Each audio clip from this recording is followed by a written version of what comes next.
there's no question that the first century was filled with messianic thoughts. We spoke quite a bit about it in the context of Christianity, also we spoke about in the context of the Dead Sea Scrolls.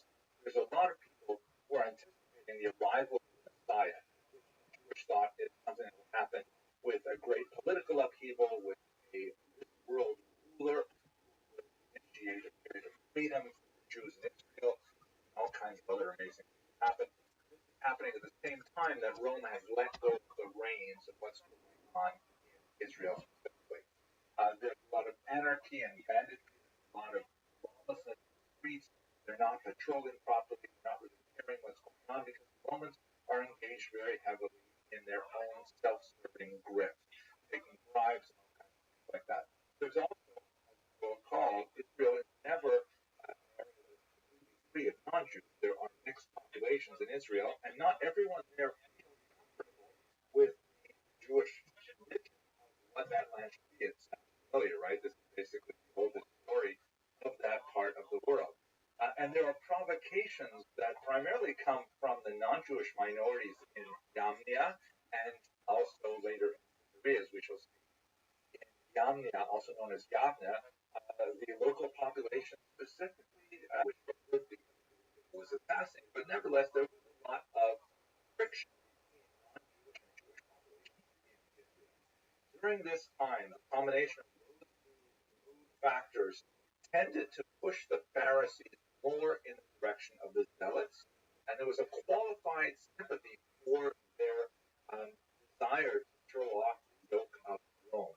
It was not a full-throated endorsement, but there was nevertheless more of a sense that the Zealots were towards the right side of history, and that was the best you can tell the Pharisees in the late 50s and the people followed the Pharisees by and large. The spark that occurred in Caesarea was mundane. It had to do with property. It seems that Jews were renting a local space from a non-Jew, a synagogue, and they wanted to actually buy this space. The non-Jew did not want to sell to them. In fact, he wanted to evict them. The Jews must have had some kind of lease arrangement because they went and they petitioned the local procurator, Gessius Florus, known for his sensitivity to Jewish causes, who took their money with an agreement to hear their case and then promptly ignored it. So what ended up happening is on Shabbat in the year 66, some local historian, it's not clear from whether it's the same person as the owner of the building or perhaps someone who's involved in this individual went and performed a ritual idolatrous sacrifice of birds right at the entrance to the synagogue over an earthenware container in such a way that apparently he was aware of some of the laws of defilement, complicated laws involving earthenware containers and defilement. They're more complex than we can get into right here. But at any rate, it really enraged the local Jewish population of Syria. Some of the more hot-headed elements of the community actually rose up and began to riot. They rapidly found that the mood of the local population in Syria, which was, again, recall, primarily a Roman-oriented city, not one of the more Jewish cities, what the tide of the rioting turned against them. What ended up happening is Gessius Florus turned a blind eye to this. He arrested the Jewish petitioners who had asked to buy the synagogue in the first place, and the rest of the Jewish community actually fled with their Torah scrolls to nearby Narbat. The news of the events in Caesarea soon reached Jerusalem, with a much larger Jewish population, a much more religiously inclined population, and there was an uproar, as you can imagine. Gessius Florus, the procurator, sent troops to Jerusalem in order to quell the unrest, and while he was there, he actually seized a relatively small amount of money from the temple treasury, which certainly was an incendiary action and was not going to calm down the population there. In fact, the local population even publicly walked around holding their hats out, begging for money on behalf of Gessius Florus to mock him. Between the local population.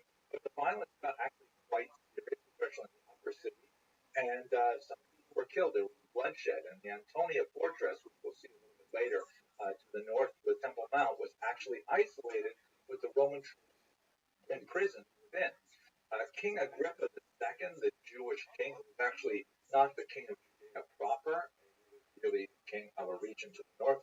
about him a little while ago, attempted to calm things down and failed. As a result, he fled to the north and avoided the bloodshed. He would later actually end up participating in the war on the side of the Romans, but that's a little bit later. Menachem, the son of Judas, the Galilean, arrives. He was one of several zealot leaders who compete for authority. And in this context of the upheaval, Elazar ben Hananiah suspended the sacrifice in honor of the emperor, and that essentially meant that the revolt was over. Up until this point, the Jews have always maintained a regular sacrifice in honor of the emperor. This goes all the way back to Cyrus. And the idea of stopping this was extremely insulting to Rome, and that it was open revolt. Now, there's fascinating discussions of how all of these events in the Talmud as well, which had significant colors to all of them.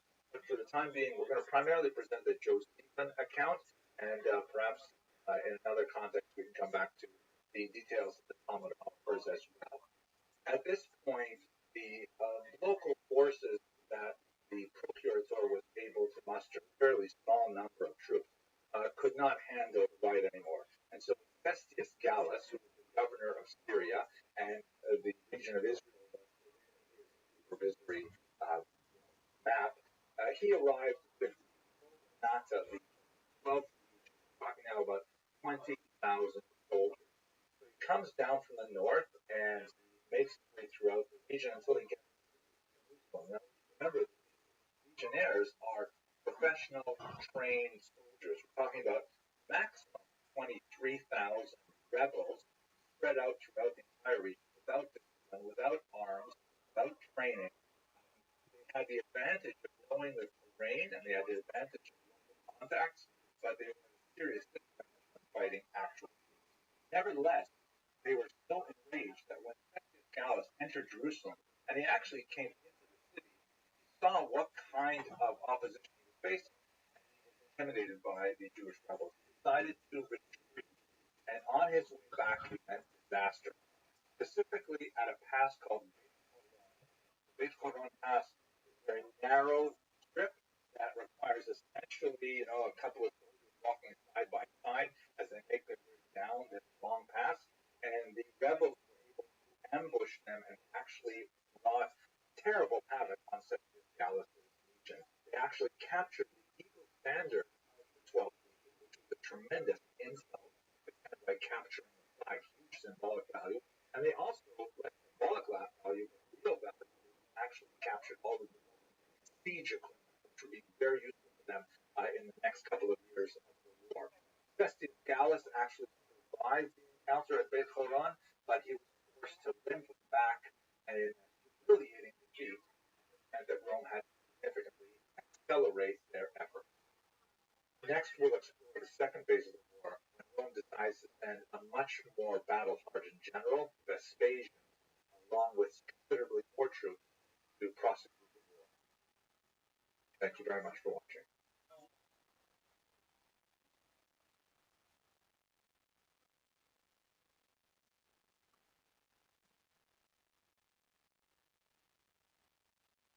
Episodes like in 100-minute intervals? I think so. In Far Off One, the Emperor's hero is very displeased with the defeat of Festus Gallus. He realizes that he has to take matters in hand, so he sends a much more significant general to deal with these rebels in Judea.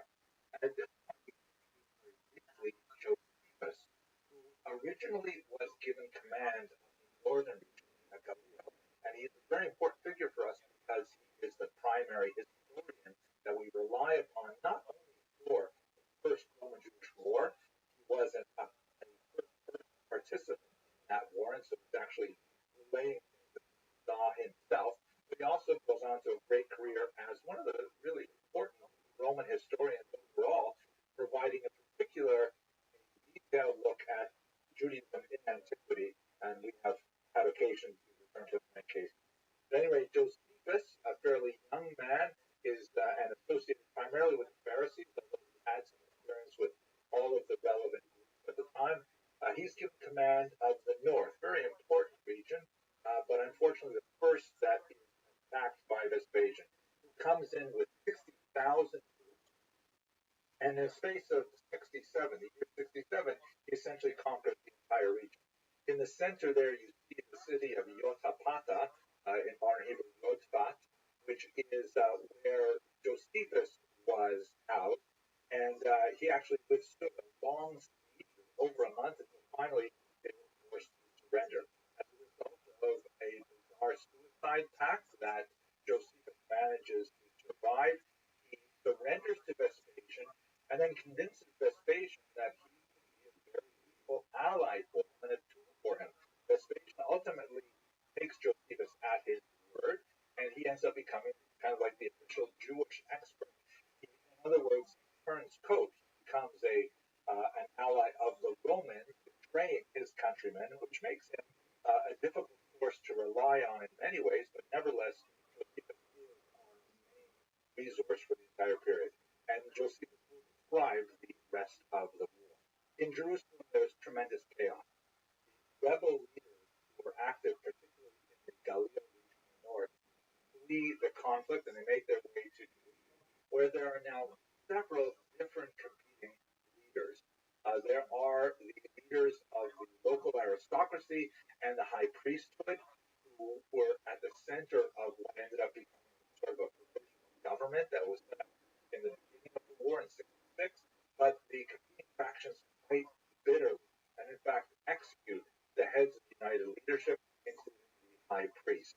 There is tremendous rivalry between all of the factions of the zealots, to the point that they not only fight with each other, they even burn each other's siege supplies, which turns out to be disastrous because, of course, Vespasian will ultimately organize a siege against them. It gets so awful that the zealots who were based in Masada at the time, that's an important fortress on the banks of the Dead Sea, not too far south of Jerusalem, they actually attack the nearby village, the Jewish village of Ein Gedi, on Passover night as a result of this kind of internal conflict. Meanwhile, the Jews are fighting with each other bitterly in Jerusalem and in the region. Vespasian takes his time and he mops up the naval resistance at Yaffo. There were several sea battles there and some smaller conflicts around Jerusalem, but he leaves Jerusalem alone throughout the year 68. At that point, Nero dies, and there is a very significant competition in Rome for who is going to be the next emperor. Ultimately, Vespasian is invited to take that role, and he returns to Rome in the year 70. He hands the command over to his son Titus, also a very able general, who will ultimately bring the battle to a conclusion by attacking Jerusalem itself. By the time Titus approaches Jerusalem, there are two main leaders left in the region, Shimon ben Gioria and John of Gala. And they're fighting bitterly with each other, but when they realize they're about to be attacked by Titus, they decide to put aside their differences temporarily. By the time Titus arrives, there are about 25,000 rebels in the city who are fighting against four Roman legions of about 80,000 battle-hardened troops. On the map here you can see how the battle goes. First, Vespasian and his forces reach the upper wall in the summer of the year 70. They enter the northern part of the city, and after a week, they're able to reach the second wall that lets them into the old city towards the Temple Mount, which is the primary goal of their defense. They attack the Antonia Fortress, which is a region that was built by Herod at the very north of the Temple Mount complex, in that square area there on the center right. But the rebels actually managed to push away Vespasian's attack in mid-June of that year. Vespasian then turns his attention to building a siege wall all the way around the city in order to choke off any food supplies that could come in. He lets the Jews essentially starve for about 2 weeks. They're softened up by hunger. Let us not forget that the zealots, in their zeal to beat one another, they actually burned most of their siege supplies, so they did not have extensive foodstuffs. And after about 2 weeks or so of the impermeable wall being in place, then he makes a second advance in late July of the year 70.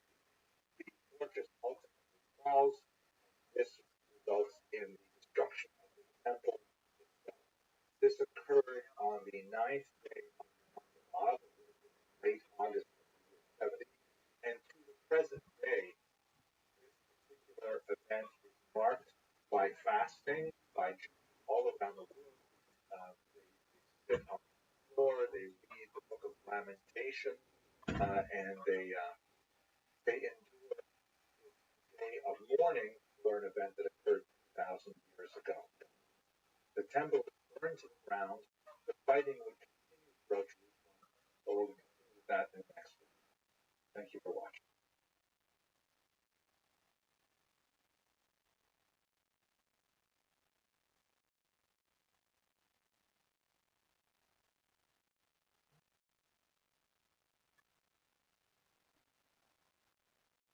The Roman-Jewish War essentially ended with the destruction of the temple, which demonstrated the utility of the messianic hope of the Jews in the region.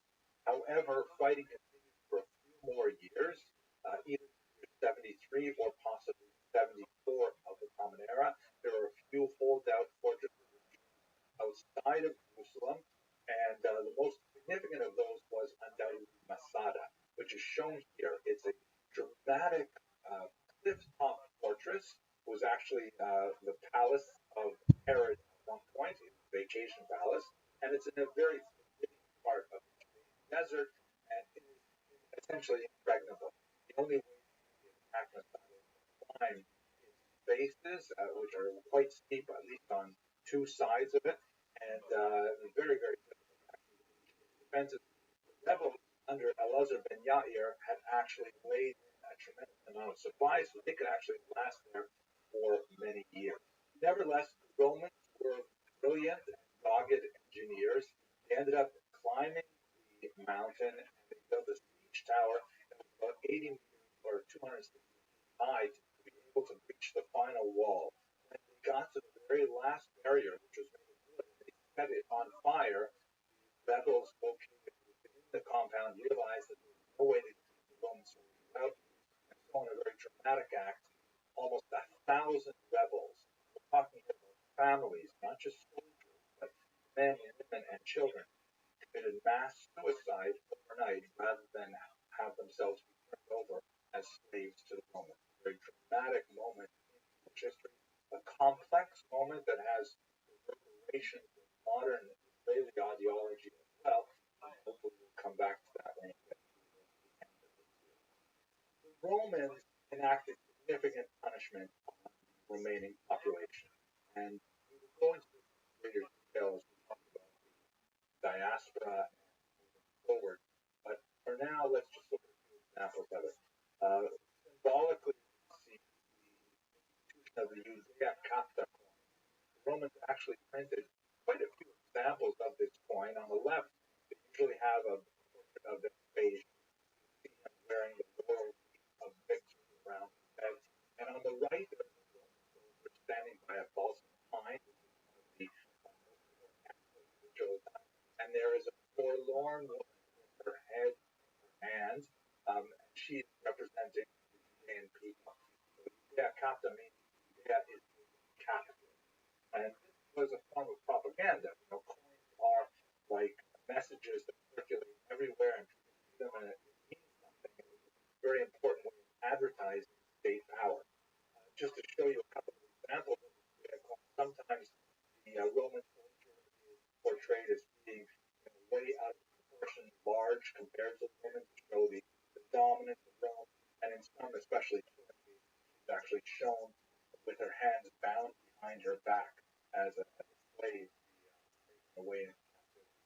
The Romans also celebrated this in Rome proper with the erection of the Arch of Titus, here.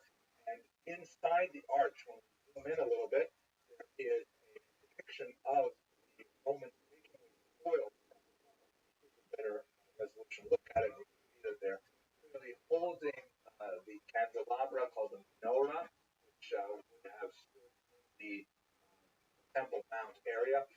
A scholar at Yeshiva University did some chemical analysis of the sculpture at the ancient period, but they actually preferred their sculpture to be painted, so it would look like this to Roman. You can see on the left, there's a sign that says Vegas Judaeorum, or the law of the Jews. Perhaps that was referring to the tablets of the law, or maybe the scroll. They're clearly carrying the menorah. The sign next to it is candelabra medeorum, candelabra. On the right, they have the sacra medeorum of the Jews, which appears to be a shulchan with the altar with the body and the stage that would be used to carry it, perhaps. The Romans also imposed some terrible taxes and some restrictions on Jewish activity, which I'd like to explore in a later lecture. But there is a saving moment in all of this. One thing that we have glossed over is the reaction of the Pharisees, in particular a rabbi named Yochanan ben Zakkai, who saw early on that the revolt against Rome was doomed to failure. And a rather dramatic moment, he had himself smuggled out of Jerusalem to actually meet with Vespasian directly, and he makes a request of Vespasian, actually three requests. But the one that's especially significant for us, he says to Vespasian, in Hebrew we have the phrase, Enli Yavne v'chachameha. Give me the city of Yavne, Yamnia in Greek, and its sages, which meant that he wanted to have a safe base where the pacifistic Pharisees could retreat and could continue to engage in religious study. This ultimately was the seed from which future Jewish leadership would grow, and the future of the Jewish people would be preserved through these scholars studying the traditional values and texts of Judaism. We'll continue this. Thank you very much for watching.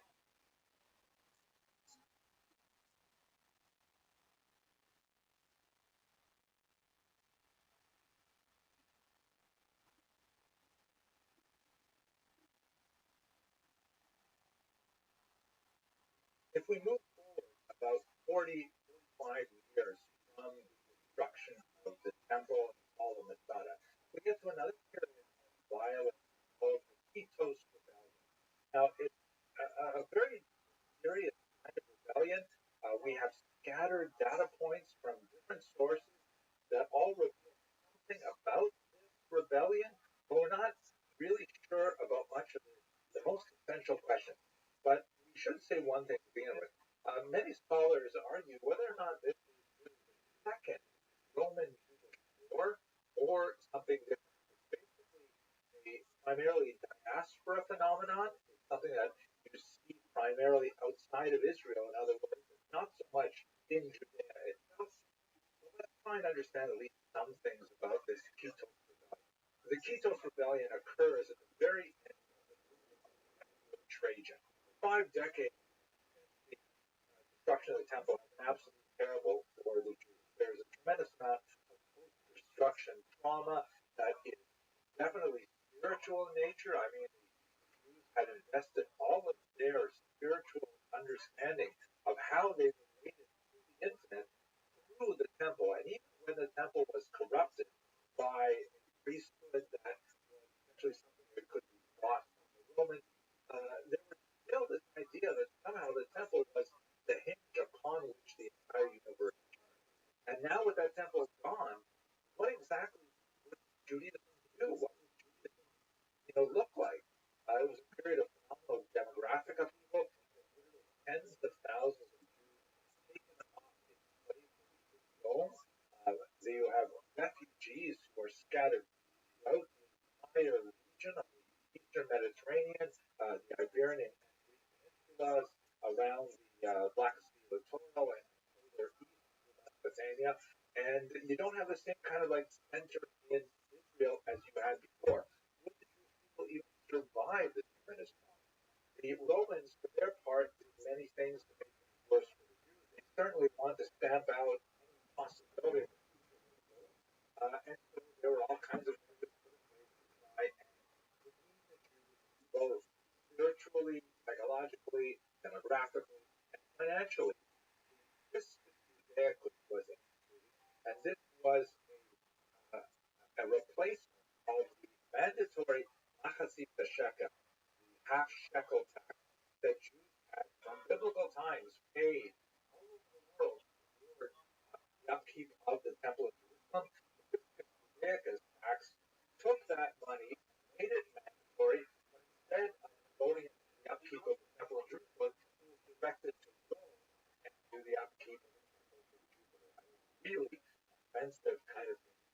for the Jews. And at the same time, the messianic ferment that we saw with the birth of Christianity was still continuing. In fact, it would take another couple of decades before it would final defeat, at least in the second century, under Bar Kokhba. Now, Trajan himself, towards the end of his rule, became involved in a very heavy war with the Parthian Empire, which was the Persian Empire that controlled Babylonia. The Parthian Empire would ultimately fall, and in their successor empire, the Sasanians, that's one of the main elements of the conflict put together. But at any rate, Trajan waged war against the Parthians. He actually penetrated all the way to the very bottom of Mesopotamia. That is, this region where the sea is sort of like a yellowish color going right down to the Persian Gulf. This was briefly controlled by Romans. Now, what's interesting for our purposes, connecting this to the Tito rebellion, is that the Jews of Mesopotamia apparently sided with the Parthians against the Roman invaders, which is perhaps not surprising. Jews had been living in Babylonia since the 6th century before the Common Era. They've been there for 800 years. They certainly have roots sunk deep into that territory.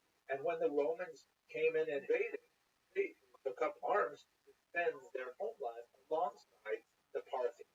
This obviously was not taken very lightly by the Romans, and Lucius Quietus, who was a commander in charge of the region, was put in charge of also devastating the Jewish population and quashing any resistance to Roman rule. So this is one element of the Kypros rebellion, is Lucius Quietus' early participation. There will be another chapter in his story as well, and maybe I should give it away. The word Kypros in the Kypros rebellion is probably from his surname, Lucius Quietus. That's probably how we get Kypros. So named essentially after him. Perhaps because of his notorious activity putting down the Jewish rebels in Mesopotamia, or I shouldn't say the rebels, the Jewish defenders of Mesopotamia, but it could also have to do with his later activity. But as I mentioned earlier, the diaspora there was certainly not limited to Mesopotamia with the advance into Parthian Empire territory in the year 114. We begin to see it also develop on the coast of North Africa in particular. Let's have a look at this map here, so you can see the extent of the Roman Empire at the time of Trajan's death. We have the Empire, and we have some interesting things happening in what would be today Libya. The Kypros rebellion had major activity in this town. The pronunciation really stick with pronunciation. I looked it up. I heard it pronounced as Irene.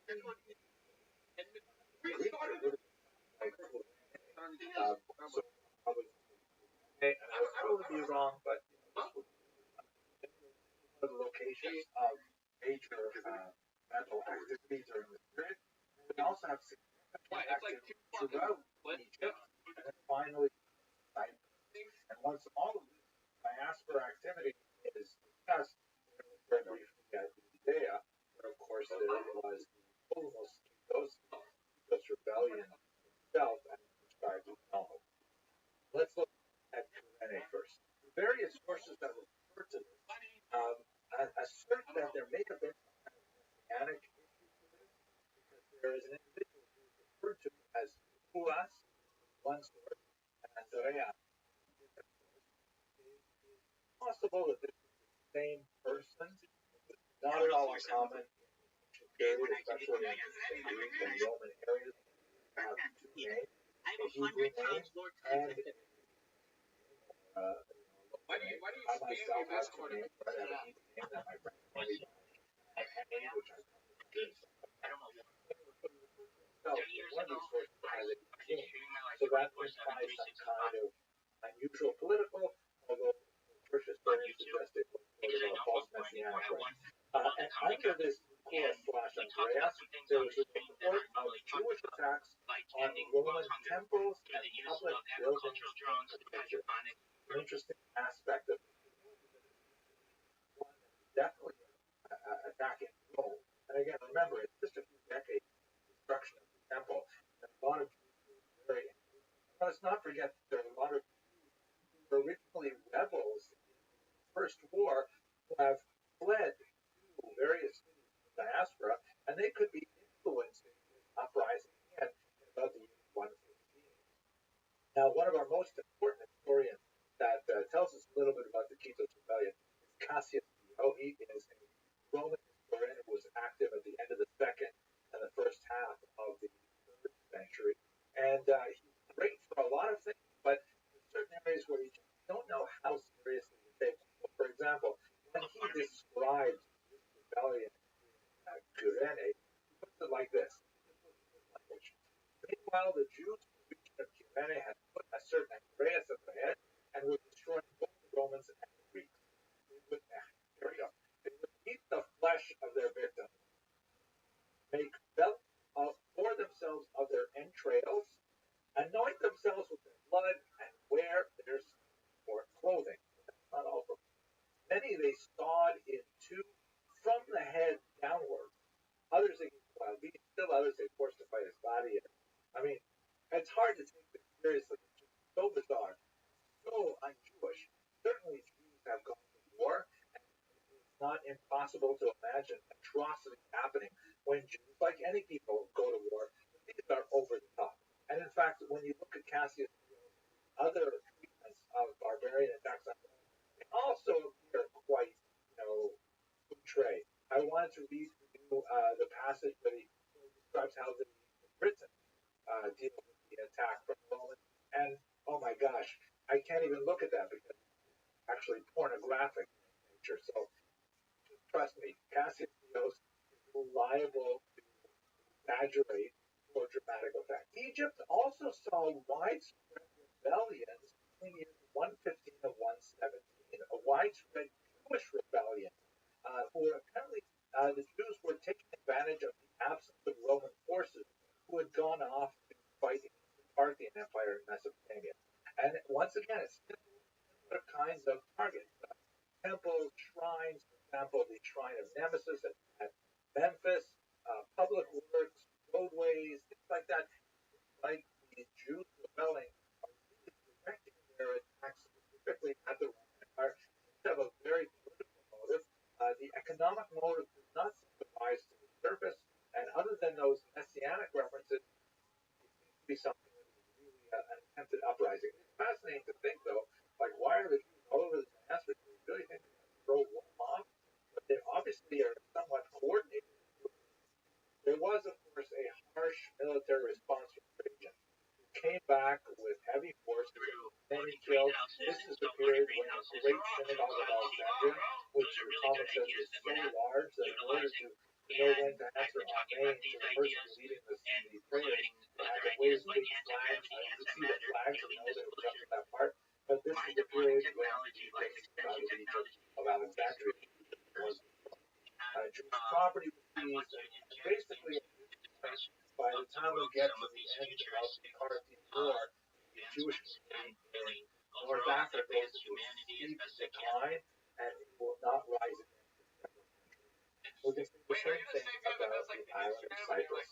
As we saw earlier in Cassius discussion, and no Jew may set foot on that island, that is Cyprus, but even if one of them is driven upon its shores by a storm, Jews were banned from the island after the rebellion there, and in fact, this statement is supported because there's no other evidence of Jews ever landing on this island until the 4th century. So hundreds of years of Jews gone from the region.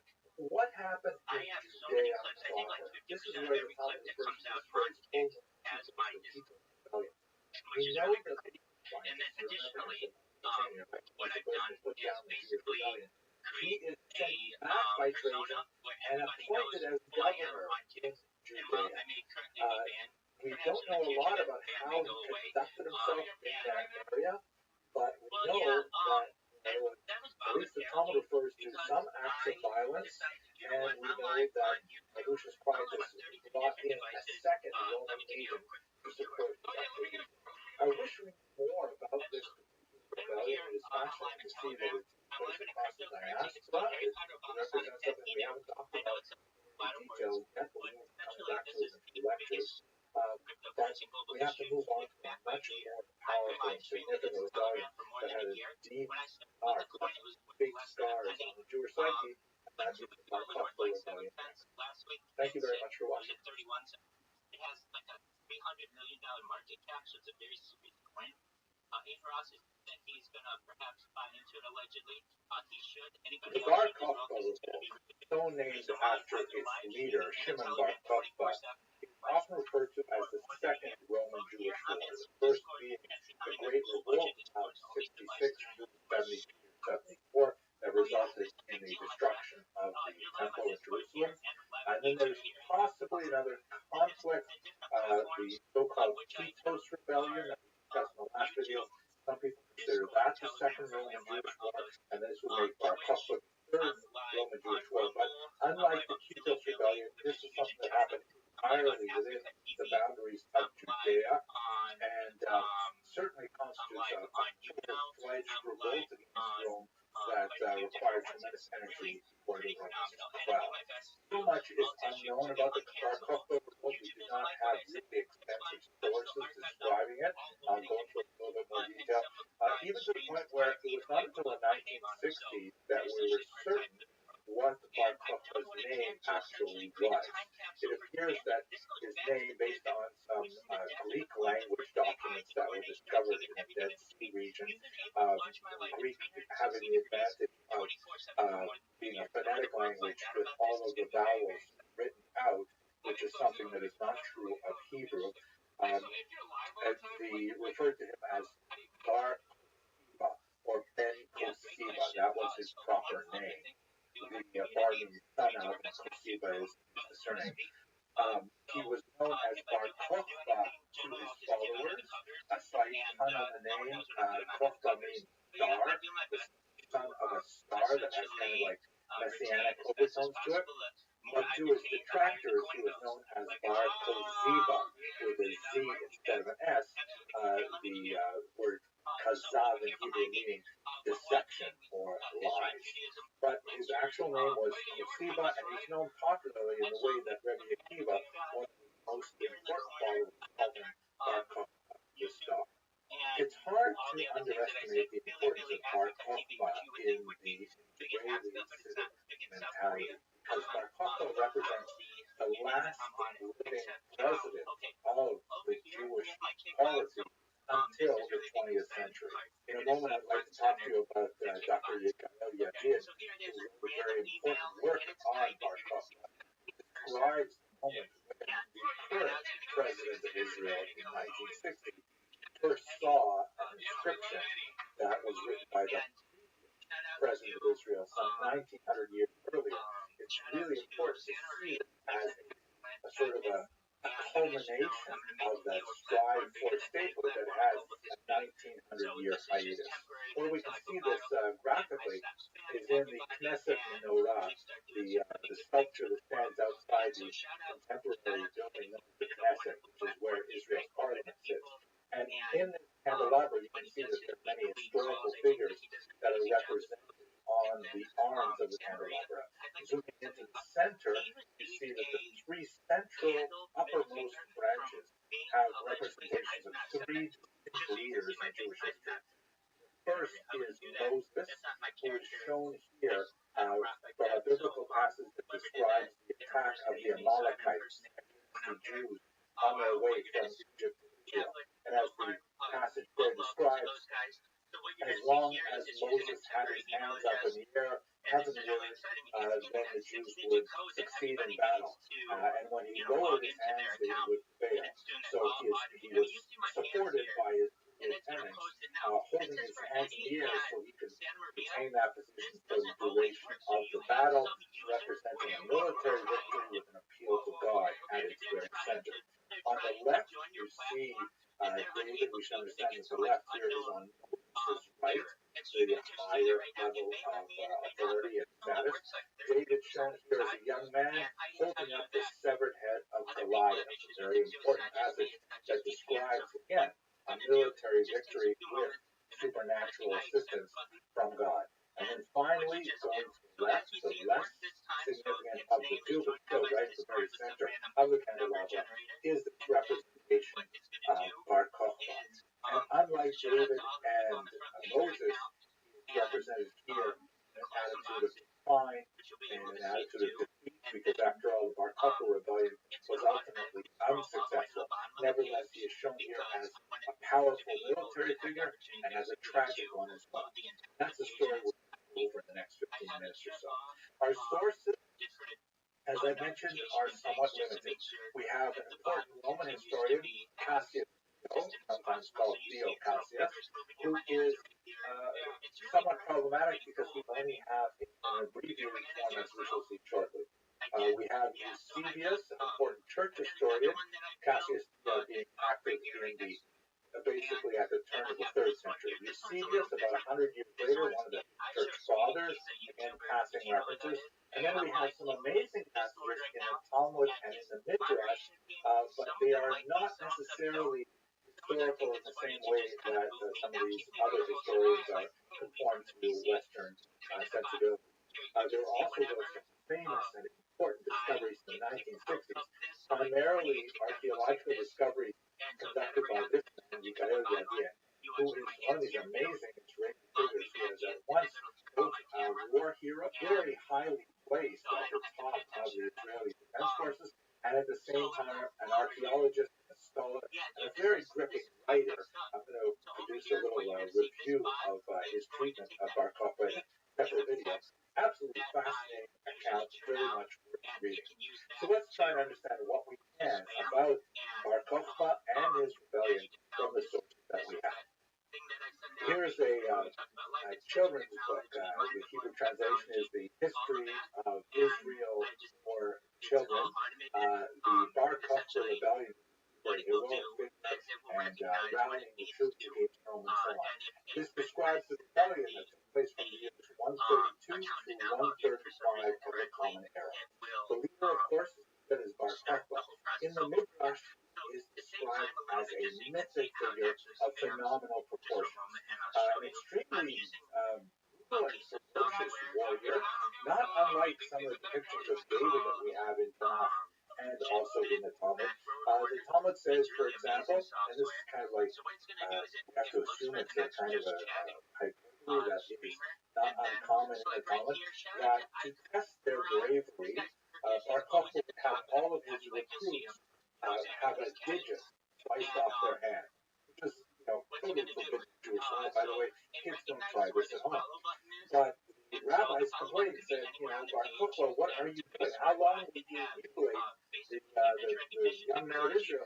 Well, how else am I going to test the bravery? And they suggested, have them uproot a living tree from the ground with their bare hands. Will that do? He says, yes, that will certainly test it. And so that's how they were tested, as the Talmud says. They were tested for their strength and their bravery. I don't know how to take this in a literal sense, but when we see his writing based on the archaeological discoveries in the 1960s, we definitely see that he was a very determined and very insistent leader, often demanding retribution of his followers if they did not comply with his demands.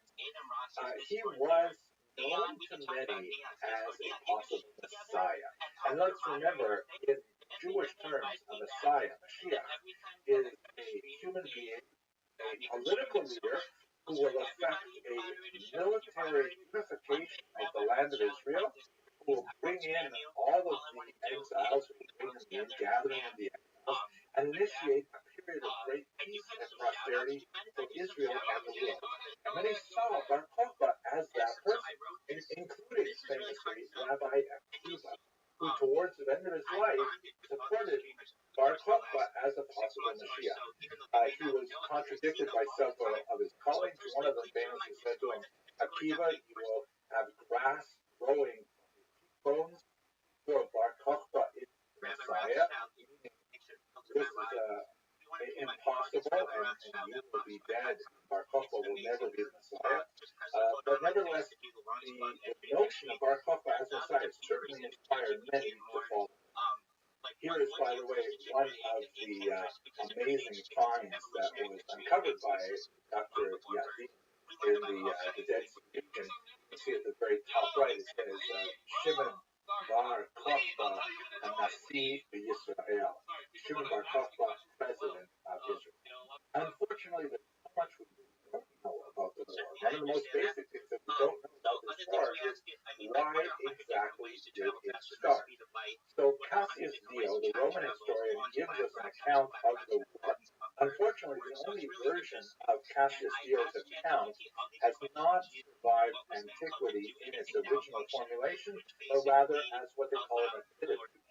You know, we say in English the epitome of something, we tend to mean something as exemplary, the best, and the ideal, but in classical terms, it really means an abbreviation, meaning, oh, this is too long to read. To me, like the Cliff Notes, the short version of it. That's what an epitome was. And so we have an 11th century epitome by Johannes Kipilinius that's shown here that gives us, unfortunately, just passing references to Bar Kokhba, and we don't know exactly what Cassius wrote, but we're hopeful that this is correct. According to Cassius Dio, in this epitome, the reason for the revolt was that the Emperor Hadrian, shown here, decided to rebuild Jerusalem, but rename it after himself, Aelia Capitolina, right? Middle name Aelius, and to build on the site of the temple to God, instead a temple to the Latin god, the Roman god Jupiter. And this, according to Cassius Dio, inflamed the population of Jews and a rebellion in Judaism. Now, according to his own biographer, Spartianus, the Vita Hadrianica, the life of Hadrian, the Roman Empire, had nothing to do with the rebuilding of the temple. It has to do with a ban on genital mutilation, something which the Romans had frequently issued, but it's uncertain what exactly is this talking about. For many, it was understood to refer to castration, which is forbidden in Jewish law as well, but it's possible that the revolt was started because Jews thought it referred to circumcision. In fact, perhaps it did refer to circumcision, but later that was certainly exempted from the ban on genital mutilation. Others say no. The Midrash, for example, suggests that it had to do with an effort to rebuild the temple that was then thwarted by the Samaritans. Finally, Pausanias, who was a 2nd century Roman biographer, followed in some degree by Eusebius and Jerome, who were church fathers who lived in the subsequent centuries, who said that it's possible not that the revolt was caused by persecution, i.e. these decrees, but that these decrees followed the revolt, meaning it was the general environment, whether it was the political oppression, the destruction of the Judean state in the previous war, or whether it was the messianic ferment, that these things might have caused the revolt, and then later the Hadrianic persecutions, which were especially associated with the group of people called the 10 Martyrs of the Faith, the Asara Malchus, that have formed an important part of the Jewish liturgy, that those occurred not before the rebellion, but rather after the rebellion as a response. Not impossible. At any rate, these are the major theories currently floating regarding the origins of the war. We will have to conduct further research and hopefully find some more archaeological discoveries that will give us some greater insight. For certain, however, the war was quite brutal, and it lasted for about 3 years. We know of Bar Kokhba's exploits, which appear to have been initially quite successful. Bar Kokhba and his rebels seized Jerusalem, apparently, and marked that event with the minting of many coins. Actually, not precisely the minting.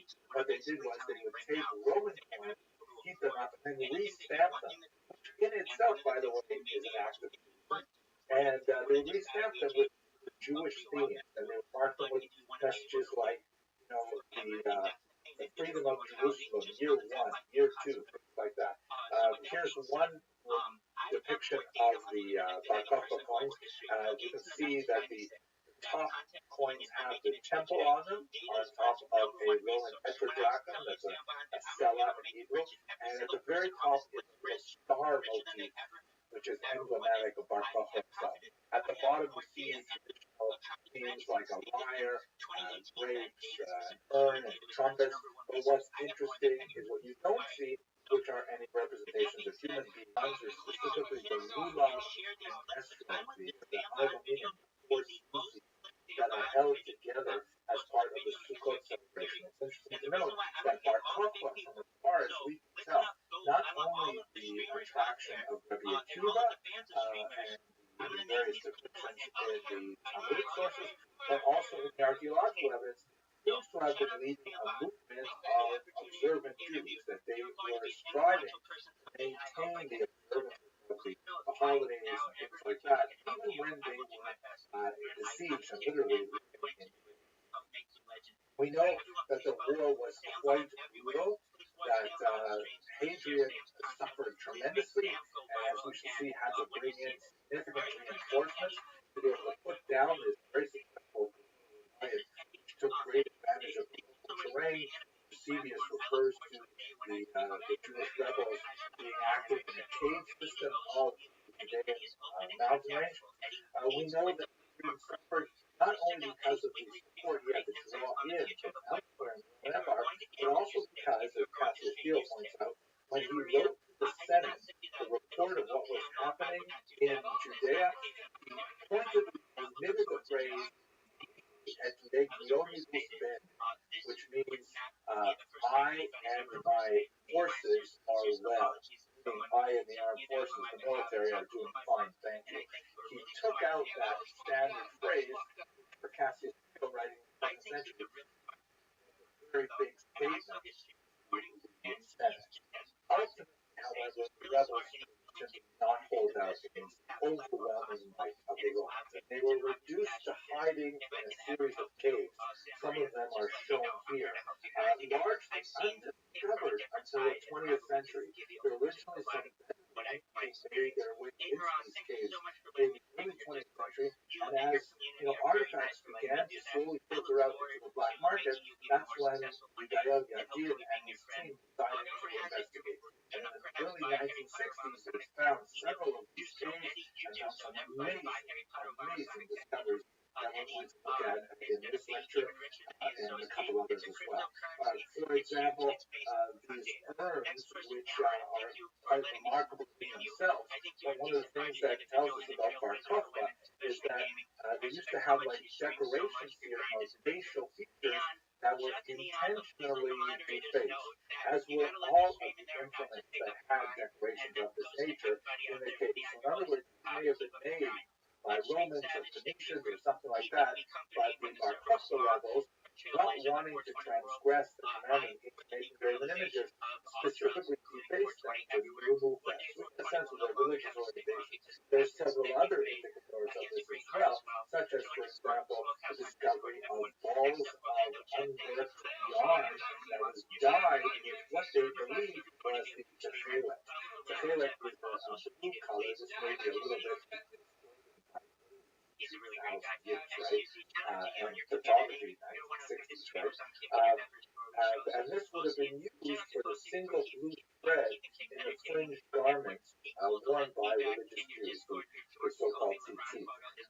What chemical analysis of this particular dye, however, and these threads indicates that the Bar Kokhba rebels were apparently holding on to some forged techelet, which the Talmud says was a problem in the era, because with the technology of the day, it was impossible to know whether this was the actual techelet made with the specific molecules that produced this dye, or whether it was made from a vegetable source, which would have rendered it unfit for the chalice, or the prayer shawl, but nevertheless was frequently circulated in the black market. Many more mysteries surrounding this, but nevertheless, you get the idea that the Bar Kokhba rebels cared about Jewish rituals. Now, as the war went, Hadrian, seeing that he was having a difficult time, he summoned none other than Julius Severus from Britain. This is an incredible general who had tremendous success putting down a difficult wall way on the other side of the Roman Empire, but he was specifically brought to Judea in order to maintain the border. Hadrian also summoned to Judea 6 legions, an estimated 50,000 when all were calculated, and that's an amazing number. It's impossible to imagine that Bar Kokhba had more than perhaps 10 or 15,000 troops at his disposal, and even that is definitely on the high end of the estimation. Nevertheless, the Roman casualties were described by a contemporary, Marcus Cornelius Fronto, as being very similar to what Romans lost. It indicates that it was really pitched battles one after another. Dio does give us a sense of the Jewish casualties. He gives us the very large number, 580,000 casualties over almost 1,000 villages and 50 outposts. Now, it's possible that, especially in terms of the casualties, the numbers are hugely inflated. Even with large numbers, know that 6 legions were in the area, so it certainly would have been an absolute horrific massacre all told. The last stand was at Beitar, shown here, and as the last of the Bar Kokhba rebels were killed by the Romans, there was this particular event was actually enshrined in the liturgy, the grace after meals includes a blessing, which specifically was composed in memory of the martyrs of Beitar. Like the name Bar Kokhba resonates throughout Jewish history. We have, for example, the scouting movement led by Vladimir Jabotinsky, shown here in the center of this group of scouts. Was a very important movement that had a very important role in the founding of the state of Israel, and by extension to it, the party itself, with people like Menachem Begin, Prime Minister of Israel, for example. Thank you very much for watching. I love your personality. Okay, Mike, aka Mike Smalls Jr., you're an iconic kid. You have an amazing personality. You seem like a bumper, so one of the most consequential questions in Jewish history is a very basic one. Who is a Jew? Now, you might think that this is a settled law, that there is no question about it, but in fact, when you look a little bit deeply at Jewish history, you see that there are several periods in history when it becomes a very important question. The vast majority of Jewish history, in particular the last millennia, most Jews have regarded a Jew as someone who has a Jewish mother. That is matrilineal. The nominal identity of a person follows that personal status, regardless of affiliation with a religion or self-identification. But that has not always been a universal case for Jewish history. What I'd like to do today is focus on this question as the question of women in Israel in general. Now, let us recall that this is certainly a controversial question as of the late 20th and early 21st century. And this is primarily because of a decision that was made by the Reform movement in 1983 that recognized patrilineal descent. More precisely, both matrilineal and patrilineal descent. In other words, this represented an acknowledgement by a major Jewish movement that as long as one parent was ethnically Jewish, however you define that Jewishness, then the child could also be Jewish. There's more to it than that, and perhaps one of the most important things to think about is, did this decision initiate change, or was it simply a recognition of change that had already happened because intermarriage, especially in American Jewry, was such a high level that we already have the phenomenon of children who have like a Jewish father rather than a mother and wish to identify with the Jewish community, and they find that they are shut out as the matrilineal has been the dominant one for the last 2,000 years. And it's resulted in a lot of really painful moments. For example, in this article by Shoshana Tikva, written in 2019. It's a very difficult and personal issue. In this particular video, I mainly trying to just go over the historical issues, and I will leave the philosophical and religious and indeed sociological and psychological more expert. So the question that we really have is, when did the matrilineal status become effective, or when did it become the norm? You can see when you read the Bible, it's very clear two things. First of all, there is a strong prohibition, very clearly worded, against intermarriage with Canaanites in particular, but one can easily generalize it, refers to intermarriage in general. And at the same time, see in particular some important figures like Joseph, Moses, and Solomon, all apparently married non-Jewish women. So how do you square these things? And by the way, of course, Moses and Solomon, their children are recognized as being Jewish. How is this the case? So we're going to go into some of the major issues here, but I want to point out that perhaps the most significant study of this is by Shia Cohen, The Beginnings of Jewishness, which he goes through a lot of really important issues in the classical period, especially issues of conversion and issues of patrilineal descent and so on. I don't necessarily agree with all of his conclusions, but there's no question it's a masterful survey of the sources, and there's a lot of value in this particular work. So trying to square this conundrum, on the one hand, we have this long-standing practice of matrilineal descent, and on the other hand, we have these biblical examples that seem to contradict it.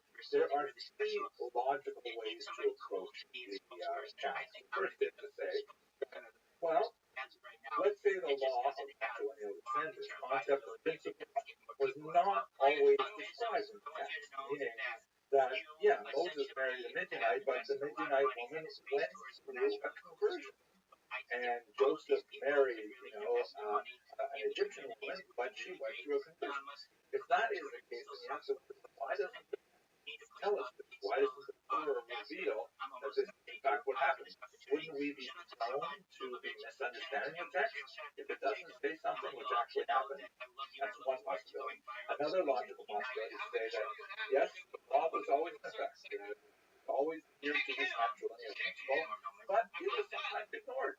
You have that sometimes where, as Rabbi Rothschild often likes to say, you should never confuse Judaism with Jews, right?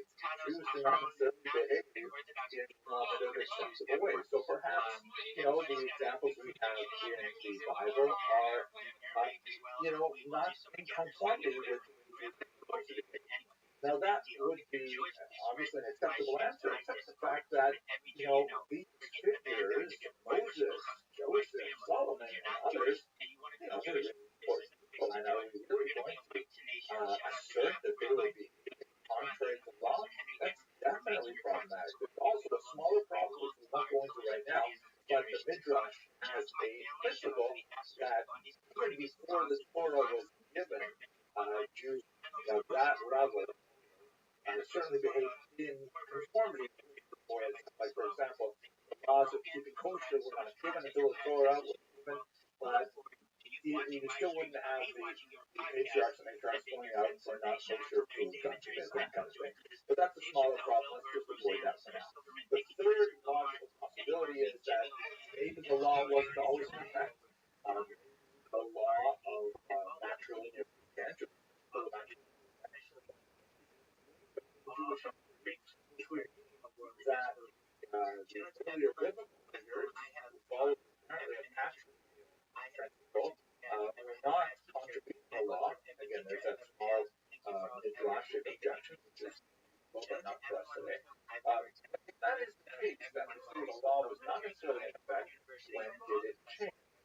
So that's the three possibilities. Let's look at them in turn. So let's start with let's say the first unequivocal statement of principle. So the first one is the Torah itself. And here's one classic passage. Is in Deuteronomy, Devarim, chapter 7, 4. So verse 3 says, not marry with them, surrounding non-Jewish nations, do not give your daughters to their sons, or take their daughters for your sons. And then in verse 4 it says, Yasir et me'acharai, va'avdu Elohim, v'chara af Hashem bachem, v'yishmitcha maher. Right? Now let's look at the translation says, "For they will turn your children away from me to worship other gods, and the Lord's anger will raise forth against you, and he will promptly wipe you out." Right? Really strong word of criticism, I think. The problem with this particular passage, normally Sepharia is amazing, but they're relying on translations that in many cases are already excellent. And this translation is a little bit different. Carefully in the English, it's not they in the third person plural, it's really or he, right? The word yasi, which is male, masculine, singular. Turn your children. Now, your children is also not in plural. It should be in a singular masculine, or your son, which in this context would mean your grandson. Wait, so let's understand this properly. For he, meaning your son-in-law. It can't be your daughter-in-law, because it would say for she, in the feminine. By the way, there is no gender. Every single noun or pronoun has to be either male or female. It's binary here, there's no other choice. And it is masculine. So this means that if you have to imagine yourself as a grandparent, if your daughter marries a Jewish person, have a daughter, she marries a non-Jewish male, non-Jewish male, once it occurs, turns your son, which is your grandson, away from God. That's really statement of the words here. So let's look at it in the context of Rashi. I have it abbreviated on the right here, but look at it in great detail. So Rashi here is quoting the Talmud, Tractate of Talmud 23a.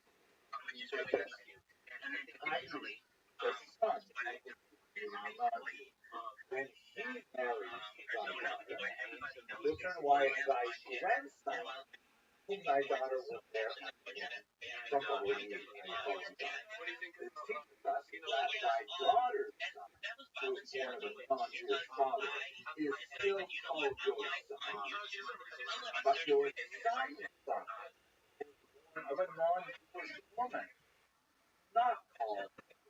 Because the verse only talks about the situation in which your grandson by your non-Jewish son-in-law who away from God. And while it's talking about grandson from your non-Jewish daughter-in-law, Rashi or the Talmud, that person, that child, is not Jewish. That's the clearest biblical statement of the masculine principle. And as you can see, it's not explicit at all. It has to be drawn out in Midrash, which is the Talmud and expressed in Rashi's commentary. So that's how the principle is derived. Now, that's now, if we take the theological perspective, at the very least, the masculine principle then is put in place in the period of Israel, which is obviously quite, we're now talking about the Exodus period and the more all through ancient Judea. But when we look at the historical data, it's a little more confusing. So, by the way, beautiful painting by Anna Soroka, she has so many of these studies of women lighting candles with their children looking on. Very kind of traditional, romantic kind of, but really very powerful. She just passed away in 2020. That's very beautiful. Still available in many galleries today. Anyway, we see a biblical narrative that describes how this was actually put into place. You'll recall that in the 6th century, they are exiled by Nebuchadnezzar in the year 586, and then they return within a few decades from Persia, from Babylonia, to under and they talk in private. I gotta say though, I remember my family. Here, there, where he expresses tremendous regret. So many of the Jews that returned have brought with them their non-Jewish spouses. It's like my favorite intermarriage and that's of course Sam Bond. Follow then Sam Bond on chapter 10, Instagram. Sam B. Bond. Is that correct? Sam Bond on Instagram. Sam B. Bond. Yeah. That's okay. If you would communicate communicate to him that, again, I thought it was really sweet, this outreach tour. He's a really entertaining person, and all love from Rabbi. I think it's a great shame that he's going to go to the top.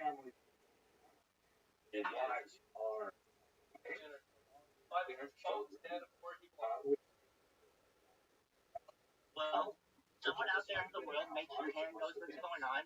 Have him unblock Sam or do whatever is needed to be done. Sam, I'm going to keep going. I want you to know I've really enjoyed it. I love hearing it.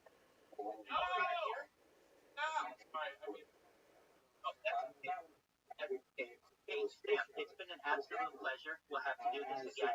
Thank you so much. It was an absolute surprise. I'm so glad I had the opportunity to connect with you. Shout out to your community. All of them, Rick. Everybody, click this, click your favorite stream. All the streamers, I want to watch this on Kick, and I'll feature you again.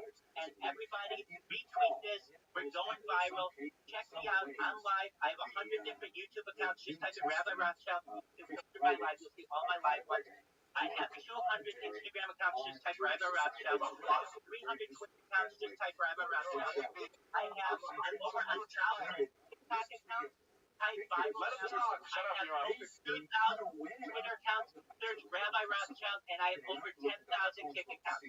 Thank you so much for the opportunity to be here. I love you all. Let's go viral, baby. I love you too. Shalom. Bro, why you left? I don't know you left. I don't know why you left. Yo, goes on and on about how questioned by the Jewish community, half Jew, because his father came from the Idumean people who had been forcibly converted prior to this in the era of the Maccabees, the era of the Hashmonaim under John Hyrcanus in particular. So in other words, because his father descended from a people that had a questionable conversion, there are doubts about Herod's own Jewish identity. But no one seems to be bothered by the fact that his mother wasn't Jewish. His mother was an Arab woman. So what's going on? It's like totally not relevant, their mother.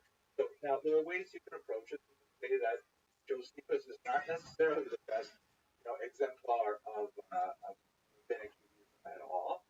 And it could be that only the Pharisees were really observing this kind of level of observance that became normative. What Dr. Cohen argued is that in reality, the whole institution of conversion had not really coalesced by this time, and that there was kind of like a different standard for women marrying Jewish men, that their marriage itself constituted the understanding of conversion in that era. Fascinating argument. Whereas men, if they wanted to required a much more complex process, which involved, among other things, circumcision. So that's why when men would marry into Herod's family, then there was a whole big deal about how they went through this. They had the circumcision and so on. But there's no discussion of when non-Jewish women are incorporated into that dynasty. We're certain, however, by the time you get to the Mishnah, which is about the turn of the year 200, about the turn of the 3rd century, there's no question that rabbinic Judaism is absolutely down with the idea of the matrilineal principle, reaffirming what we saw in the rabbinic tradition, certainly from the Mishnah onwards. And again, a little theological note here, from the perspective of Orthodox Judaism, the Mishnah, although only achieved a written form with Nasi around the year 200 to 220, was the embodiment of oral teachings that went back far earlier, and in fact, the core teachings of the Mishnah go back to Mount Sinai itself, which corresponds with the way the Talmud read that particular passage in Deuteronomy. Okay?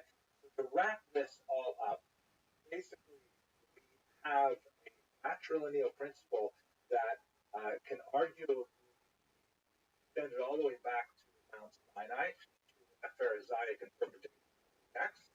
When we look at the actual behavior of Jews, we see that they're not always conforming to the matrilineal principle, sometimes at great cost to themselves, in the book of Ezra, and that even by the 1st century of the Common Era, some very prominent Jews seem to be be out of touch with the matrilineal principle. But by the time the Mishnah is codified, this becomes the dominant, without question, overwhelmingly so, and any deviations from this become taken very seriously. I should mention one last caveat that I think is a very important one. We started by talking about how basic this question was. And one of the things that we tend to see in Jewish history is that, Jews can handle a tremendous degree of dissent. There's room for a lot of diverse opinion within the large, tent of Jewish identity. But this particular question of whether or not a person is Jewish is one of those third rail type questions that tends to result in fissures. And when it remains unresolved, it has very dire consequences for the integrity of the larger population.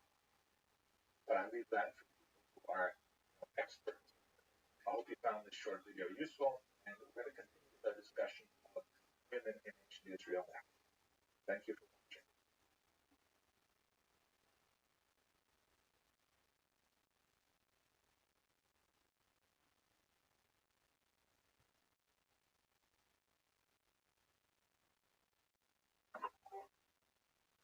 Over the course of the past few videos, we've had opportunity to occasionally talk about specific Jewish women as they appear in ancient Israel in both the biblical context and in a larger archaeological context. But let's just take a step back and have kind of a macro look at the methodology of studying women in ancient Israel, the nature of sources, some of the challenges that are associated with this extremely important topic. One of the ideas that's circulating right now, which I think is a very valuable project, is something called the Kranjek test, named after this person, Danielle Kranjek, also pronounced Kranjets. I actually have to contact her to find out which pronunciation they use. But in America, they tolerate Kranjek.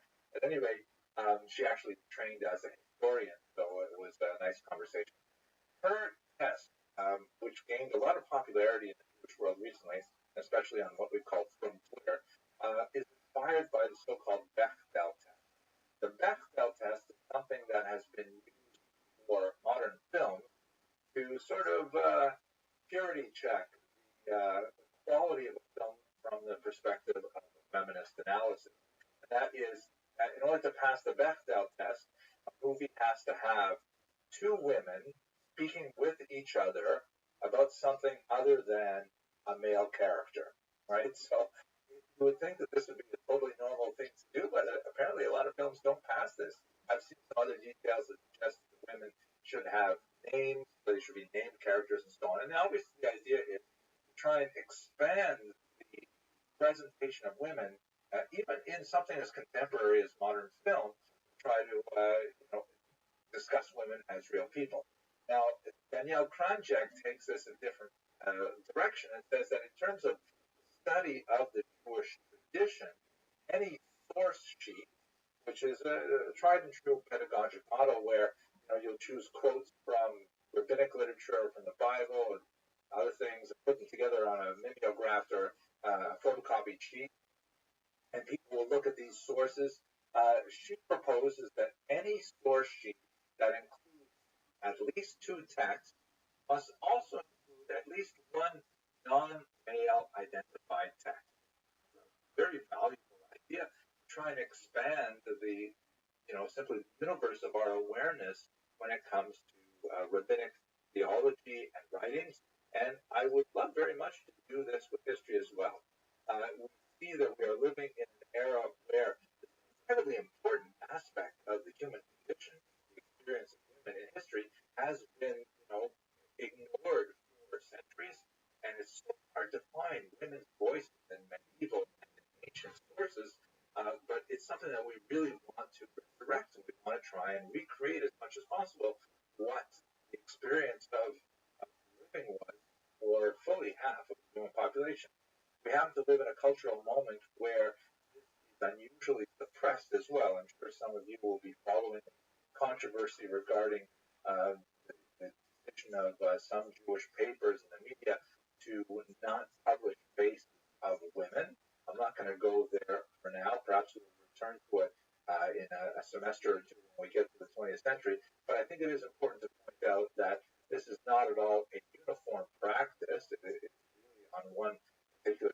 spectrum. The Lubavitcher Rebbe, who we've mentioned in other contexts before, was especially noted for insisting that in any children's book portrayals, such as this Tivos Hashem handbook for Jewish children, if there is a male child portrayed, there should always be a female child portrayed as well. So this is something that has pushback on all sectors of the Jewish population. And it's just another example of the Kronjek test kind of expressing itself culturally.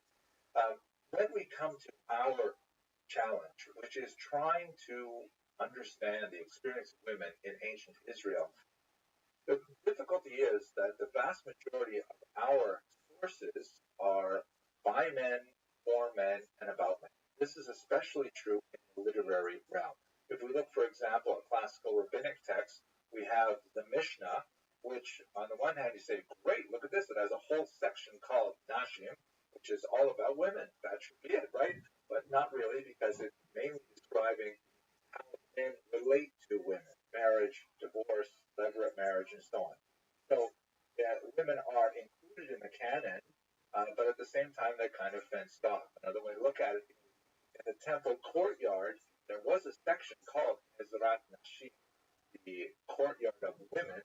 So that means that women were part of the overall functioning of the temple, but on the other hand, there was a relegated space for them. By the way, we should also understand there are relegated spaces for all kinds of people who are not Kohanim and not Levim and not involved in sacrifice and things like that. But the point holds true. They are mentioned, part of the story, but they're also relegated. Our idea is to try to understand their experience in the broader scope of Jewish history. When it comes to archaeological sources, archaeological sources, finds that you get at dates and so on, they are extremely limited in nature, much more so even than literary sources, and they're incredibly difficult to interpret. As we saw, for example, with the Bar Kokhba case a while ago, and we'll speak about them a little more, you find cosmetics in a cave, and it's reasonable to assume that these cosmetics belong to a woman, but not necessarily. Ancient men wore kohl, for example, a kind of eye makeup. So what can we really glean from women's history when a lot of the sources are anonymized like that? Very difficult to interpret them. If you find a bowl, a serving bowl, one may assume perhaps that it was more likely that it belonged to a woman, or a woman was more likely to have handled it, but there's no guarantee on that either.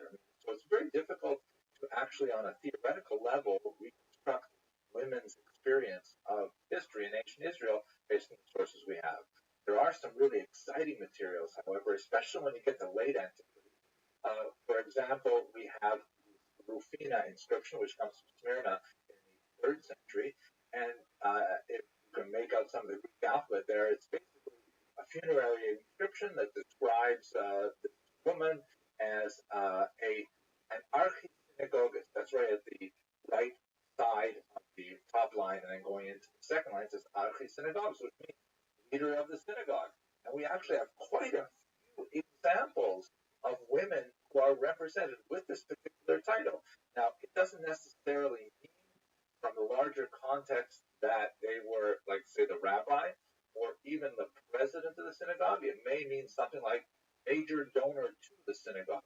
But nevertheless, these kinds of inscriptions give us just a glimpse into perhaps exceptional women who were wealthier or more influential, but they definitely had these significant roles, as we shall see, not so much in today's lecture, but as we move forward. I'd like to highlight these in order to try and pass the Kronjek test as much as possible. Okay, let's just look at the biblical text for a minute now. Now, there are literally thousands of women in the biblical text, to be sure. In many cases, however, they are nameless or they are named in relationship to men. Like, for example, the wife of Noah, the children of Lot, daughters of Lot, Jephthah's daughter. We don't know their names from the biblical text, but they are named usually in some kind of relationship to men. Sometimes they're identified in terms of their character or skills, like the wise woman of Tekoa, or sometimes based on their place, like the witch of Endor. But there are literally hundreds, thousands of women in the Hebrew scriptures, and we don't know much about them in person. But there are some fascinating aspects when you include the oral tradition as well. Have a look at this picture here. Obviously, it's the Persian part, but you wonder, like, that looks like a relatively familiar scene, right? It looks like Joseph running away from Eshet Potiphar, the wife of Potiphar, very famous scene, of course, in Genesis, where she's grabbing onto his cloak as he's trying to escape. And here's another aspect that's really interesting in the Jewish tradition is that although they may be nameless in the biblical text, the rabbinic tradition preserves oral tradition in which there are lots of names and lots of additional details. And one of the crucial things about studying the Torah in the Jewish sense is you have two fingers. You have to have one finger in the written text and one finger in the oral tradition to understand it as Jews have for hundreds of years. And one easy way to do that is one finger in the text, one finger in Rashi, as we saw, for example, in the last lecture about matrilineal descent. But anyways, why am I bringing up Persian art? Because in the Persian tradition, there's actually a name for Eshet Potiphar. Zulaicha is her name. Now, this is not the Jewish oral tradition, although maybe the Muslims are borrowing something from the Jewish oral tradition, who knows? But the same phenomenon exists in the sense of there's a lot more detail than you get in the Bible itself. There are many examples in the Bible of strong Jewish women. Typically, they're named when they are strong, and often they're quite strong in the sense of defying male demands. For example, Sarah, who insists on the expulsion of Hagar, and Abraham, when he hesitates, God speaks to him and says, listen to her. The oral tradition, Rashi quotes, saying, why should you listen to her? Because she is a greater prophet than you are. Rebecca, of course, when she decides she knows better than her husband Isaac, is the which of her two sons, Esau and Jacob, receive the blessing, and in fact, she engineers Jacob's reception of the blessing rather than Esau. Hannah, in Hebrew, Hannah, it's hard for me to think in terms of the pronunciation sometimes. But Hannah, of course, is challenged by Eli, the Kohen, in the book of Samuel, and Hannah stands her ground and says, no, I'm praying to God, and in fact, she becomes the model of our prayer. We even have female warriors, like the woman who killed Sheva ben Bichri, also in the book of Samuel, or Yael, who plants a tent peg through the temple of Sisera and saves the Jewish people. Fascinating examples. So, and we have to add to this that in the Bible there are many negative portrayals of women as well, such as Jezebel and Athaliah. These are, complex examples of character that, they certainly are smaller in scope than the number of strong male characters, but nevertheless they have depth and sophistication. It's hard to really analyze them from a historical perspective, as we saw in the previous lecture. Occasionally these tempting artifacts come up from archaeological finds, such as the seal that may have belonged to Jezebel.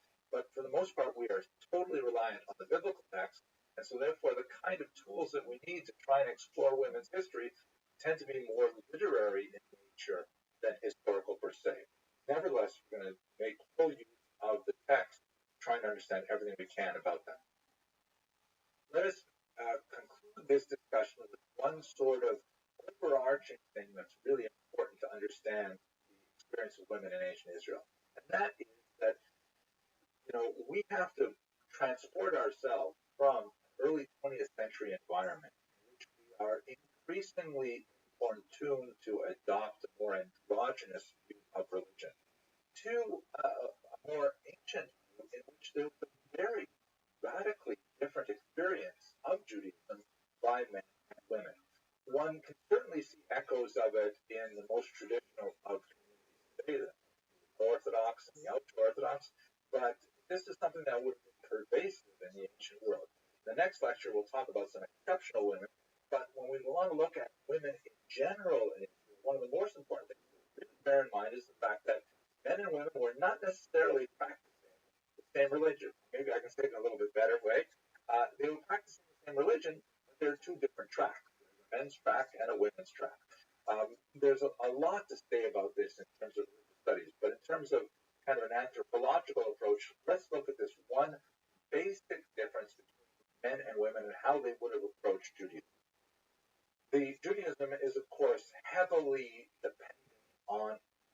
interpretation of the commandments. How exactly are Jews to translate the biblical text as mediated by the oral tradition and the Pharisees into actual demands on daily life? So one of the ways to categorize the commandments, which by the way will be a major enterprise of the medieval thinkers, and we'll return to that, God willing, in a few months, is to divide them onto four different quadrants shown here. So on the x-axis, we can place negative commandments, that is, thou shalt not, things you're not supposed to do, and positive commandments, things that you are supposed to get up and do. And then on the y-axis, we can posit those actions which are defined by time, that is, they're restricted to a particular time, or those which are open-ended and always apply. Let me give you a few examples. Negative commandment that is defined by time is no eating bread on the holiday of Passover, right? You can eat bread lots of other times during the year, but on the week of Passover, no bread. Okay, fine. How about negative not defined by time? No pork. It is thou shalt not, and it is not defined by time. Now, a positive commandment that is not defined by time would be something like honor your parents. You have to honor your parents. Kids, you have to honor your parents. There's no time when it's no longer applicable. What about a positive commandment which is defined by time? Let's say the prayers of Judaism, which are recited typically in a fixed window called morning, a fixed window called afternoon or mincha, and a fixed window called mahariv, chakras mincha marav. So this is one way you categorize the commandments by negative versus positive, and defined by time and not defined by time. To return to our discussion of women, here's the point. Women are obligated in three of these categories, but they are exempted from positive commandments defined by time. What does that mean, exempt? In general, it means women may choose to do these commandments if they so wish, and they will receive reward for performing these commandments. But if they choose to, they are exempt from performing them. There's exceptions to this rule. For example, lighting the candles Friday night, which is something which is specifically associated with women. That is a positive commandment, and it is associated with time. And women are generally considered obligated to that, or women at least are obligated before men are obligated. Another example would be drinking the 4 cups of wine on the holiday of Passover, also positive commandment defined by time. Women are obligated, and the Talmud goes through a whole bunch of these exceptions and why they are exceptions, but the general rule is as such. Now, obviously, this has tremendous implications for lifestyle because one of the most disruptive elements of a day, that's putting it in a negative, it's positive disruption, is prayer 3 times a day. And clearly, for women who are more likely to be overwhelmingly involved in duties of the home, childcare, and things like that, the exemption from positive commandments are defined by time are extremely useful. You can't necessarily run off to school when you have a screaming toddler. There's a lot more to say about why women were obligated in this way and not in another way, and whether the rabbinic formulations come after the sociological realities or the other way around. I will leave that with enthusiasm to people who are experts in religious studies and women's studies and so on. But nevertheless, this is the schema of women's experience in the ancient world and for traditional communities through much of the medieval world and even the modern world when you see the more orthodox communities. There are also, beyond this, specific experiences that women would have had that tend to be more biological in nature, like, for example, the regular visits to the mikvah, the immersion pool, and one of the most beautiful things that has been resurrected in the early modern period is the composition of specific prayers that are associated with women's experience of the commandments, such as going to the mikvah, experiencing menopause, childbirth, things like that, which are largely disappeared from regular canon of text because they were primarily guarded by men. A lot more to say about this, but we'll have to move forward into the future. So these kinds of religious structural elements help define many of the traditional divisions between men and women and their experience of Judaism and the world as a whole. Women tend to be relegated to the private sphere of the home, but not at all exclusively. We have lots of interesting examples of women extending into the public sphere. Women tend to be involved in particular crafts such as the production of clothing, very, very time-consuming work, the production of care of the diet of the family, and so on. Again, no way to say, and it would be inappropriate to say that this is universal, but it is certainly reliable to say that it was more common than not. In the next lecture, I'd like to look at three exceptional women, two of which are exceptional because of their accomplishments, and a third who is exceptional because we simply happen to know a lot about her, and otherwise she may have been an absolute average woman, and I'll give us some sense of what it must have been like for life in their case, the first and second century. I hope you found this video useful, and thank you very much for watching.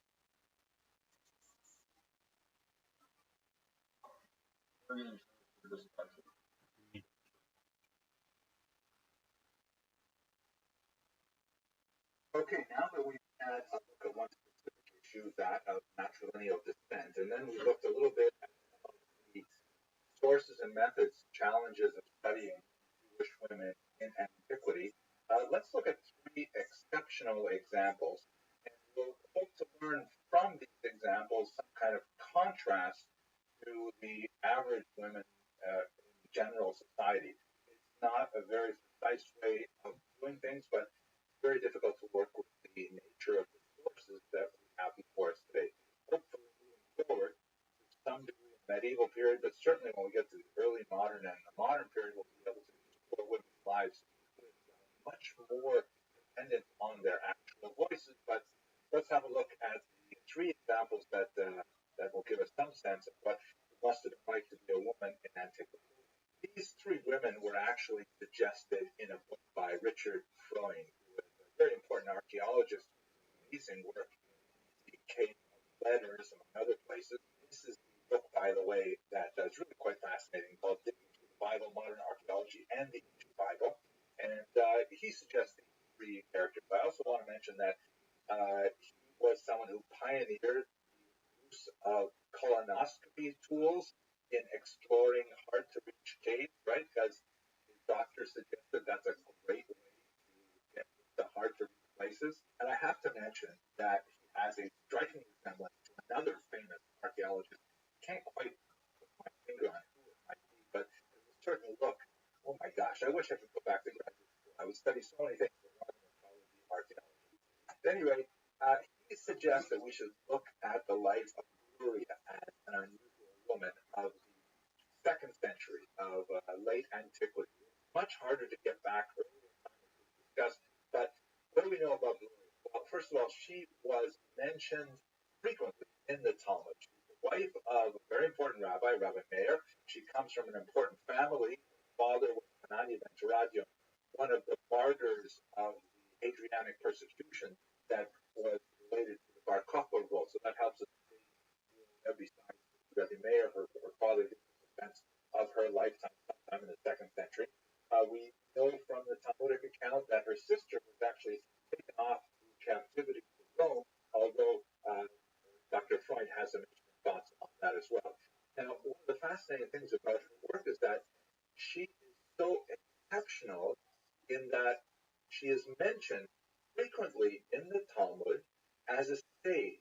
Let us understand that there are about 2,000 different Amoraim, or later rabbinic figures in the period of the Talmud, who actually have a named voice in this massive document.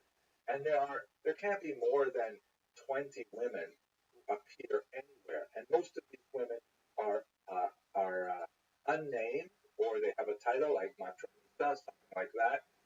Gloria stands out so much as being an incredibly important woman in the actual intellectual give and take of this massive document. She often corrects the sages who respect her learning, and she often does it in a way that has kind of like a biting sense of humor. Like one particular example, when she is accosted by another rabbi who asks her for directions in a rather, polite manner, and she snaps back at him saying, Galilean fool. Yeah, Galileo. Did you not read what it says? And she quotes another teaching: do not talk over much with women. You should have abbreviated your statement and simply said, which way to go, right? In other words, she's sort of throwing the teachings of the rabbis back at them. And there you get this sense that sometimes there is kind of like a proto-feminist critique in the things that she says. But that's a minor aspect of her teaching. Her life story and the kind of things that she talks about are often profound and very deep. She speaks to the nature of personal tragedy in life, like we see with her father and her sister, and also with the children of Rabbi Meir, who died on one particular Sabbath, voice terrifying kinds of things, God forbid. She's really a teacher of phenomenal depth, of halachic wisdom, of acerbic wit and perspicacity, and an amazing woman.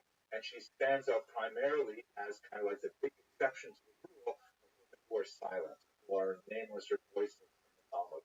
The end of her life is described in a bizarre passage that is only recorded 1,000 years after her life in the commentary of Rothschild on the Tractate of Avodah. It doesn't occur anywhere else in rabbinic literature, and although it appears in a very authoritative commentary that of Rashi, a great sage, nevertheless, it's so out of character with what we know about Rabbi Meir's life and what we know about Bruria's life, but it describes her end as being very ignoble. I'll leave that up to the rabbinic scholars to debate the nature of that particular story. Nevertheless, Bruria stands out as one tremendous counterexample to the vast majority of women who did not have the same kind of access to Torah learning that was so exemplary of her life and activity. So that's an exception in terms of the realm of scholarship, which of course would be extremely important in the development of Jewish society over the next 2 millennia. Another very important figure now in terms of politics would be a figure known as Berenice. She was actually royalty in the literal sense. Her name was Julia Berenice. Her dates are somewhere around the year 26 through the year 85. She was the daughter of King Agrippa I and his wife Stichos. Now, you will recall that there were a few puppet kings in the Roman period in Judea. Some of them were very powerful, like Herod the Great, who was Berenice's great grandfather, if I calculated that correctly, and others were quite diminished in authority. King Agrippa I was one of the latter category. He happened to be a more sympathetic figure. He's quoted several times in the Talmud, usually in a very positive light. He ruled from the year 41 through 44. As a royal Jewish princess, as she was married off primarily for, purposes of lineage and connections, things like that, to one Marcus, who was the son of Alexander Lysimachus of Alexandria. He, in fact, was the Alabarch of Alexandria, essentially the leader of the Jewish community there. And not only that, he was the nephew of a very famous Jewish philosopher, Philo, who we'll speak about, God willing, in another lecture. She was widowed, and then she remarried her uncle Herod Polio of Chalcis, widowed a second time, and then she went and she essentially moved in with her brother Agrippa II. Josephus, in this context, reports a really nasty relationship rumor about the two of them, which is unusual because it is not repeated by Roman historians of the time. It's not impossible because it was not an unknown practice among Romans, but for Jews it would have been extremely scandalous to say the least. At any rate, at this point she was like at the peak of authority. She was referred to as Regina, meaning Queen, Basileia, also and she actually served famously in the trial of Paul later on in this capacity. We had a look at this earlier. She married a third time to King Ptolemy II of Cilicia, who actually converted to Judaism and was circumcised and so on.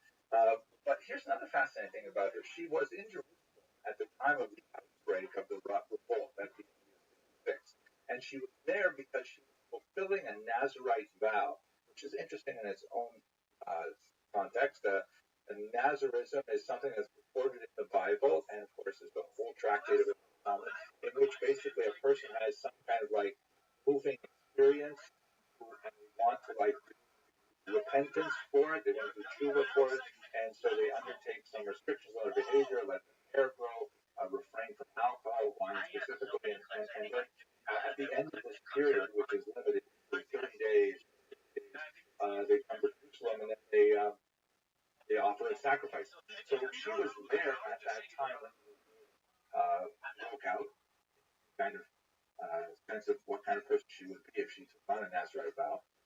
And she stood up to the rebels. She went to Gestas Florus, the procurator, who was very unsympathetic to the Jews, and she appeared before him barefoot to beg for mercy for them, but she was unable to stop either the Roman onslaught, and she was unable to control the rebel outbreak as well. She ended up fleeing Jerusalem when the palace of her brother was burned down.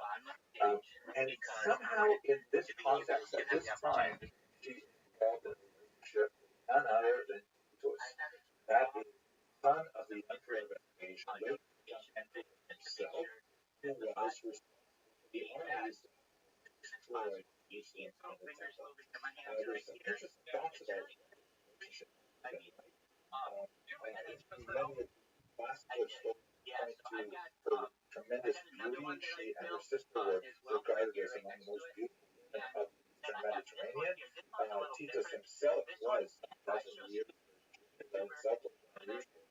Others point to the very unusual relationship between Titus as a conqueror and Berenita as the representative of a conquered people. And so that this relationship might have been more of a hostage situation than an affair. At any rate, the Flemings are very interesting interpretation. Her relationship with Titus might have been instrumental in allowing the refuge in Yavne to persist. Recall that Rabbi Yochanan ben Zakkai famously asked for a retreat so the sages could stay somewhere safe and not participate in the revolt and not be destroyed, and this was granted. So Dr. Freund argues, interestingly enough, that maybe it was Berenice's relationship with Titus that allowed this to happen. If that is the case, then of course she contributed to the survival of Judaism and Jewish people as a whole. The relationship with Titus was somewhat stormy. It was viewed by many as quite scandalous, and ultimately she was forced out of Rome, and Titus died shortly thereafter in the year 79. She's a fascinating, exceptional individual in the sense that she's at the very top of society. She is involved in things that loyalty are involved with, with marriages or setting, relationships between marriage and so on. She's involved in the highest levels of government, emperor. She deals with, huge political issues like the revolt. But this is clearly in contrast to the vast majority of women who left no trace on the political record that we have. But it is worthy to note that it is in the romantic relationship that we as well. The relationship of Berenice and Titus has been celebrated on a number of works, literary, musical, and so on, including La Clemente di Tito, the Mercy of Titus by Wolfgang Mozart, I think. Her role in this relationship has been celebrated in Western civilization far outside the Jewish awareness of their existence. Let us now turn to our final exceptional individual. We looked at Gloria as an example of exceptionality in that she was such a renowned scholar. Berenita, because of her high level of activity as a princess. And now we have a woman who is exceptional in that we suddenly get a huge amount of detail about her personal life, although otherwise she would be unknown to us. Now, speaking about a woman named Tabitha, I'm only going to speak for a few minutes right now, but I would urge you to have a look at works on her by Dr. Hannah Cotton, by Dr. Cohen, and others. I also have an hour-long lecture on Tabitha that goes into much more detail. She was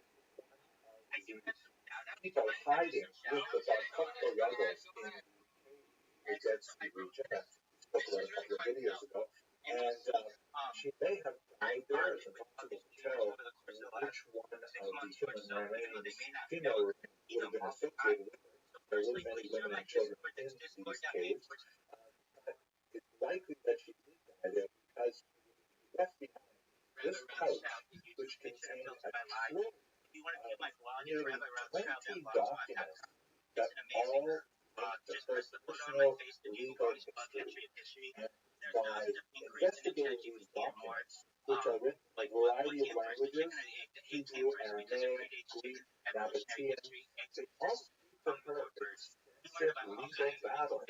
And in these legal battles, she saved these documents, also like marriage contracts, things like that. She saved these documents because really she was deeply involved in these battles, inheritance issues, property that her parents left to her, and also property that one of her two husbands left to her. That second husband had a co-wife, right? They're in a polygamous relationship, not unheard of at that time. And she was disputing with her co-wife orchard of date palms, things like that.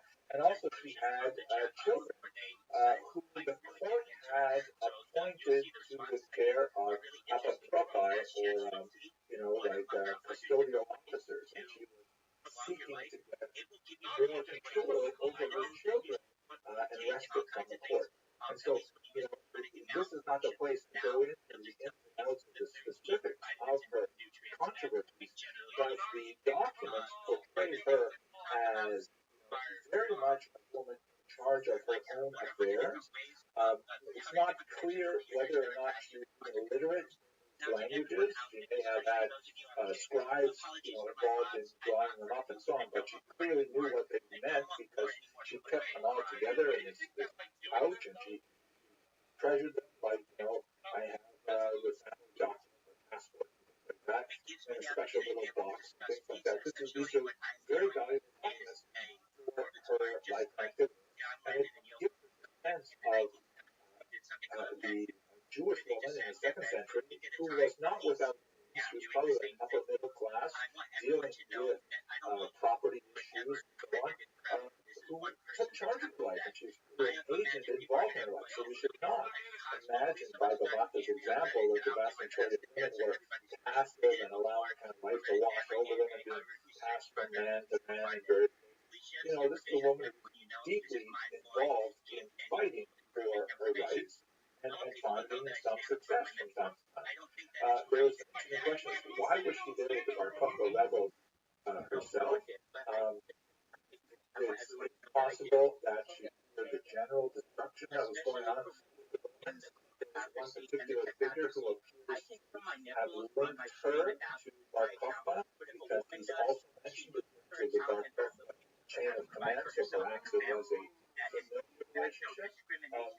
Really don't know, but we get a sense of an average woman who has a very important detailed legal history, like many of us do even today. And so this is a corrective to the huge silence that we get from the sources on women in general. So she's exceptional, not so much in what she did with her life, but the fact that we know a lot more of her life, and it feels and I know we got some controversial streamers out here too.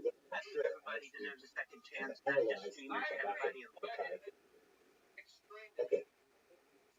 This definitely going to be incorporating more and more discussion of Jewish women into the lectures as we move forward in time. But the next series of lectures are going to deal with the Jewish dynasty. Okay. Thank you very much. No, I don't think you're going to die. Has anyone ever told you that? No. Okay, so when I talk about life extension technology, we may be able to get you past age 80, 100, 120. But using technology like stem cells and nootropics and human growth hormone and ambrosia therapy, at this point, the platelets of younger people for the benefit of older people, perhaps other things like cold shock therapies. Okay, we'll get you to 120 years old. Eventually, your body's going to break down.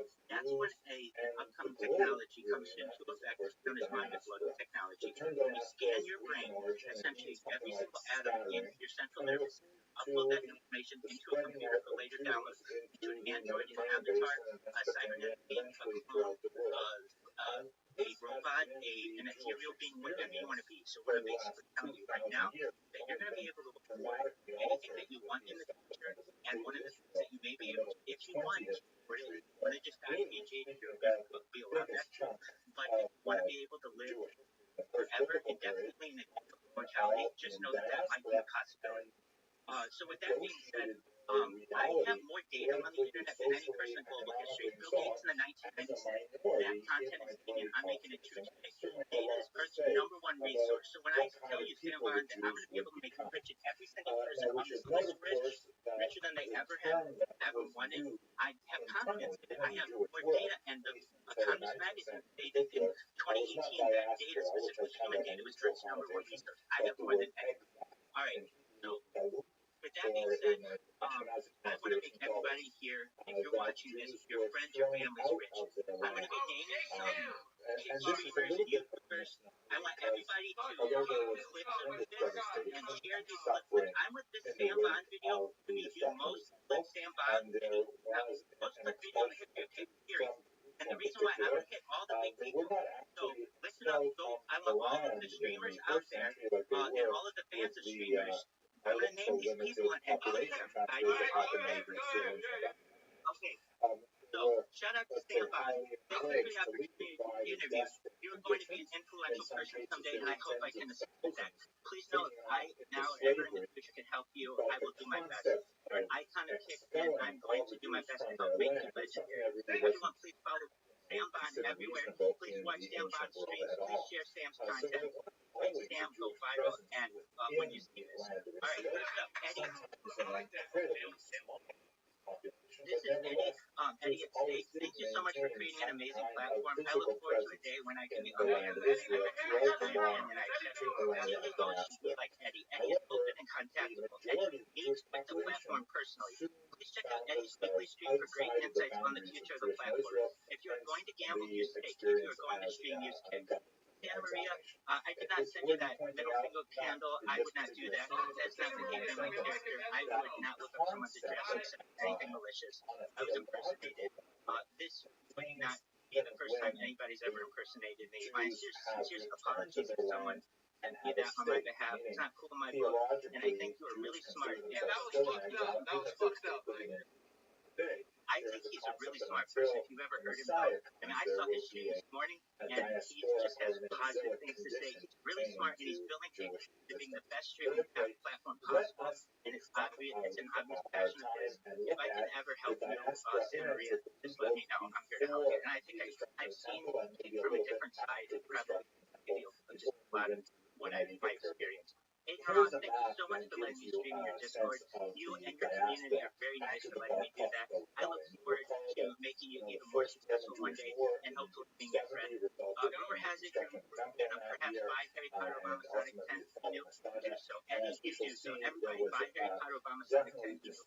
Eddie is going to be even richer than he is. So it's a cryptocurrency. It's huge. It's based on data. The next person, Cameron, thank you for letting me spam you. I think you're a decent-minded individual and a trailblazer for women, especially in gaming. I respect how much you stream so much. Your grind is amazing.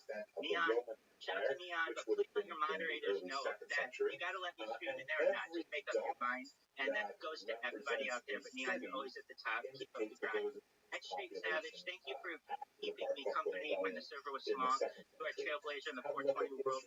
I'm for the decriminalization of all drugs, 420 everywhere. One day 420 will no longer have a stigma because of the efforts that you've made. He has a great card as well.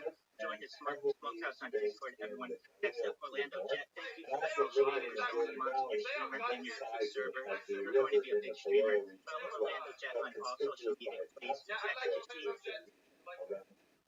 He's a really great guy. XQC, shout out to you and your community. You're one of the biggest streamers on Kick, and your efforts shows. Shout out to Posty for keeping Kick entertaining. It would be cool to let me back in your Discord. Your Jordan Kobe LeBron photo is missing. I want you to know that I want peace everywhere in the world for everyone. Malibu Bailey, you are incredibly intelligent. Check out her stream and follow all her social media. She has a beautiful mind as she has as beautiful a mind as she does a soul. Will Scam Live, almost no one What else do we think about Malibu? enemies of the in the land of I just met her once, but she was very intelligent. We played chess together. Low scam life, almost no one grinds on Kick harder. This man deserves KCIP. If you are ever bored, say hi to Low Scam Live in history. Always has 100 plus viewers. Please follow Low Scam Live on all platforms. I love Low Scam Live. Ari is amazing. Almost no one out there is streaming as much as he does on Kick. He's a throwback streamer and he has a bold soul. I love you, Ari. Shout out to you, you're amazing. Shout out to ISO Street, you're a giant streamer in your community. Please, like Mario, pleasure to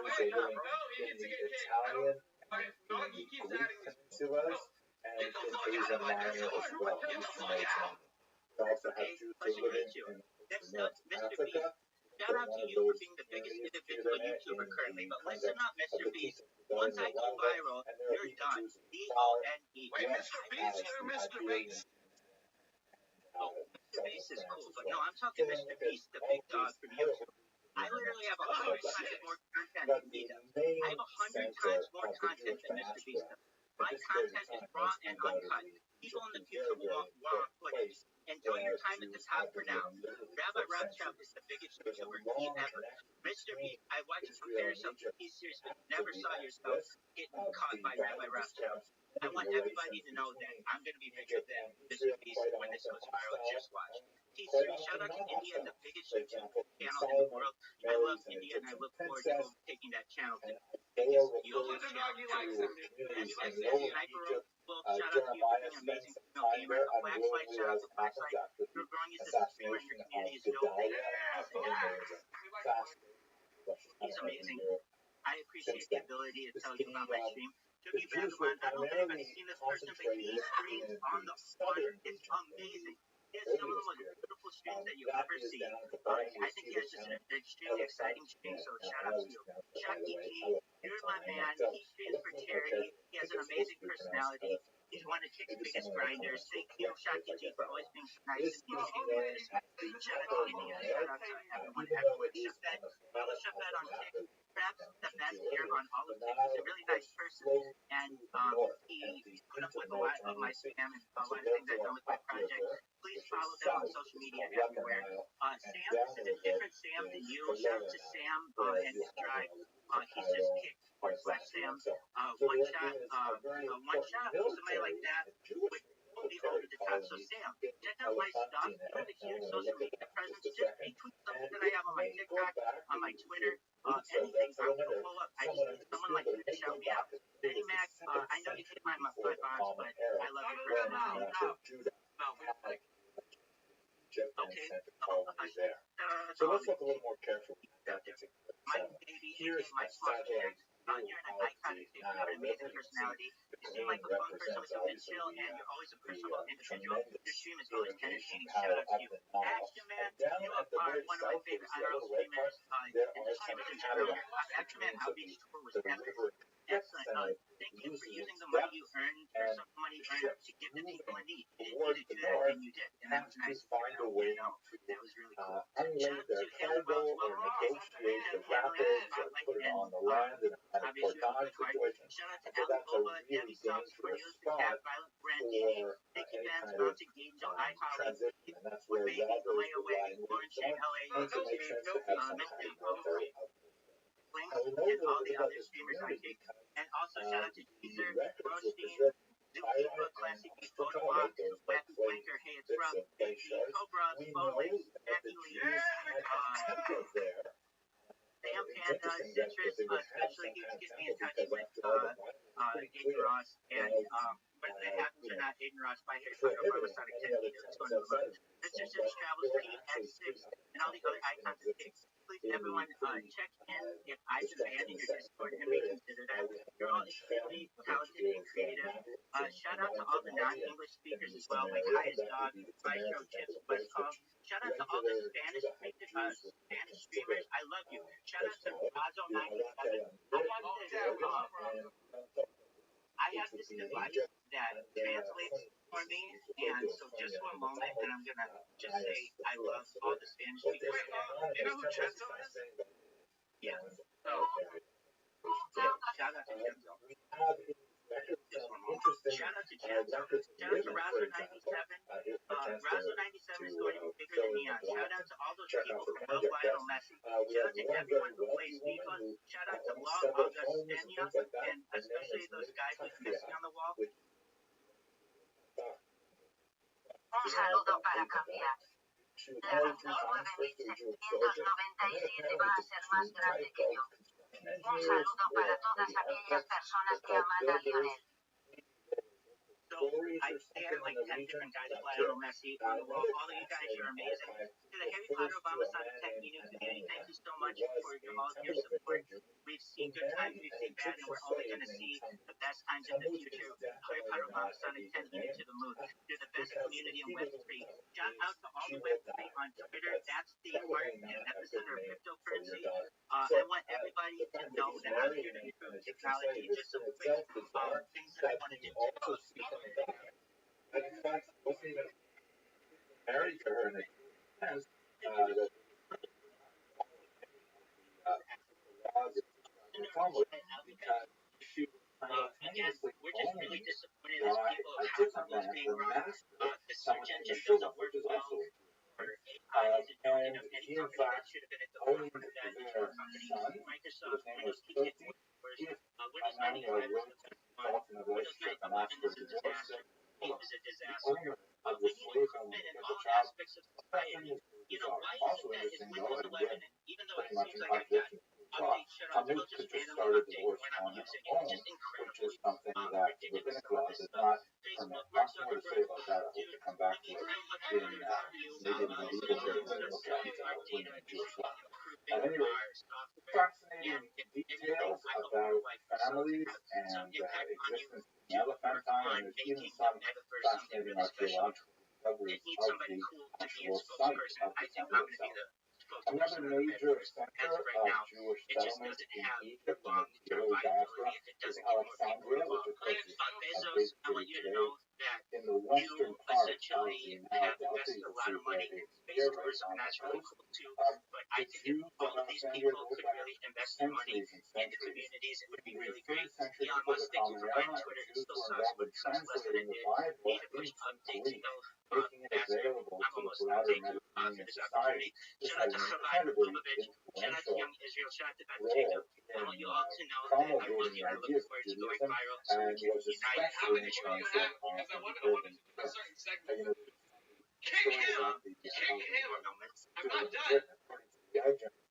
Shout out to the breast lovers, 70 the rabbis were Hasidic brought world, in, the and they were Haredi, all put in 70 Templars, the different Baba's, rooms, the and classical orders. and Absolutely, the Slonim, translated, and they all Talos, came out Aharon, and compared not what they had Hasidic done, Orthodox and they people, all Jewish the Jews, everyone. exact same translation. Everybody's got to improve their Yiddish and their Hebrew and their Aramaic as well, and we'll do so together. Spread the word. Rabbi is more data than anyone. This is a big deal. If you're Jewish, please spread my streams and my Discord with every Jew you know. We're getting the band back together. My mashpucha, my family. If you're not Jewish and you want to be Jewish, this is the place to do it. We're going to be a light to nations. Shout out to the Rabbi Yosef Mizrahi and Professor Henry Abramson for making your content so widely available. Your goals are pillars of Judaism for generations to come. Shout out to my Oh, family, hey. the pastors, Oh, I didn't. Oh, hey. You're never gonna believe this. How you doing, sweetheart? Good. How was your day? Listen, well, I did a. Do you know who Stan Bond is? But your day was long.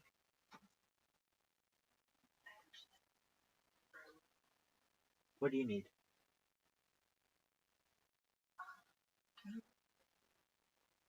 I wish I could.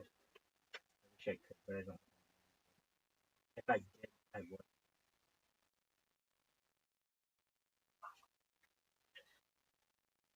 I did everything I could for you today. You know who Stan Bond is? He's this live streamer. I was just in a stream of his about a couple hours ago. Right now it's uploading, and I did a shout out to you along with a ton of other people. But like, you're a small time streamer, and you're named up there with the biggest streamers on Kick. And I wanted you to know that I care about you. And I want you to be successful and doing that. There's one caveat though. As I'm saying your name, I said misinfo. The other streamer, Sam, comes in and interrupts me just briefly, so you can't hear misinfo that well, but you'll hear it. You'll appreciate the effort that I made. I wish I could help you, sweetheart. Okay, so let's talk about this. Can you get food stamps? Why do you say no? Do you not know what to do? Okay, you're not eligible. Do you have a full-time career? No. Oh, okay. Can you go to your parents for food?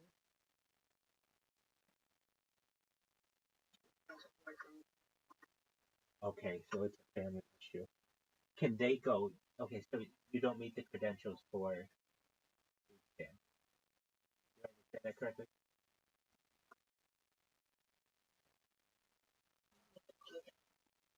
Pardon me?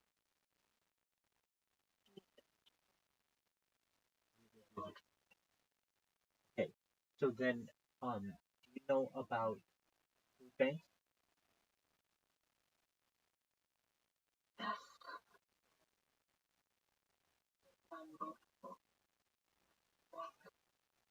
Okay, so there are none local, and you have to walk. Is it walkable? Okay. Um, what about your friend who you've been seeing at night? Can he help you?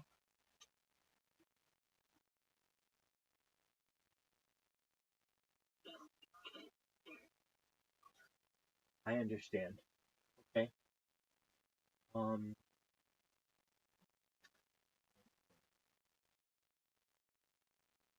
have you thought about seeking independence and no longer being independent?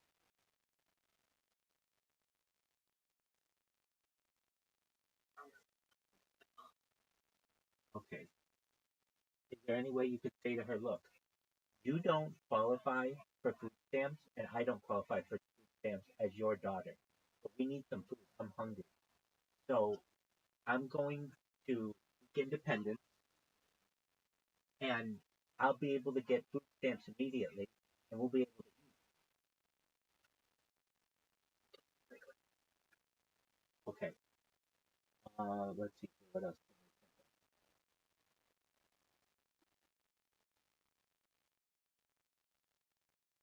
Okay. Um, I mean, look, there's nothing wrong with if you need to and you're desperate, turn a trick.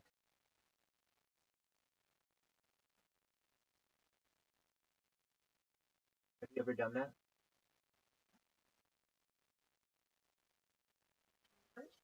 Turn a trick?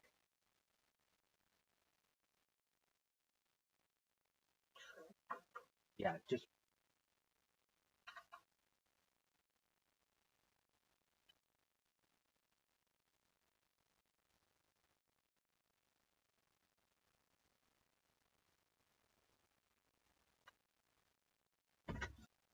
okay. Um, Currently editing a video. Okay. So, yeah, turning a trick. Basically, let's just say I've maybe done it when I've needed a little money. I've usually been able to support myself, but if I've ever wanted extra money, I can take money on the side and have sex with women, not men, just women, and that's something you could consider as well.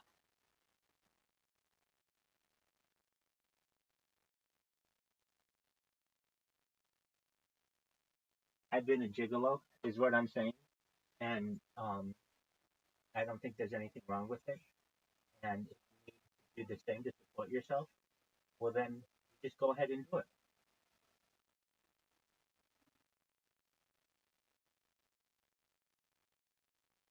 And you can wait. Yeah, it is. So let me explain. I'm the king of helping you here. Okay, so here's what you do. I'll give you the websites to use. You'll be able to start making money tonight. Okay, so what do? Um, you create a profile. You're great looking. You don't have to show your face. And what you do is you write a profile saying what you'll do, and You can put a menu if you want. Yeah. I'm telling you, if you don't have anything else to do, that's what you do.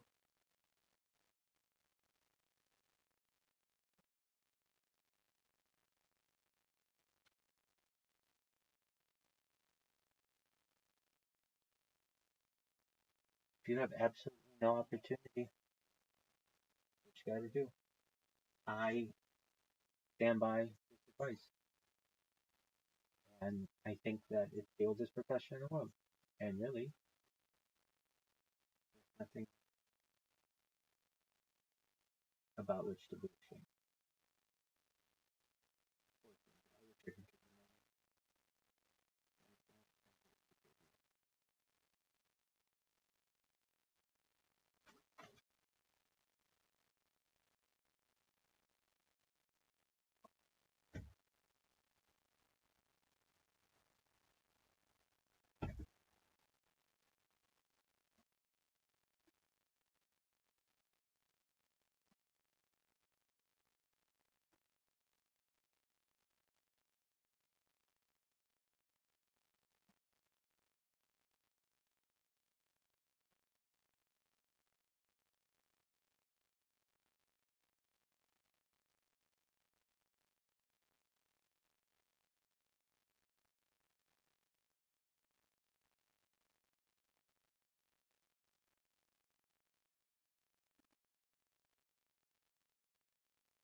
Hashtag life extension technology.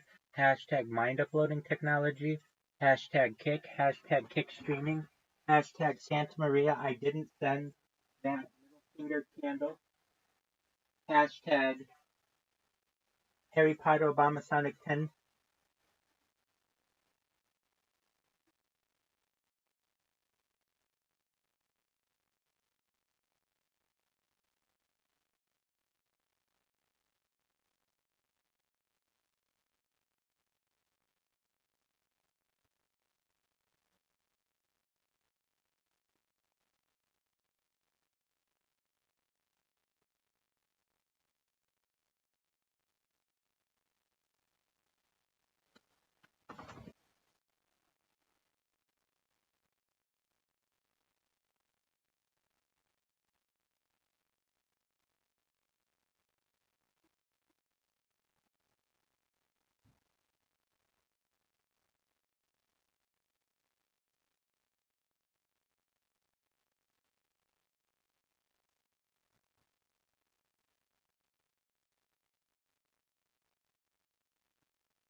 Hashtag cryptocurrency. Hashtag investing.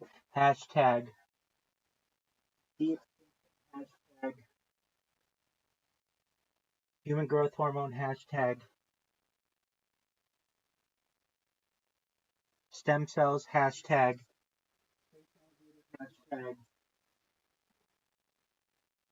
antimatter. Hashtag Bob Lazar. Hashtag anti-gravity. Hashtag alien disclosure. Hashtag the disclosure project. Hashtag Dr. Stephen Greer. Hashtag aliens. Hashtag extraterrestrial. Hashtag ufology. Hashtag viral. Hashtag trillionaires. Hashtag space trillionaires. Hashtag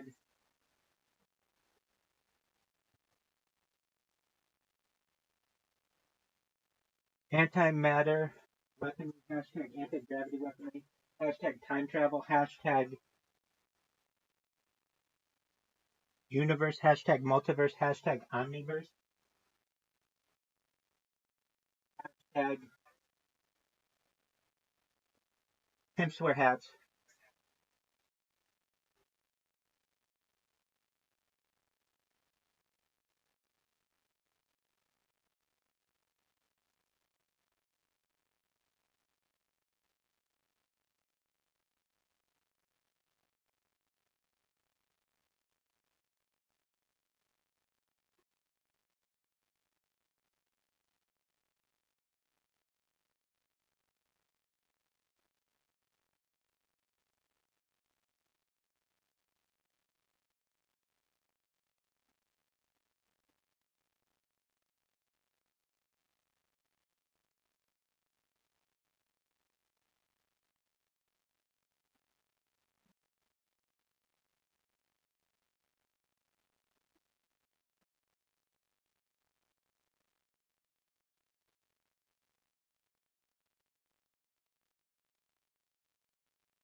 RTG, doing what I do.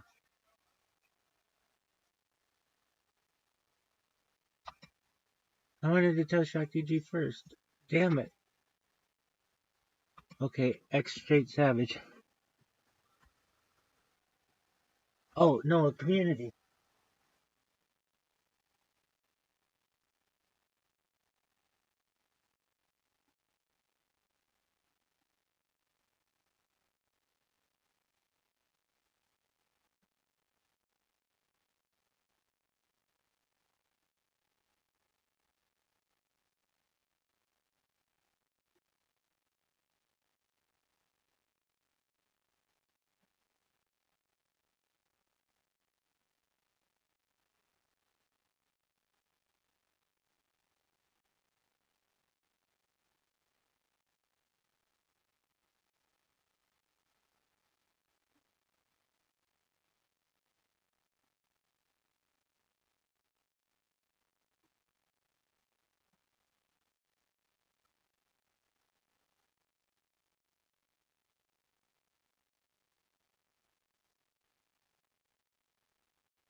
That's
Hey you. Hey. Hey. Um. You have to watch 39 minutes of an interview right now. But I talk about Harry Potter Obama Sonic 10 email a lot. Go to at Rabbi Rothschild on YouTube. I can tell you exactly what it is. YouTube.com/@ Rabbi Rothschild. It's the first thing that just got posted. It's in the Telegram. Go to the Telegram and hit play, and I'm gonna listen to it as you listen to it because it is the best I could do. I plugged this fucking coin so many fucking times. I plugged it with billionaires, man. So that's a good thing. Oh, Zoot's here. Yeah, Eddie Craven. Yo, Zoot, did you see the interview yet? Um, it's with Sam Bond. Yeah, it just posted. I just posted it in the Telegram. If you look at the Telegram in the last 15 minutes, just scroll up, you'll see it. You got it. You got it, my friend. I did a really good job. I know I did. I plugged this fucking coin. I talked about the Telegram. I talked about Aiden Ross. Aiden Ross. I think I told Aiden Ross to buy the coin 3 fucking times. No. We almost had Action Man there, but this is gonna go to Aiden Ross. So, like, just you should watch it. I know you guys want to play. I know you guys want to play golf, and that's cool. But I would really appreciate it if you'd watch it. Let me see if I can fucking play it in here. If I can't,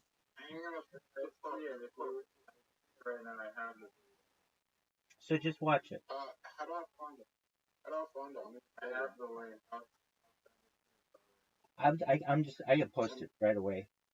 I got it too. Watch it. Yeah, absolutely. We can play first. I got it. Thanks. Absolutely. I mean, I could tell you what, we could play. I can play it, and yeah, let me play it, and We both know about the plan. Know about the plan. yeah, but this is like chance to I go love the viral. coin. I love listening. I'll watch it. It's 30. I tried that hint the coin.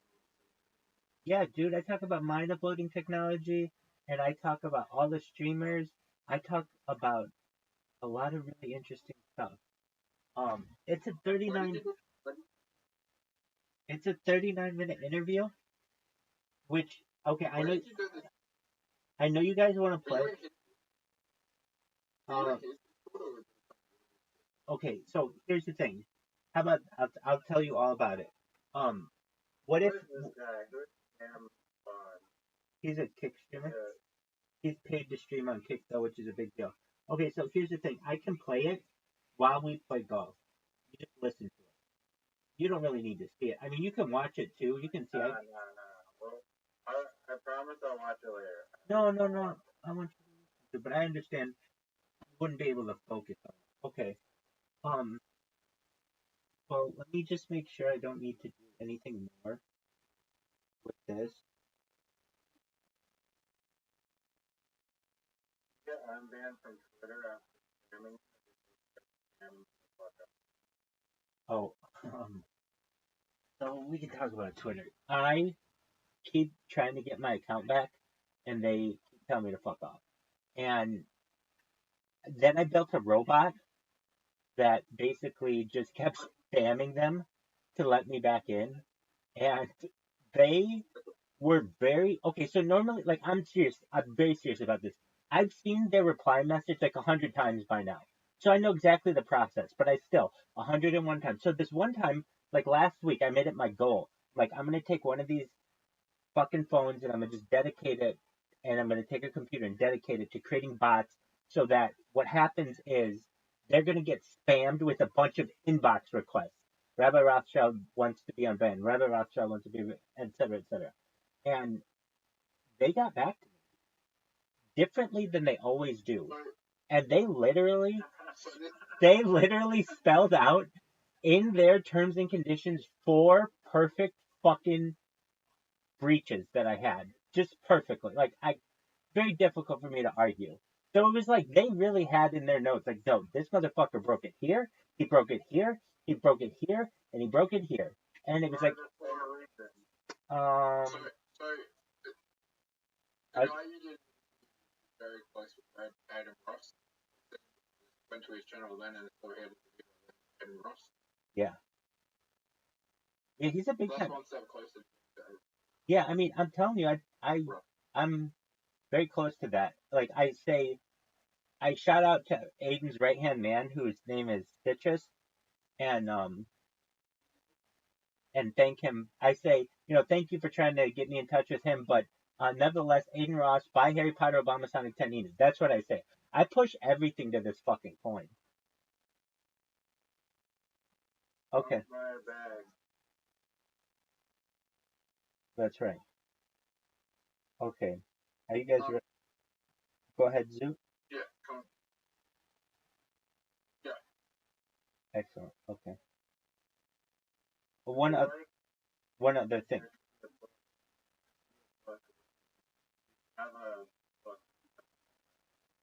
Well, that's what the stream is. Oh yeah, definitely. I understand. Okay. Riser and Zoot. Here we go. You should be seeing the alien/skeleton one. That'd be the most boring book to read. I'm sorry. You never know. It might be super exciting.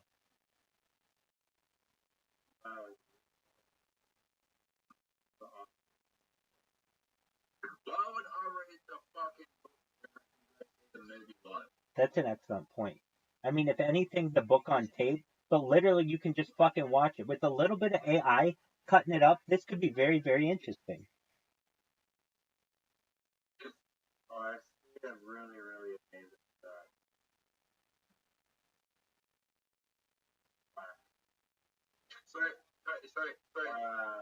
Hey. Wait. Let's just all appreciate that shot as the best shot.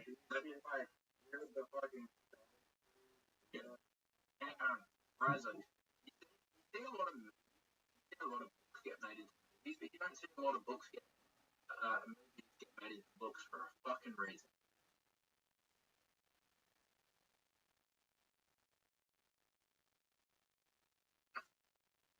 I have a question. You think people are gonna sit through like the world's longest movie?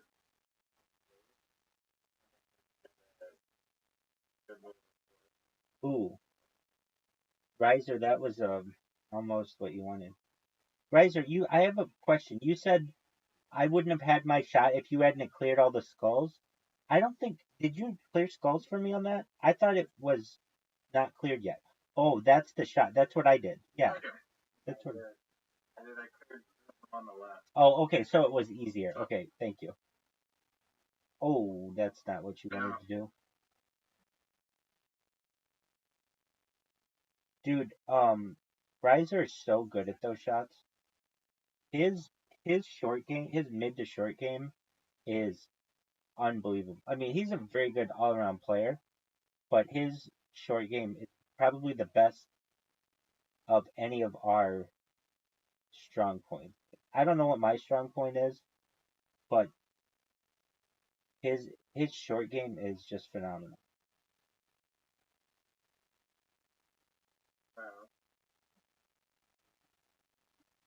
Definitely. I mean, and his shot here, while that didn't do what I thought it was going to do,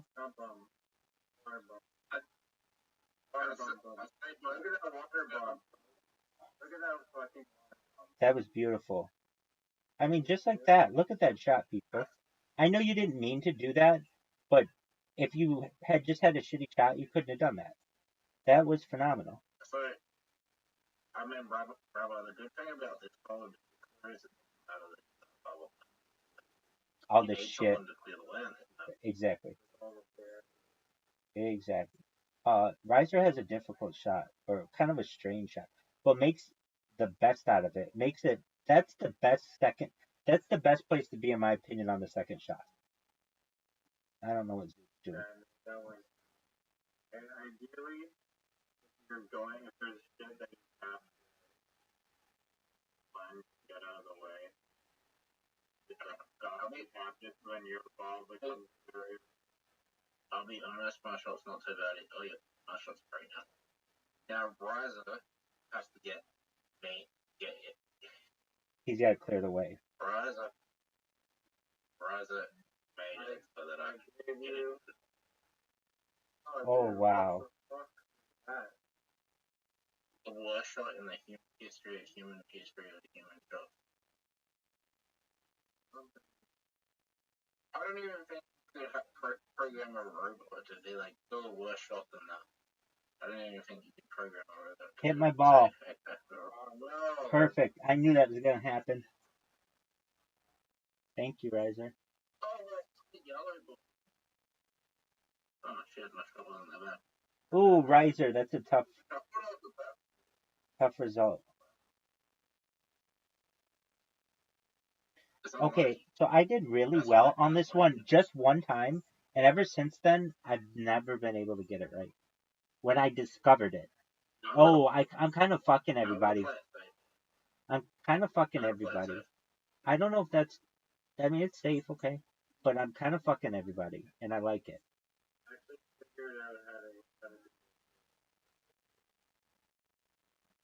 Oh, yeah. Oh, yeah, you fucking worked on that. That was actually a better shot than it. That was fucking amazing. You guys are good.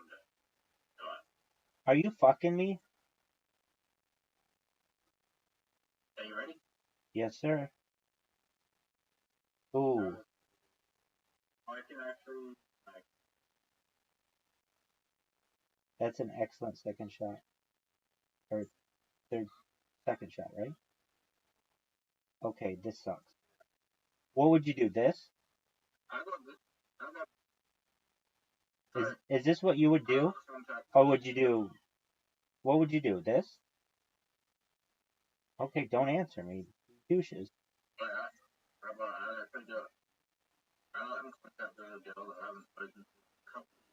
I thought you said... okay. That's amazing. That's amazing. I thought you said... Just a visit. Good on you, dog. We're gonna make it for the first time.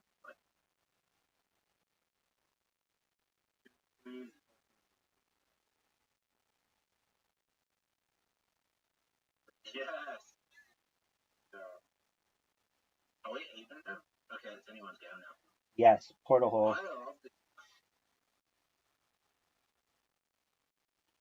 You're not even that good at it. No, I'm not. But it's just so challenging. It's fun. Oh. Did you guys do a full? I did.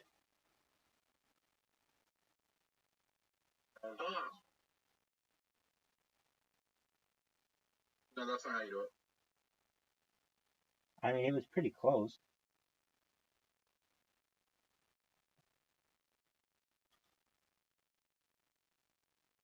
Oh, Rosie, how did you get in?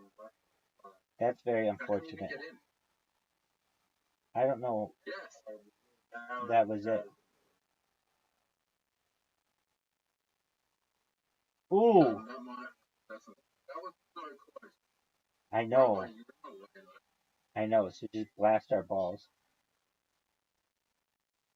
Look at him trying to, like, fucking... I've got an idea. Oh, that's the shot. What a good shot. What happened? Oh, it went in and out. If you weren't in my way, I could have angled that a little bit better. Right.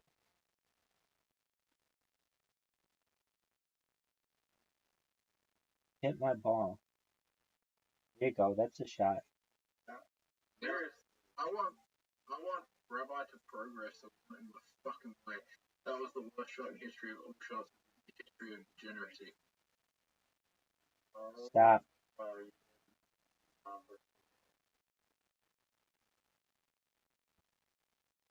Oh, no. Stop. That's unfair. If you think it's unfair, look at what happened to Riser. Because he's shit. No, he's just taking wins now. There he goes. That's the shot. Now Riser's in my fucking plane. Sorry. Greatest. Yeah, get out my fucking way. No. I hope you get into it. How do you keep making that shot but taking it back? It's the same thing that happened to Riser. Wow. How? And he's in my way. Right. Get it. Yeah. Yeah. Knock him out of the way. I could get it in the... You can get it in the next shot, right? Wow, I can't believe I didn't hit his ball. So, I have a feeling Riser...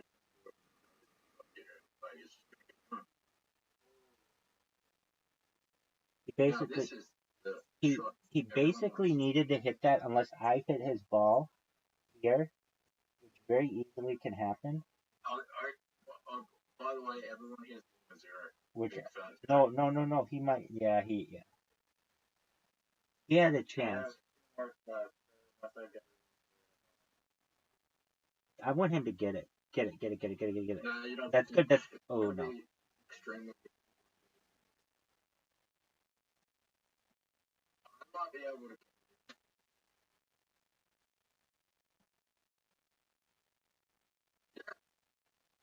Ooh.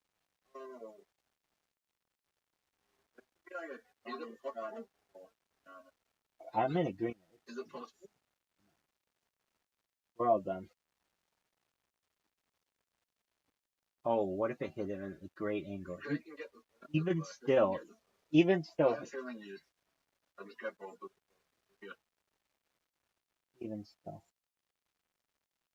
Very, very difficult.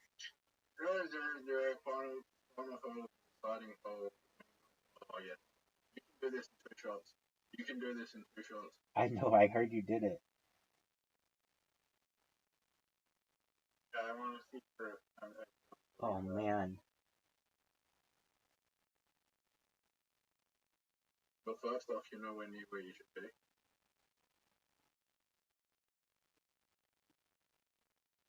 Alright, the problem, Raza, is you're in my fucking way. Right. Oh wow, that was beautiful. No, I can't. You're in my way. Yeah, I fucked up. Get a free shot.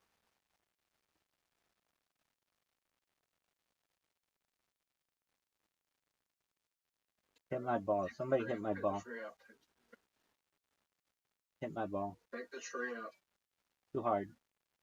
This ball's flying. In the water, maybe? No water? Oh. Yes! He did. He gave him a point. You gave him an extra shot, basically. He's gonna hit the Frankenstein into the water, though. Psych. Alright, watch this. But the good news, I have a feeling you're going to hit Frankenstein. Oh! The good news is you made life so easy. You ready? Yep. Oh wow, he just took everything out. I made everything. I made life easy. Brother. Rabbi. No. I kind of have to get this through 2 portals. Do it. You can do it. You could. Unless. Unless I do this. Oh, what an almost amazing shot. What the? I played very well that game. Even though I didn't score on some of the holes. You guys didn't either. 1, 2, 3. Alright, ready?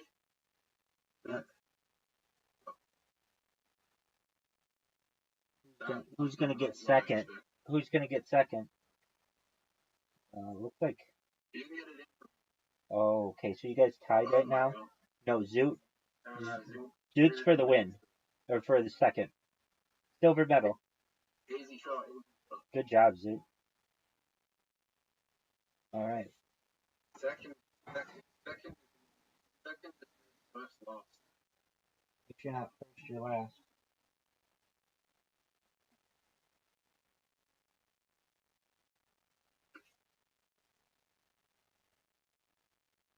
Okay, this is. Dude, take out some of that shit. Perfect. That would be great. That shot? No. Just take out all that shit. Take out all three of them. Oh, what a. Like, what the fuck was that? I don't like that shot. It's a bad angle. He has a perfect, easy shot. Short. The double line.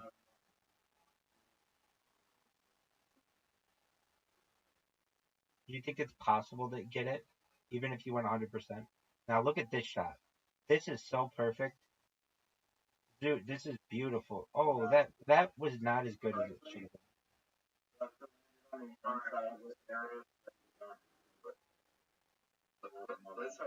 Oh, look at this shot.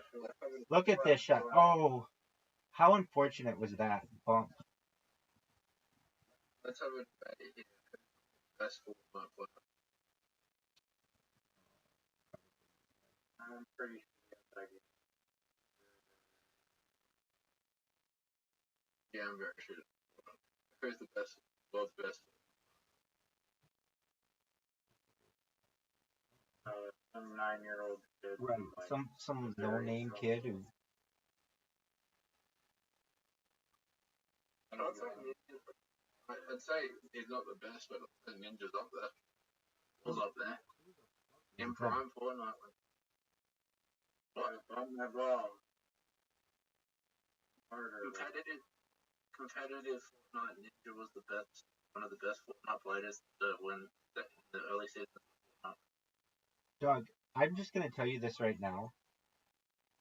Zoot has, or Riser has absolutely no care in this. Who are these people? You're referring to them like we know who you're referencing. That was an amazing shot. Dude, that was an amazing shot.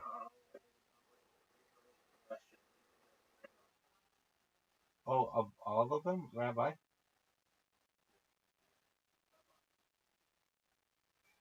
Perfect. Okay, so you're saying there is a streamer called, what was it called? Fortnite something? Fortnite Ninja, and who else?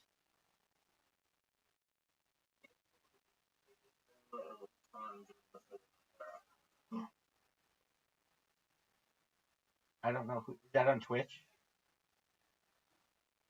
Okay. I don't know who that is. Riser, do you know who this is? Ninja?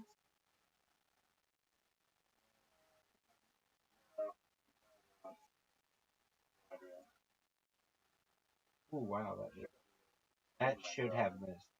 I was just fucking around. Of all the streamers, I am. I tell everybody in this. I tell everybody in this video. Zoot, you're gonna love this. I tell everybody in this video I am bigger than Mr. Beast. I say Mr. Beast is done. D-O-N-E. I say D-O-N-E. Oh, this is unfortunate. That was not fortunate.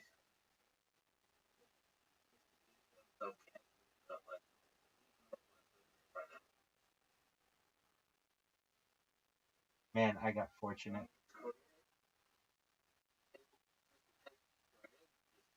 On a downward spiral, going down, but it was just up only, and now it's just down only. Look at this shot. He'll be fine with that lunch, that Beastables. He's gonna be a billionaire from that.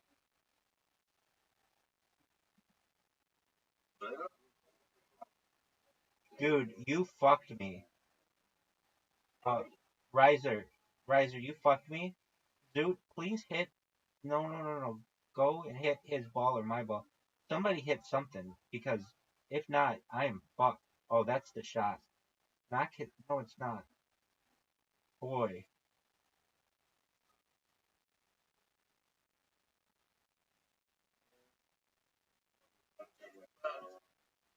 But the thing that's not Mr. Beast is all the P. Diddy drama. Everyone's forgotten about all the Mr. Beast drama and the whole focus of P. Diddy right now. Riser, that was an amazing shot. Riser, that was an amazing shot. Riser, what in the fuck are you doing?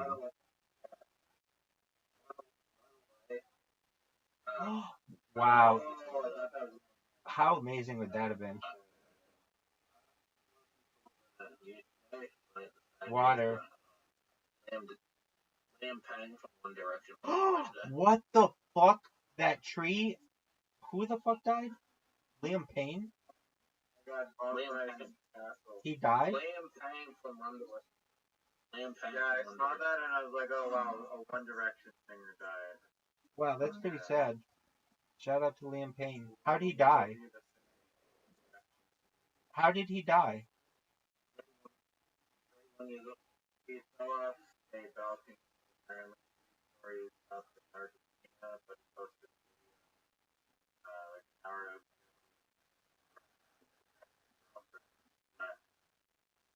I have no idea. But apparently he grew up with a father, wife, jumped off. So, I don't know. No one knows. But he fell off a balcony and died. Maybe he was killed. I think there'll be more to the story. This is my least favorite hole of all the holes.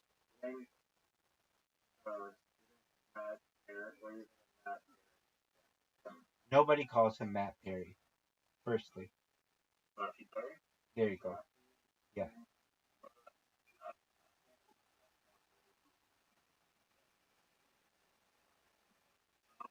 I think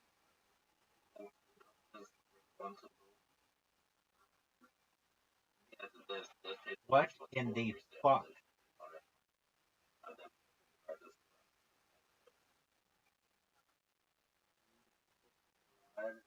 Oh, what a shot. Riser? Riser. Riser. Doctors deserve to be sitting in prison for life, but they definitely need a consequences and have their medical license that is taken away from them at the very least. Riser. That was No, I think my mom works Go on the black. healthcare and we just don't have like a universal healthcare normally.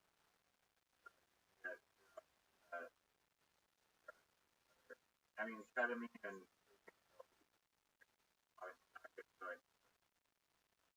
Right.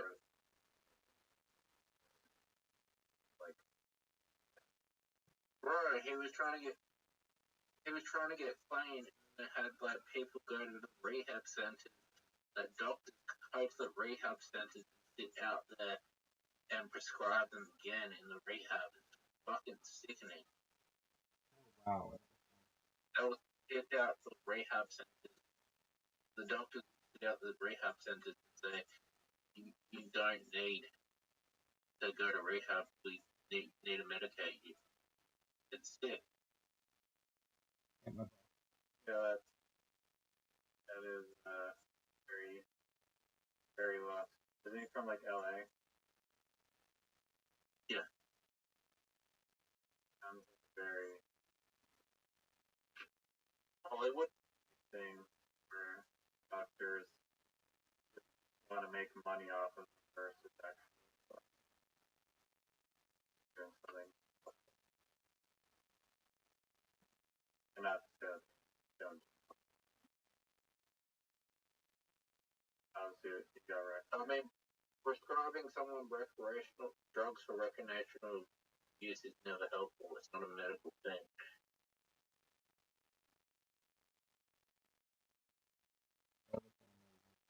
That was a very high IQ Newfie shot.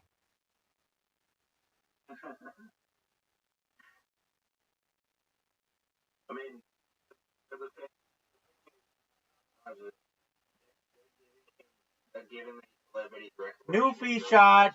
Did you see that Newfie shot? That was high IQ. That was 4D chess.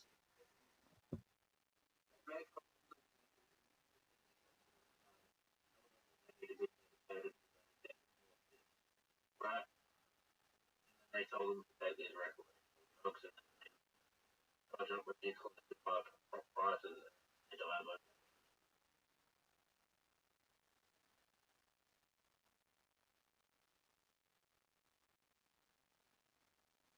I just don't have much respect for any drug dealers, to be honest.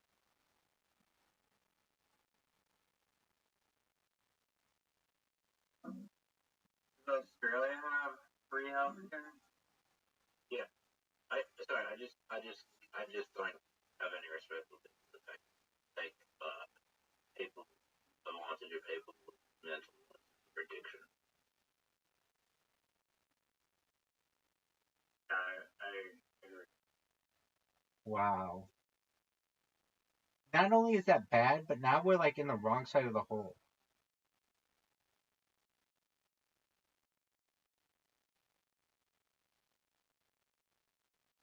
Go in the water. No, he's got a perfect shot to avoid that. Oh, you're good. You're good. Oh, what is that?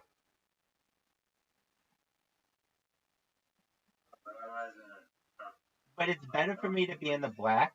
Truthfully, you watch. It's better for me to be in the black like that because then I can move the ball wherever I want to. Aside from that, like the other way, it sucks. If your ball doesn't go in, I have a chance. Ready, Zoot? This is for Zoot. Zoot. Dude, that was terrible.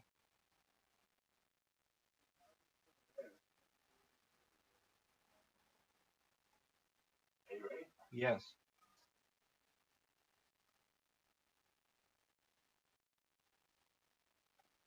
Riser.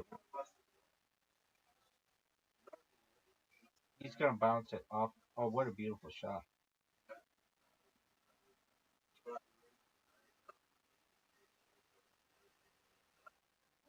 Well, it's not gonna be here.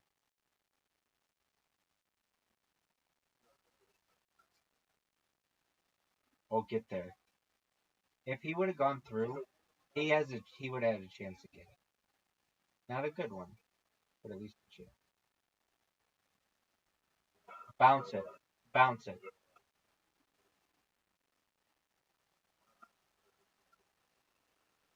Look at this.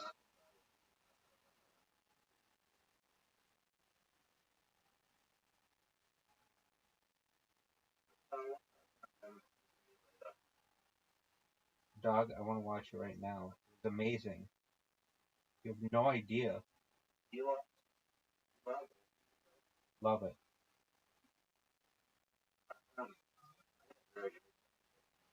Yeah, I used to. I used to not be able to do it, but I have grown out of that because I want to, I critique myself and how I can get better.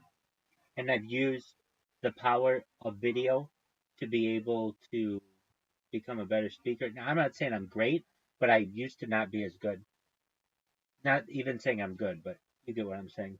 All right, I'm good for now. I want to watch this fucking interview. Watch it with me.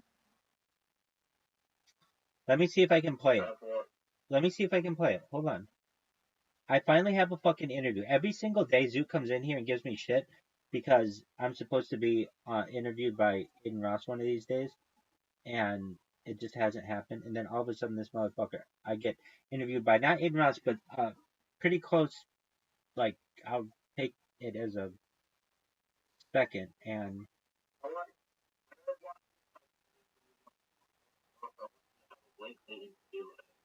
okay, we'll fuck each other if you want. Let's just go viral, baby.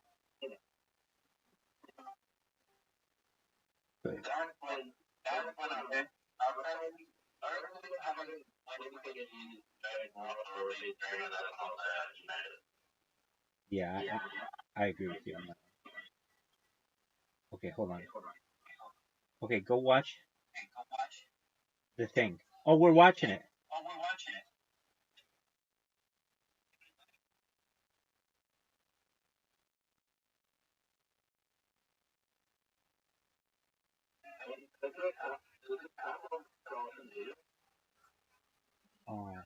On Kick it does.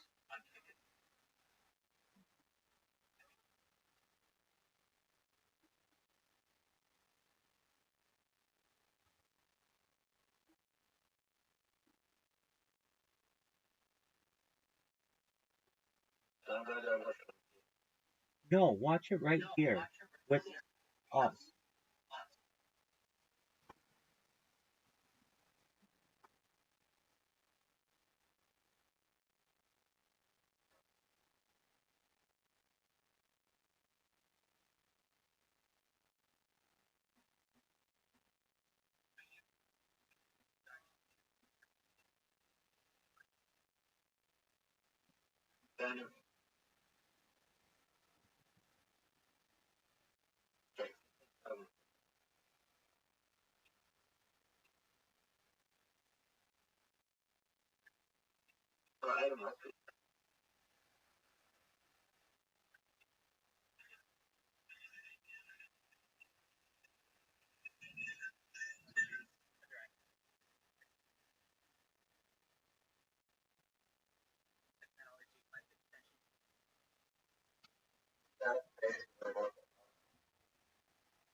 I am this guy. I just didn't know what he was referencing.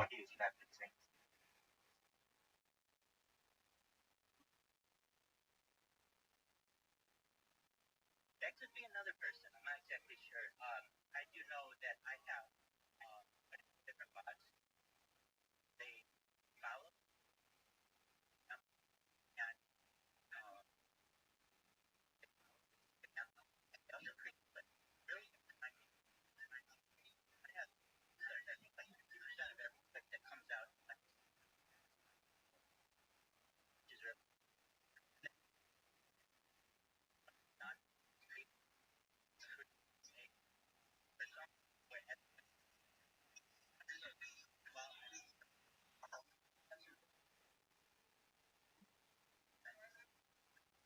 well yeah and voluntarily I I'm live on YouTube. I'm on 33 different devices.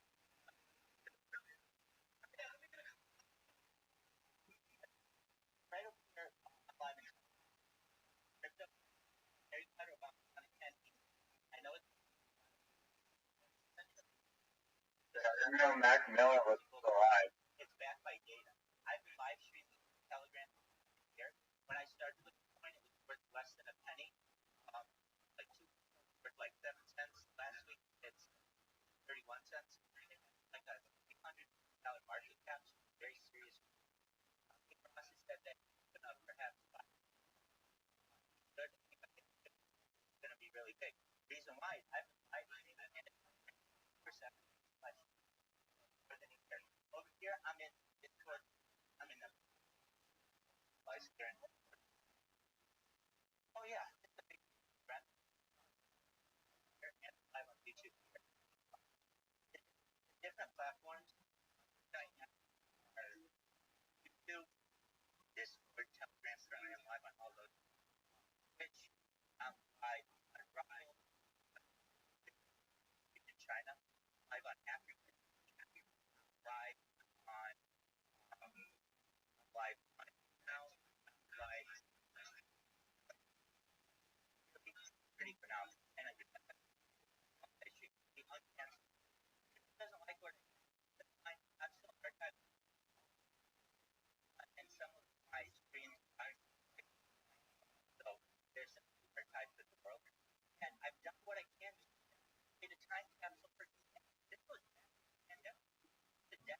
our best not to.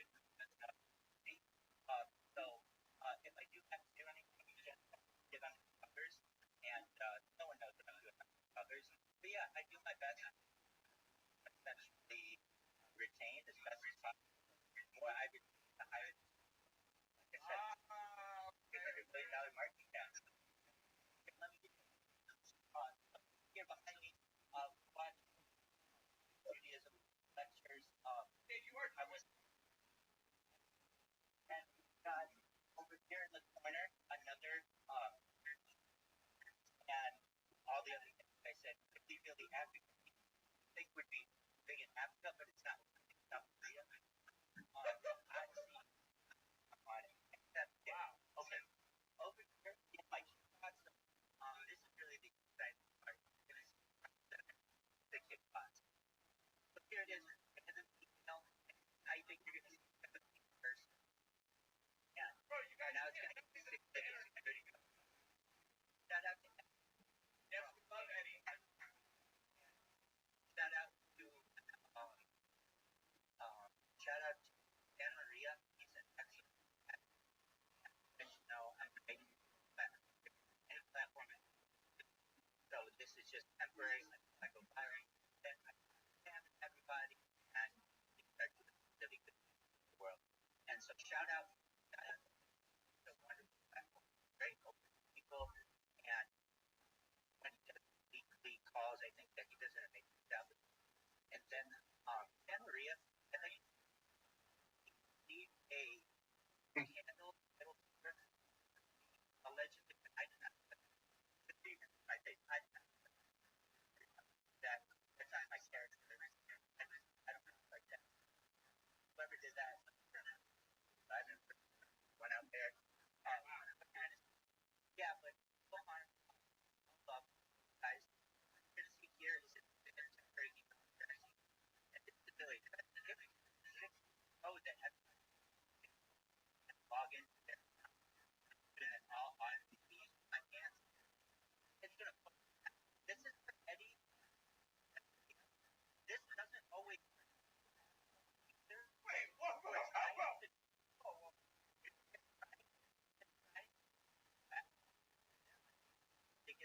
Unknown error. Seeing it right now. Not and I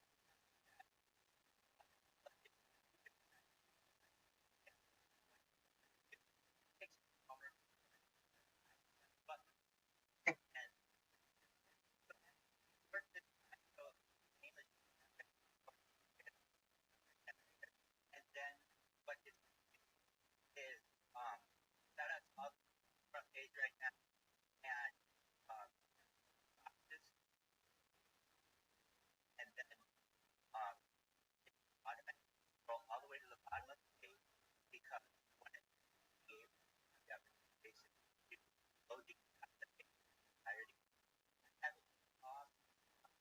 different notification and things just to make sure the bot could be ads as possible. You see its little fingers moving. My hands are right here.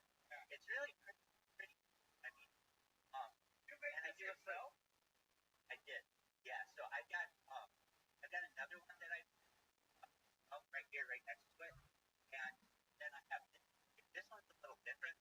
This one again, I show with I'm live record right now. Some of them kind of I created a bot. I of this when you get kicked out, it looks like this. And so if that ever happens,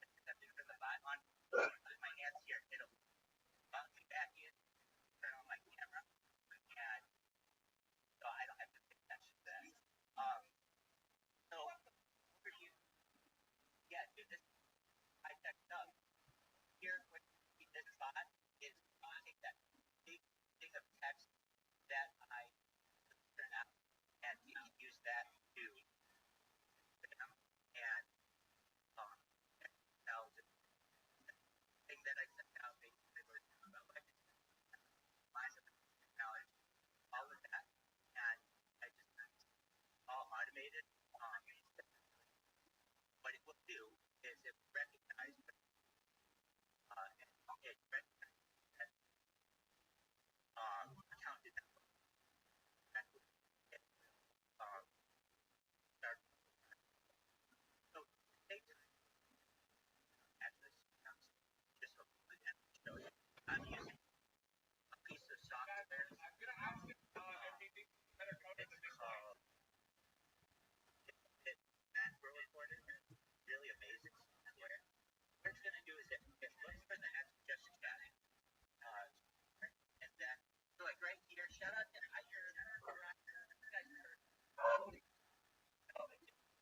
you know exactly.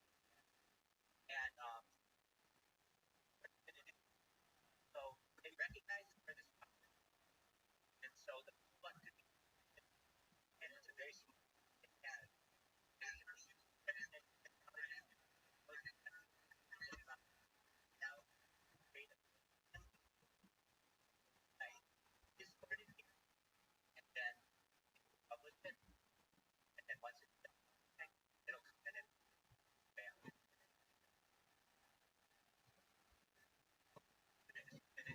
Delay on your chat and everything. So that's basically how the body. In addition to here in Australia, my other boss, I'm on different Chromebooks here. I'm live on Nathan Rothschild Discord here. Neon, we can talk about Neon's Discord. Neon, get your shit together and moderate. Invite me back, and every time that I try to say that Nathan stream. So this goes for everybody for moderators. Moderators, unban Rabbi Rothschild on Discord. I won't spam you. All I want to do is bring the together, and with that, I do have shout outs. Go ahead. Excellent. So I wrote this really hard. I bonded with all these people over the course of 6 months or so, so they may not know it because I see them all the time. I'll be back later. Please join my Discord. That's What in the fuck, Zeus? Stay here. It's almost done. Watch the rest of it. All right, it's almost done. When you're interviewed, I'll watch your interviews.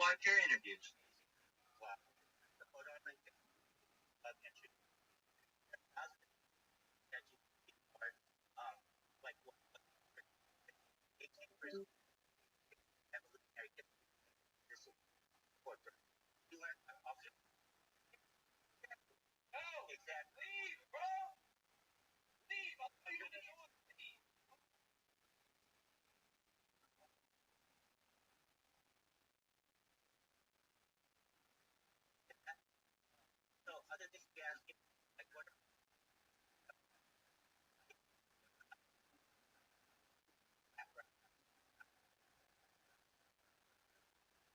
and I asked all these basically allowed that they like really get you'll see I get that's really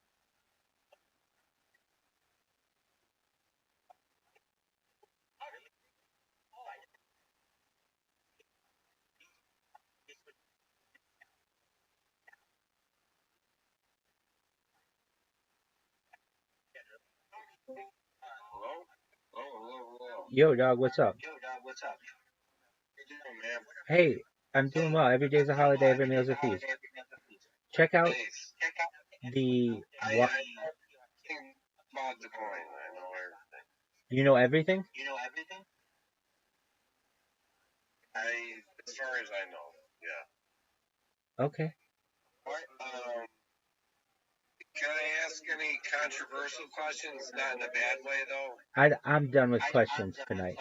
I was interviewed all day today. I'm good. You can ask me any questions you want to know. Well, I was wondering, what do you think of Crowley? Not in like a weird, like I'm not trying to be annoying about it kind of way. Because I find that interesting. I understand. We're watching an interview right now, my man. So just watch the interview. I'll answer questions tomorrow. I've been answering questions all day today. AMA on Reddit. Go to the AMA on Reddit, dude. There you go. Look at my AMA on Reddit. What's going on? Look at my blog. I talk about that kind of stuff. So take a look at rabbi.blogspot.com. Look at it. Look at the one rule we have here. Do as thou wilt. Okay, yeah. And like in an honest way, do you think everybody does as thou wilt in the general sense, like an honest sense? Do whatever you want to do. Okay. Watch the interview. Press the watch together. I just did watch your most recent interview. Somebody posted it. Oh, On the amazing. Telegram. Oh, okay, perfect. So you're from Harry Potter, Obama Sonic 10, you knew? Yeah. Do you believe in magic? Oh, wait, hold on. I didn't know you were from Harry Potter, Obama Sonic 10, you knew?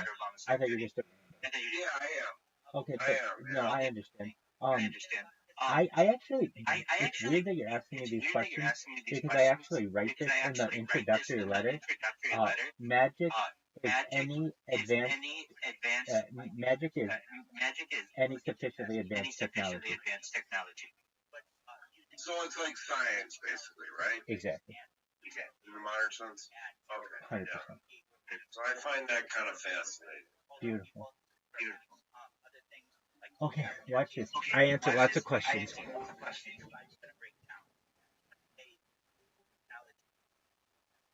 you watching Kill Tony? Oh, we can.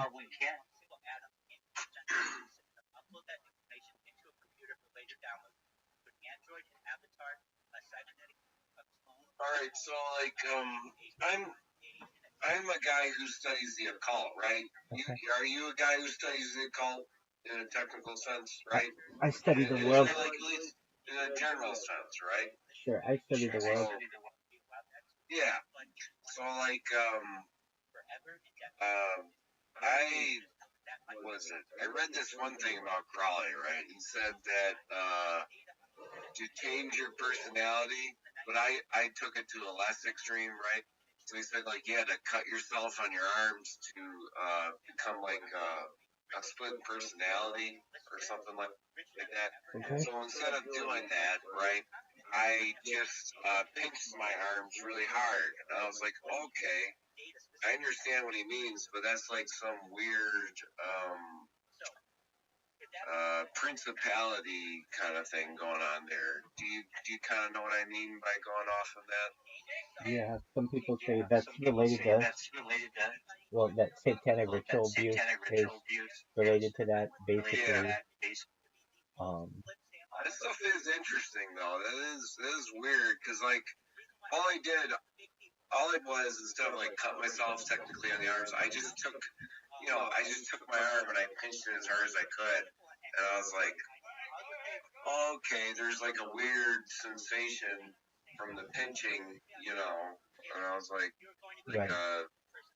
what do you call it? Like a personality change kind of thing going on there. That can happen. I was like, all right, I kind of get that, Trauma can cause this.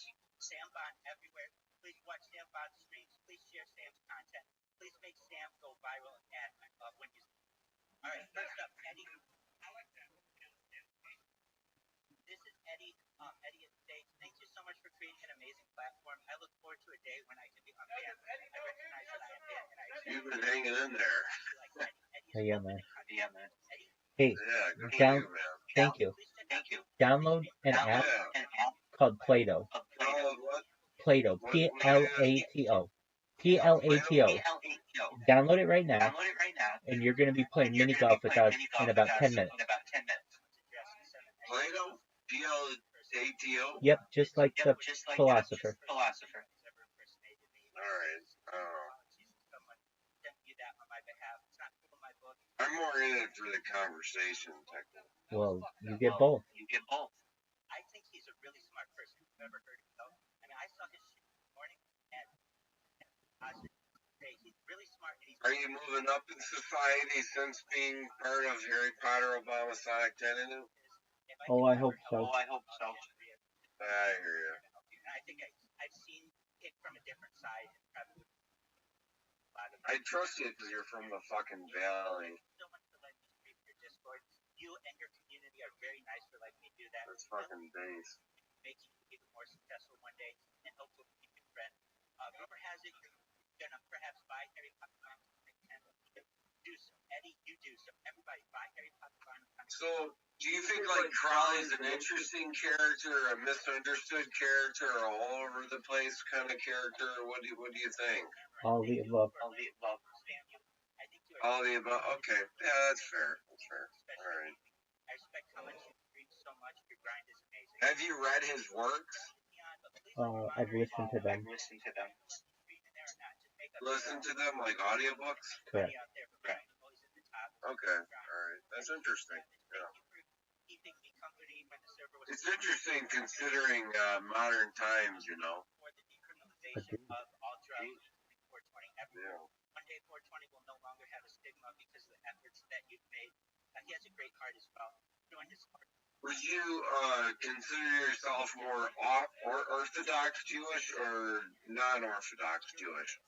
I'm postmodern Orthodox. So basically, Postmodern Orthodox. Yeah, So like kind of coming from an Orthodox position, but like coming into the modern context, right? 100%. So to speak. 100%. Upheaval against the Jews in the year 38, Go ahead. which some have called actually the first one. This was the greatest loner race. Loner race? Loner race? Yeah, like the most have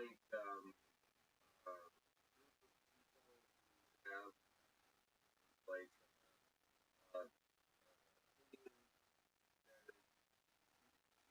sounds kind of like very individualistic kind of possible probably. I think that every group of people has their own individualistic people.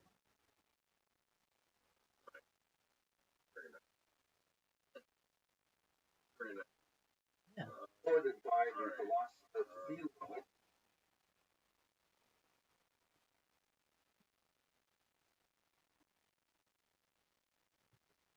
That's what makes it interesting. We're done. Who approached the Bible primarily in a Greek sense. Philo was extremely important in introducing a new philosophical way to understand the Bible. He did not get that much traction in the Jewish tradition. He did not write in Hebrew, he wrote in Greek. And many of his ideas were really quite contrary to much of what the rabbis were talking about, but nevertheless extremely influential in the Christian community, not so much on the Jewish. Do you know what her name means? Just a moment. As a result of the intention. Wait, I can't hear you. What? Jewish Just one moment. First, he ruled in the middle of the first century for a few years, and he visited the region. Jews locally asked him if he would maybe intercede with his friends in Rome on their behalf. He chose unwisely to have a kind of a gaudy parade What was your question? of Alexandria, and Greek rivals actually mounted sort of like a mock. I think it means like delicate. First, and sure enough, it eventually translated into violence. It means delicate or weak. It was a Roman official. Okay, in Hebrew it means delicate. In Hebrew it means delicate or weak. And ordered, among other things, that the Jews Did you know that Samson is a window? Okay. I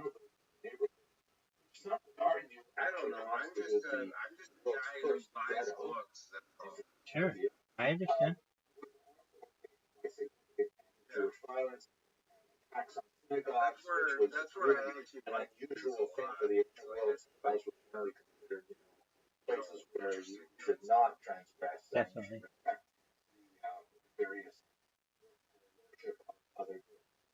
One of those occasions where that was ignored. The new emperor, however, laid down the law and established the status quo ante, where the Jews were, nullified. He beat the fuck out of everybody, job, right? And then what took him down was a chick named Delilah. Egypt played a very important role in the early diaspora. Thank you very much for watching.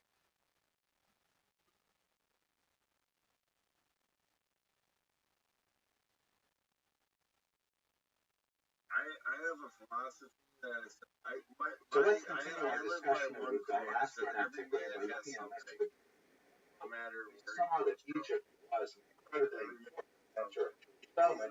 Babylonia is perhaps more distinguished because it is the location forced the original home of the patriarch Abraham, but nevertheless Jews were forced to live there in the Jewish history lectures. Right. And those 2 centuries were periods in which there were forced removals of Jews from Israel to the region of Babylonia, and it's more appropriate to use the term exile than Babylon in that context, but even those exiles were partial. They only represented a small portion of the overall population. The majority of the population remained behind in Israel, impoverished, probably gender imbalanced, because it means weak or delicate.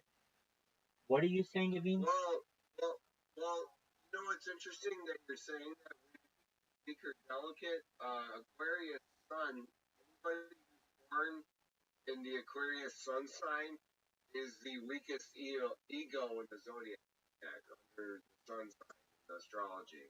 I find that kind of fascinating. Very cool. Yeah. Otherwise,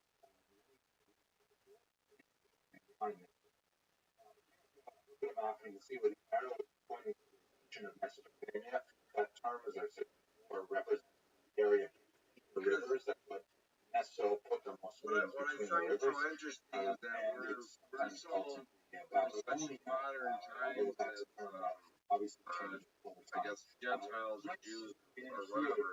We're in such modern times that we think it's on the occasion of the entry exile to Babylonia, he says, thus saith the Lord of hosts, Jeremiah 29, verse 4, the God of Israel, unto all the captives whom I have caused to be carried away captive from Jerusalem unto Babylon, build ye houses and dwell in them, and plant gardens and eat the fruit of them.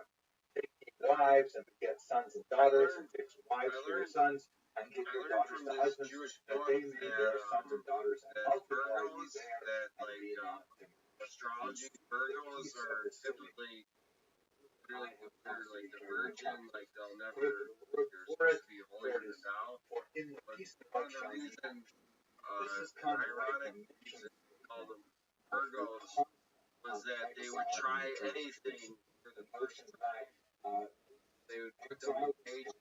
I found that very fascinating. I find it very fascinating that in our modern times, they'll tell us that everybody came from Africa, but I believe everybody came from that reckons as the government, which of course is part of the standard very day. But at the same time, we should understand that this represented a huge theological, spiritual challenge for Babylonian Jewry, because up until now, although the Jews worshipped an invisible God, their only conception of God was one in which God was associated with a particular place. Now they were in a foreign place. Were they somehow abandoned by their God? I know that much more modern thinking understands the concept of God as universal and as not ancient period, there's lots of indications to suggest that Jews would now perhaps their God, was not interested in taking care of them in an exiled land. That's why Jeremiah's prophecy rang so famously throughout the generations as a measure of consolation for their newfound exiled condition. Now, what's going on in Babylonia in the period of antiquity that we're looking at? So, one of the most fascinating collections that we have from the period is the so-called Murashu archive. Now, this represents 730 clay tablets from the 5th century from the Bnei Murashu, which is a banking family. It's not impossible that they are Jewish, but there's no real data to put one or the other. However, when archaeologists go through the cuneiform tablets, there are lots and lots of names, right? It's a business archive with receipts and agreements and contracts and stuff like that. About 8% of the names mentioned in this massive archive are Jewish. And the way they tell is because they are so-called theophoric, meaning they invoke the name of the Jewish God right built into their own ways of referring to each other. My own children have theophoric names. It's very common. If you have a name like, let's say, I don't know, Jonathan, right, means God-given. Right? They all invoke the name of God in some kind of active way. It's relatively easy. It's not foolproof. It's a pretty good sense that these are probably Jews. So there are 8% of the names in this archive are Jewish, and they're located in 28 out of the 200 place names mentioned there. There's another collection, by the way, that refers to a place that seems to be like a concentration of Jews called Al-Yahud. Yahud, of course, would be Jewish, and there's lots and lots of Jewish names in a separate collection as well, which was discovered quite some time after. Oh, I'm sorry to hear that. It's not only are the names historic, but Jews always use the patronymic, meaning one is normally named with a given name, son or daughter of one's parent. In most circumstances, in Jewish practice, one is named after one's father, not after one's father, but one is named by one's father. So, for example, my Hebrew name is Hillel, my father's name is Yeah, I think it was pretty interesting. It was groundbreaking for the time. You know that it's based on the economy, right? Yeah, and the gold standard. Yeah, the gold standard, the odds, yeah. I hate those trades. Individual's name and their seed. Is there a change in the theophoric nature? Aleister Crowley was inspired by the Wizard of Oz. He wrote Oz, whatever. Oz means power. So Oz means power. So perhaps they had a mutual shared inspiration, but I'm not sure of the source. Are you saying Oz? Yeah. And in fact, several generations. And what happened? All of a sudden, you had all these. It means strength or might. Yeah. Really not Christopher, right? Really not especially Jewish name. And then all of a sudden, their kids get names like Eliezer and Chana Rivka and Sarala. What happened? It seems that around the year 480, for reasons that we don't know, there's a real movement. Capricorn.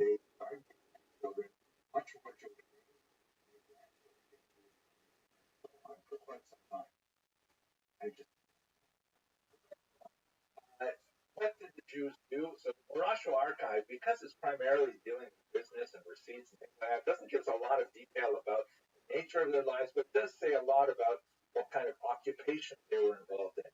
It appears that there's a strong contingent of Jews who were active in the military. Fascinating that in the diaspora condition, you wouldn't necessarily think of that first, but we see that in Egypt, we see it also in Babylonia. Jews, of course, involved in animal husbandry, shepherdry. Well, that sounds like a Jewish pursuit, which referred to rabbis who Jerusalem and Babylonia and teach the rabbis in Babylonia what they're saying in Jerusalem, and Babylonia and teach the rabbis in Babylonia what they're saying in Jerusalem, and sometimes they go back and forth many times. So there is a large back and forth many times. So there is a large population there.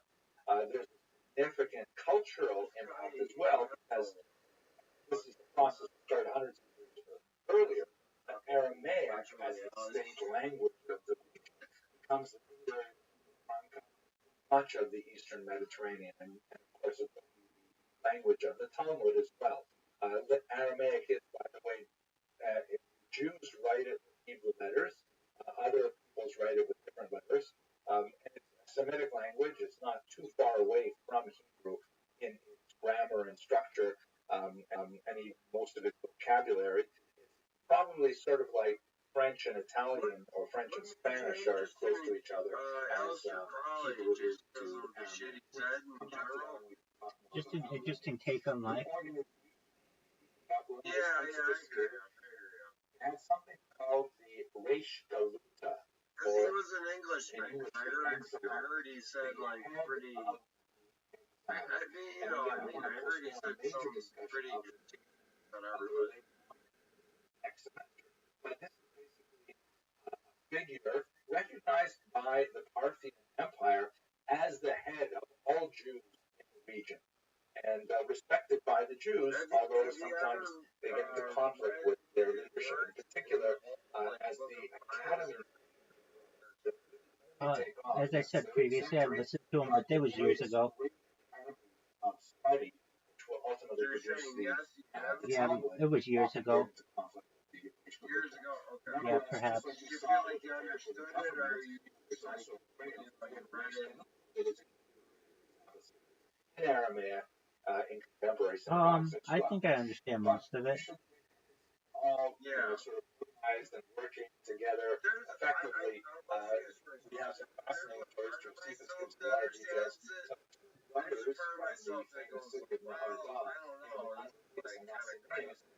Decided to go off on their own and create, for about 15 years, their own kind of like robber state, which was kind of like they were warlords, and these Jewish guys maintained kind of like regional independence from Parthian Empire, until finally the Parthians took care of it and destroyed the robber state. Fascinating kind of swashbuckling guys. More to say, but I think it's far away from our topic. Okay, that's Mesopotamia. One more short lecture about diaspora coming up. Thank you for watching.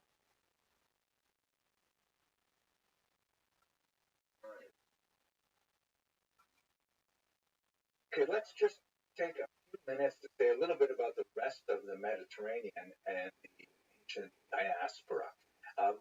There's so much to say about all of this, but I just want to try and keep my remarks very brief, because we will be returning to this in future lectures. So here's our map that shows us the extent of the Roman Empire and the kind of hatch lines. And as you can see, every single dot represents a city where there is a significant Jewish population. The region we should look at right now is moving from left to right, the Italian peninsula that's shaped like a boot. And I said that in a Canadian way, I hope you recognize it. And then there is the Greek peninsula next to it. We'll also look a little bit at the Mediterranean. You like Religious by Bill Maher? Yeah, I fucking love that movie. Really? Why though? Because it shows that nobody's belief system works 100%. Okay, alright. I think it's kind of boring after that. I don't know. Well, besides that, like, what movie do you like? And it has to be respected. Yeah, I mean, that's more like a documentary. I like Goodfellas. I like Stanley Kubrick. I like Goodfellas. I like The Godfather. I like The Founder. I like biographies, or like Yeah, biographies. I liked Gladiator. Was interrupted by official authorities was heavily criticized and represents definitely an exception to the rule because people are respected. Stanley Kubrick, out of most directors I watched, to be the most nasty is like directors I've watched. You understand that? Yeah, dog. Have you ever seen his perhaps role in the moon in the Apollo program? In the Apollo program?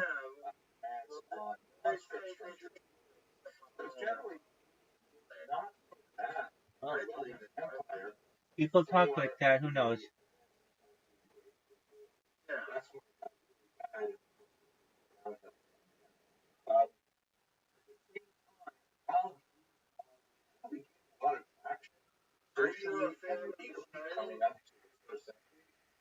Oh, yeah, I think it's interesting. I think the book's interesting. I think that the movie's interesting.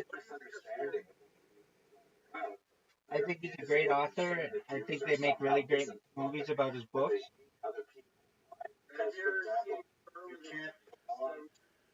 Not that I recall.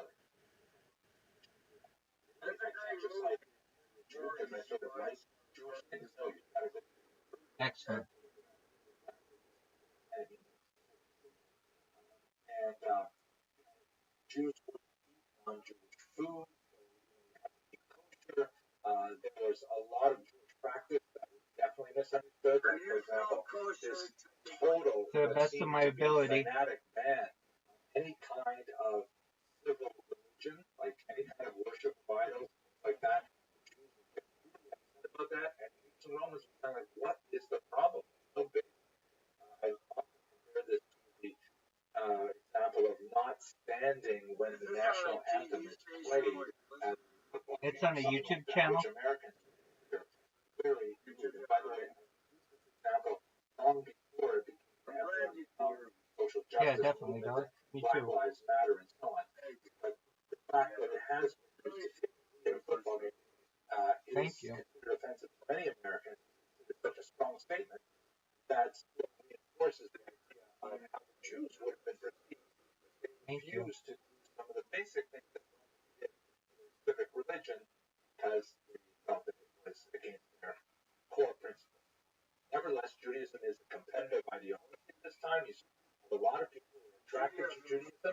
It represents real attractive alternatives to fatalism inherent in paganism, and you have a growing population not only of ethnic Jews who are living in the Italian peninsula before the first century, but also fellow travelers, both converts and those who are just kind of like sympathizers as well. One of the really cool ways that we can see the growth of the Jewish population in Rome, and this is a little bit of a detail, but I just think it's so fascinating. Gotta talk about it here. You have a favorite film director? Just to ask on the open. I like Scorsese. You like Scorsese? That's pretty good. Burial, and you also difference between Judaism and Christianity ever fascinating you in a general sense? Not like trying to be confrontational. Yeah, no, I understand. They don't really fascinate me. I'm not really impressed by other religions, so I'm aware of them, but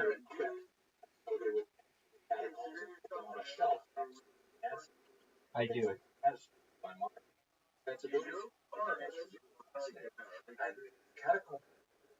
Yeah, dog. I pray every single day. I don tefillin every morning. Here's my tefillin bag. I've got my siddurim right here. I mean, I'm as religious as I can be. Yeah, no, I kind of like, I'll say my point. I kind of, I'll just say this, like, I respect anybody who's kind of religious for many points. In a general sense, there's like, there's like a heartbeat sense, for anybody who's religious.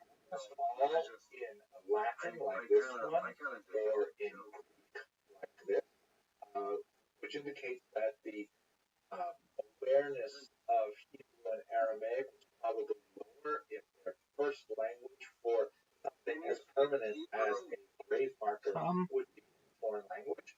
There are some Hebrew and Aramaic inscriptions as well. And the symbol of the menorah is very, very common. Yeah, dog, you're hitting me with too many questions, my friend. Okay, I love you. I understand. No, I understand. But as I said when you came in, I've been answering questions all day long. I mean, literally, I have like interviews that I'm uploading. Let me just chill. Just enjoy. You don't have to. You don't have to fulfill any questions I ask. Okay. Syria maybe, but definitely Turkey. I'm just. I know. Oh shoot! You should know. If you can hear this, it's very fascinating. It's the history of the world, essentially. So, if you're bored, listen. Prior, of course, the Antiochus IV, the Hanukkah rebellion, including 2,000 Jewish families who were military families transferred from Babylonia. Really unusual to do that, I think. There's a strong Jewish community in Antioch in particular, but they have the same kind of tensions with living there. I love you, but I'm not answering any more questions. I'm focusing on other stuff. Synagogues, even well before the 70s.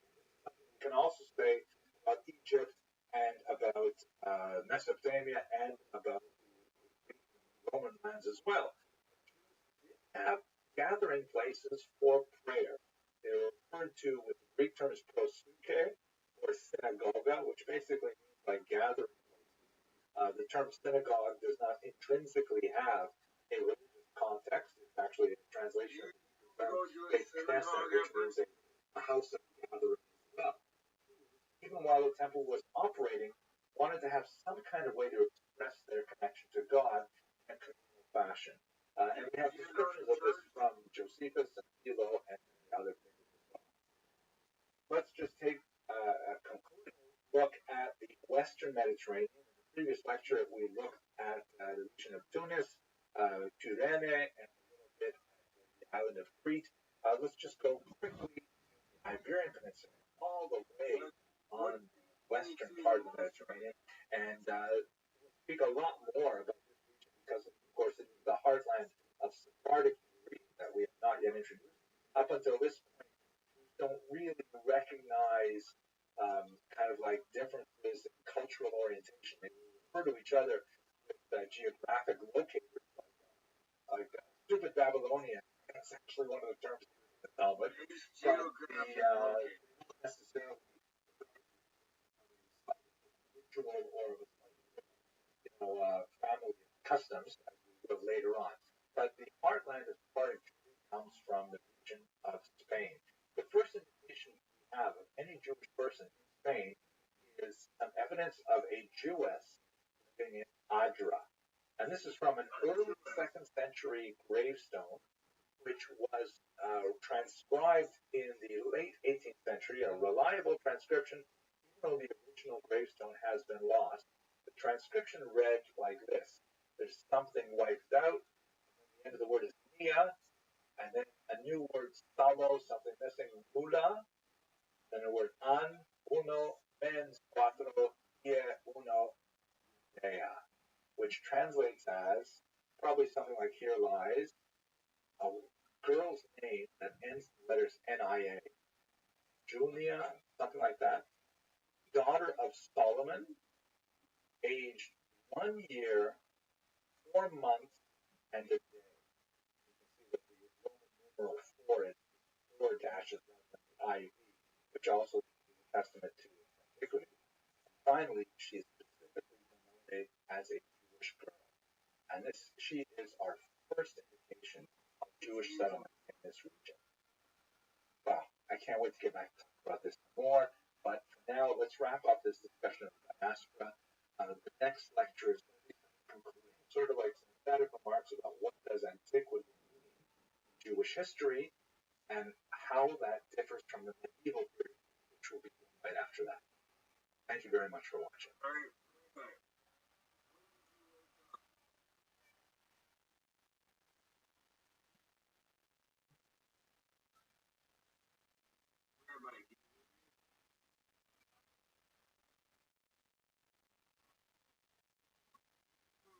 Hello and welcome to another in the series. Today's class begins with the rhetorical question.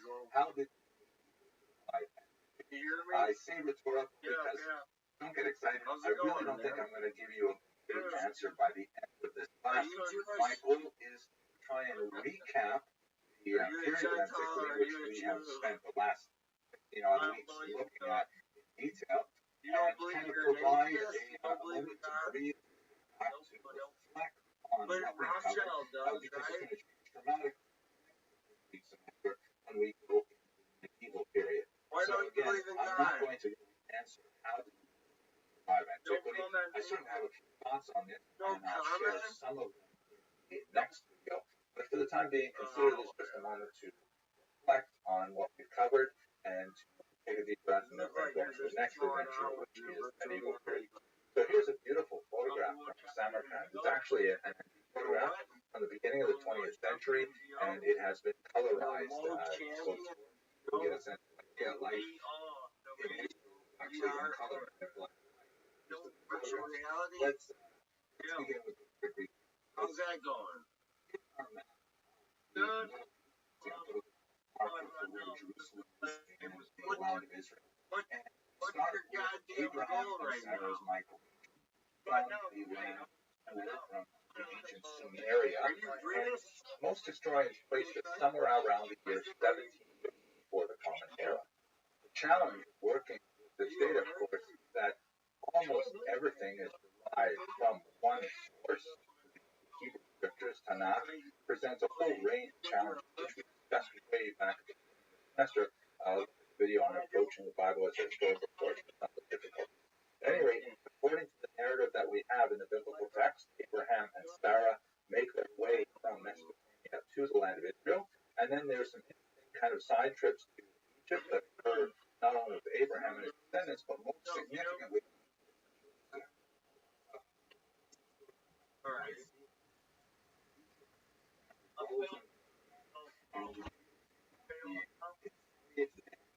Several hundred years. By the way, I'm using the term here anachronistically. They would not have called themselves at that time. Most likely, they would have called themselves maybe Hebrew or Hebrews, which comes from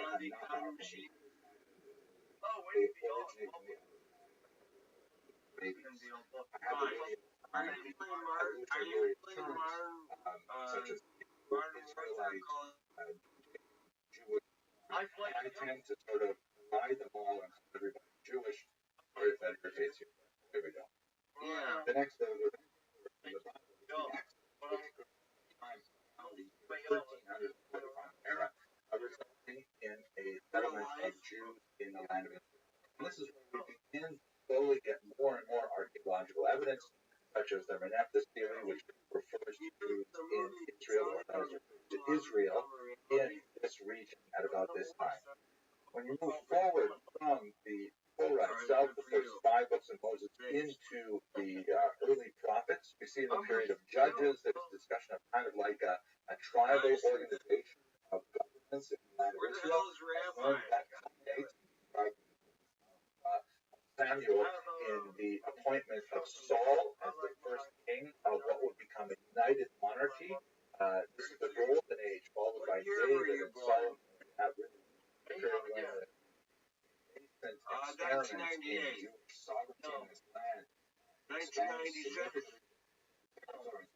1994. Unfortunately, after Solomon, it descends into civil war, and the region is divided. The northern region is called Israel, and the southern region is called Judah, as shown in this map. Forward a few centuries, we get to the Assyrian invasion, when Israel, the northern kingdom, I said you're born year of the goat. Of its population, in a population transfer. Yeah, that means you care about generally care about the welfare because there are lots of people behind in the region. Before the year of the monkey, Nevertheless, the population was taken off into the north. There's another invasion which reaches the southern kingdom of Judah and destroys the temple that was built there in Jerusalem, and exiles once again a significant of the population, especially the elite, off to Babylonia and secured in the early century. This exile, however, is fairly brief because a few decades later, Cyrus, leader of the other places in Israel, and the Jews returned to Israel and reestablished the temple there.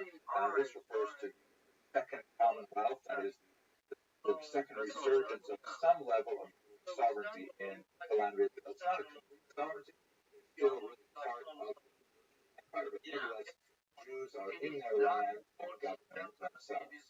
When we come in the 4th century, the Jews are overwhelmed by them, and more significantly by Greek culture, Hellenism, and this sparks a dramatic revolution in the year 165 called the Hanukkah Rebellion, when the Jews throw off the dominance, political dominance, and ultimately the spiritual and cultural dominance of the Greek Empire that was based in Syria, the Seleucids, and they establish a Jewish kingdom under the Maccabees, also known as the Hasmoneans or Hashmonean Hebrew. Cultural exerting its influence, even though the Jews have established some sovereignty, they are not free from the cultural influence of Hellenism. They will continue along that path. Romans invade in the year 63, not a really good word. I should have changed that because they don't exactly invade. They're kind of invited in because of the Maccabean king. But with the Roman advance into Israel, then you have the gradual and sporadic limitation of Jewish rule. Basically, what the Romans do is they allow the Jews, like they did with many other peoples they conquered, to have a level of self-government, and the power of the kingdoms in now what is called Judea varied depending on how adept the Jewish king was at negotiating the corridors of Roman power. Herod, for example, was one of the most powerful Jewish kings. He happened to be very successful at this. And he had a very long rule in the 1st century BCE, a tremendous amount of public works, building, but at the same time, he was an incredible tyrant, murdered much of his own family, and so on. The Jews will rebel in the 1st century of the Common Era, a major rebellion that goes badly for them, and the Second Temple is destroyed in the year 70. Although we refer to Roman exile from the year 70, again, it's a little bit of a misnomer. A significant number of Jews were taken off into slavery and so on, but by no means was the region populated.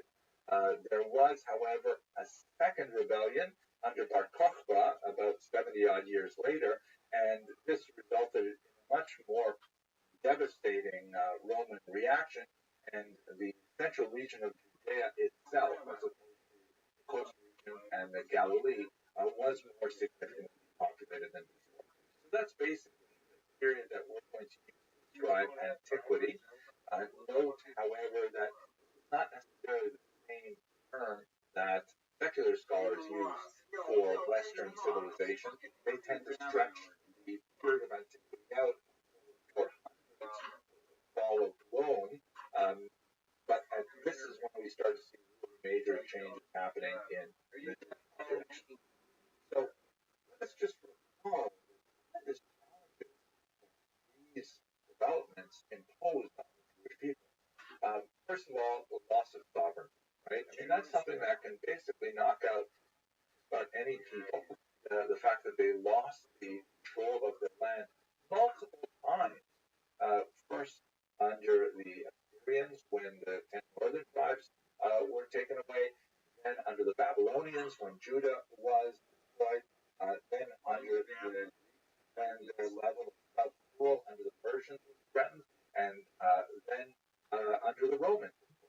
This is like a repeated loss of sovereignty, coming back nevertheless and reestablishing some level of self-rule. We jump ahead to the 20th century, they'll do it again after 2,000 years of absence, which is really mind-boggling. Secondly, not only loss of sovereignty, but displacement. Right? It's hard enough for a country to reassert its national identity when they lose control of their government. But imagine if much of the population, especially elites, especially the males of fighting age, are taken off to the ancient period. Communication and transportation, nothing like what we would see in the modern era. A third, full-on court press of other powerful dominant cultures, the Syrians, the Babylonians, the Persians, oh my gosh, the Greeks. Incredible differences in the way that these people saw the world around them, and the idea that somehow maintain their cultural independence. The highly distinct form of worship, ethics, literature, these are tremendous stresses placed on the Jewish people. Look, so it doesn't show this. It shows the dragon. Look at my screen. Roman Jewish war, over and over again, Jews are not succeeding, with the exception of the Maccabean revolt, are simply not well for the last 200-300 years of their it will be like, if you look like a member, it'll say live. So if you're on PC right now, because the left control, what they considered rock solid was not so, such as, for example, the temple rituals that were so central. The offering of sacrifices at the temple, they were God expiating and receiving forgiveness with the destruction of the temple twice, and the displacement of people to another land. How are they able to maintain a sense of balance, a sense of purpose, a sense of meaning, and a sense of integrity to keep themselves on the straight and narrow and to reincorporate themselves as a nation throughout all of these phenomenal challenges? you see my screen. Really mind-boggling. As I said earlier, I'm not going to provide answers why. I may give some hints as to why I think in the next class that I'm about to record, but stream. Wait. Okay. All right. Realize that we are now moving into a new period of Jewish existence because the dominant population is no longer demographically centered in Israel. It's going to slowly shift to places like India, Renaissance, and the period of the creation of the Talmud.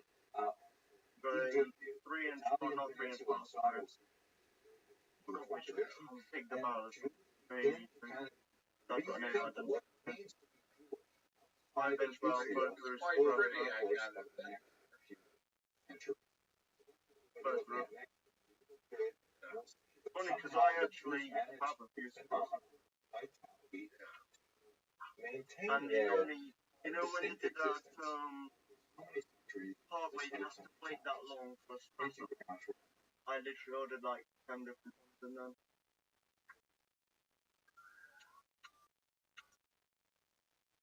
Exactly. I really, really do like the new Lancia bags. I have these magazines from 20 rounders. I prefer the 20s because ideally, the great thing about these is the reasons why I'd always suggest anyone get some 20 round magazines. It's simple. The fact of if you ever will, it's good edition, whatever. But you want to go pro, 20 rounders are great, but it's not going to prop you good on 90 pro. When obviously a 30 rounder will. And you're starting out with them. I always recommend you use 20s. Why? Because you will have a lot more sense of how many rounds you're shooting out. But now I can do a bro.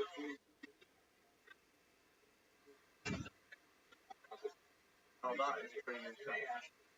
Great.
chaos like this because I like round sides. Like, optics great, but for example, I don't get the point of these things. Yes, if you have night vision and you effect is great. Or little things like that. But to me, I'm iron at close to the 300 yard, 500 yard mark. After that, I would just go probably buy a whole ton of all times. In the range of that. Because I don't see the point of just one times magnification. Or even 2 times upgrade. Like 4 now you get into the mark. I've got one of these now. Standard military. Minus light. Yeah, one of these. Well, so, yeah, physics. But this is how crazy you can build something. Velocity like that. That's a physics, like the study of what's beyond that. The nature of God, the soul, like that. That aren't measured, conventional scientific tools, beyond what the tools are able to even measure.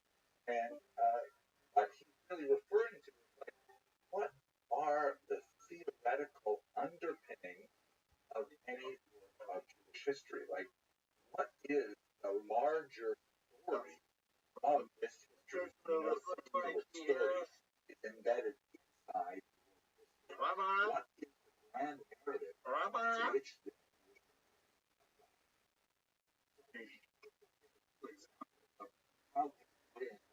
you're in a beautiful green field. You know, 45.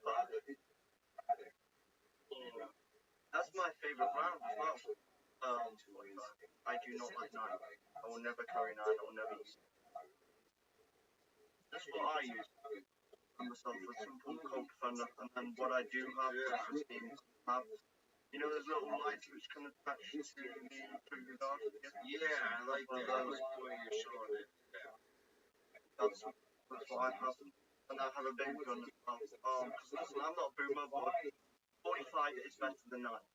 Just like, I would never recommend 9 to anyone's stealth friends. Whatsoever. But I'm not just going to recommend 45. I'm going to recommend rounds like 57 6. I'm going to recommend rounds like 10 30 80 ACP, not the best, but I think the best round for defense is either 40, 45, 357 6. Probably 357. What's a desert 8 eagle? I think Jewish history was like. So, the Desert Eagle, there's tons of variants of it. So, you have tons in the game, like 44 Magnum, 357, which is right there. 7, you might know. Classic Eagle like this. Funny though, because they actually made one called the Home Panda. Because they actually made this real gun. Yeah. I quite like that. Yeah, pop that nigger. Fuck. Compromise. No, don't worry. exiled, and nevertheless, wherever they go, they get their energy together and they make creations that are phenomenal. They're writing amazing books. They're developing science. They're engaged in so much productive work. So kind of like this oscillation of like society will persecute Jews, they'll have to run away, but then the location may rise and for that civilization. Then they'll be persecuted again, and they'll be sent away, and then they'll have to rise. And kind of like the grand narrative that back into the woods. Another eagle is based. Eagle on top of fucking anybody. Yeah. I mean, my daily carry called Defender. With a 7-round magazine, and then I have a bigger magazine.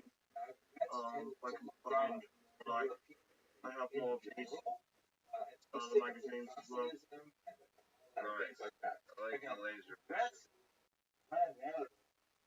part of the enterprise of the Haskalah, of the enlightenment, and demonstrate to the non-Jewish world, like mainstream after all, that Jews were worth the secular society. Not like that. That P226, but it's also like their new one, like the P365. I quite like that. That's a Glock 41. Just for example, when you look at the Hasidic movement, which represents in many ways not a rationalist approach to Judaism, not an attempt to come to terms with general society, but rather more of an insular looking approach, and especially about the 19th century, and there's a lot of conflict with more rationalist Lithuanians, and there are accusations of Hasidim, which is basically 17, blame 45, just 9 now.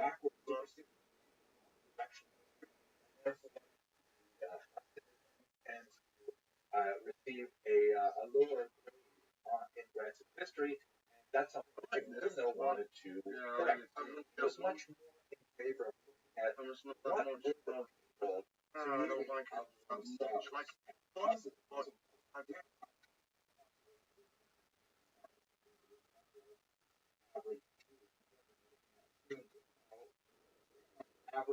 philosophy, which can be associated.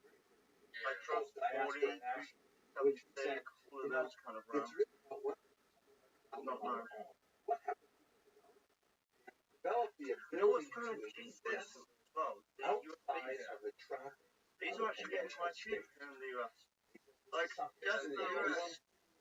I just say. Once you had a state in ancient Israel, and then they were exiled, and that's about the MK23, which is basically this plus pretty much. You're talking about a gun which has got perfect trigger, reliability like fucking hell, will fire no matter what. The United States is all about functionality, period. I know, but to me, I own one of these. I'm not even gonna lie. I thought though, next time I purchase I'm on this. I'm not. I know it's 9, but I like it. I really like this. I really. What is that, a 9? Yeah. I wouldn't use it for self-defense, but overall, fuck.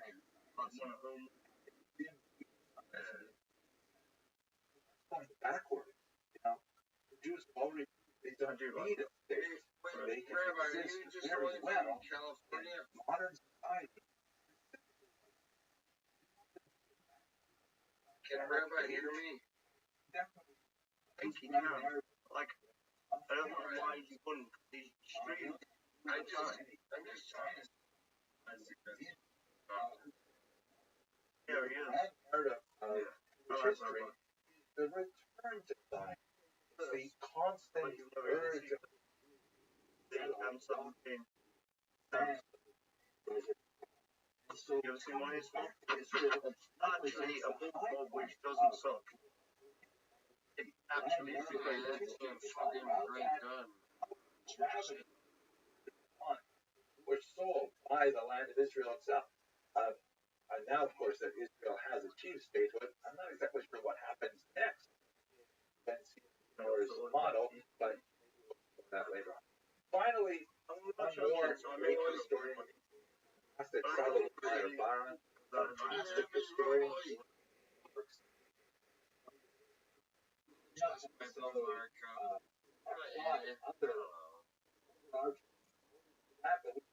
Realize highly I find Bill Maher to be playing history. It's not necessarily something that we should emphasize. We should look at how the Near Eastern, look at how African Jewish, look at how Asian Jewish histories develop, and not necessarily try to fit them into one overarching model. Wow, lots of different approaches to the grand narrative. But when we get to our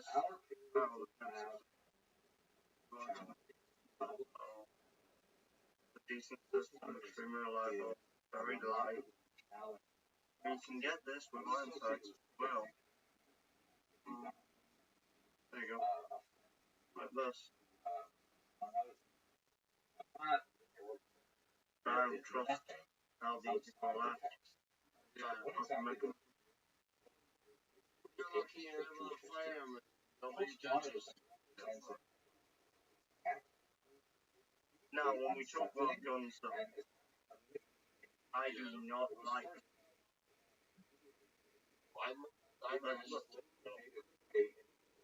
Because even the hard stuff. no way on that. Right, sorry. That wouldn't be a problem if these didn't have stuff. Apparently, these cause reading issues. Like, even the actual magazines from Silent Cell have features.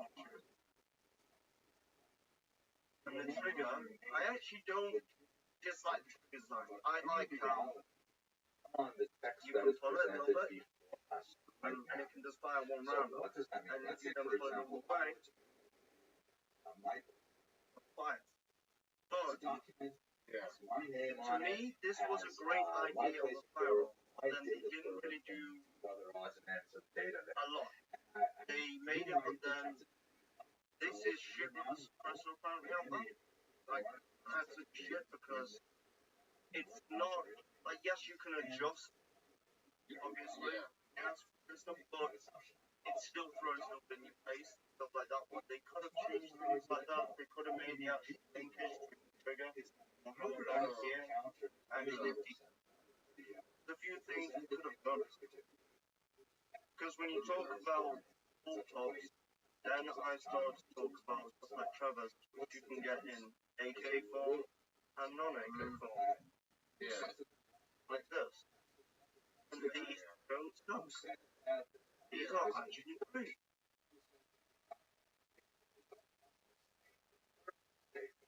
There you go, reload. This is the main menu, so yeah, but when I play on this shit, I do this. So I go on here, and go, the original document. show the day. All you say is that says the same thing as that other document. So you have two documents. Possibly are wrong. Not that one.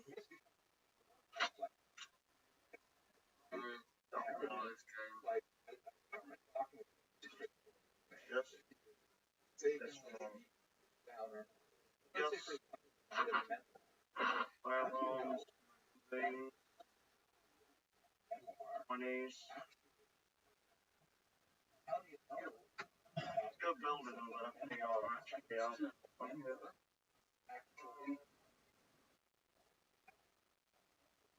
In this text, that reports to be what someone says he or she remembered at a particular time.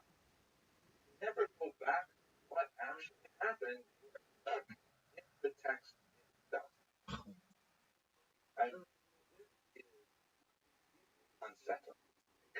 cannot make kind of generalization about reality beyond text and documents and archaeological finds that we discover. How do we make history of it? So, Derrida famously said, I am the last. And like many of the things that postmodernists have to say, it's not exactly clear what he meant by it, but it appears that he was referring to the idea that, Judaism as a whole, Jewish history, is entirely predicated, like all history, on our reliance on prior documents, and that we are essentially trusting that such and such thing happened because there's something that says it happened. And we can never go beyond the document logically to say what actually happened.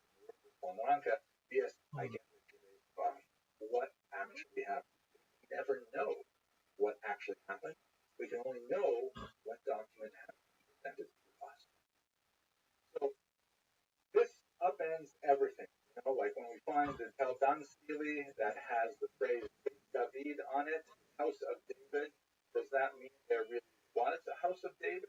Does it mean if we can use carbon dating to say that stone was planted in the ground at this particular time or was carved at this particular time? Is it referring to the David we're talking about? Is it referring to the same David of the Bible? Everything is up in the air because of postmodernism.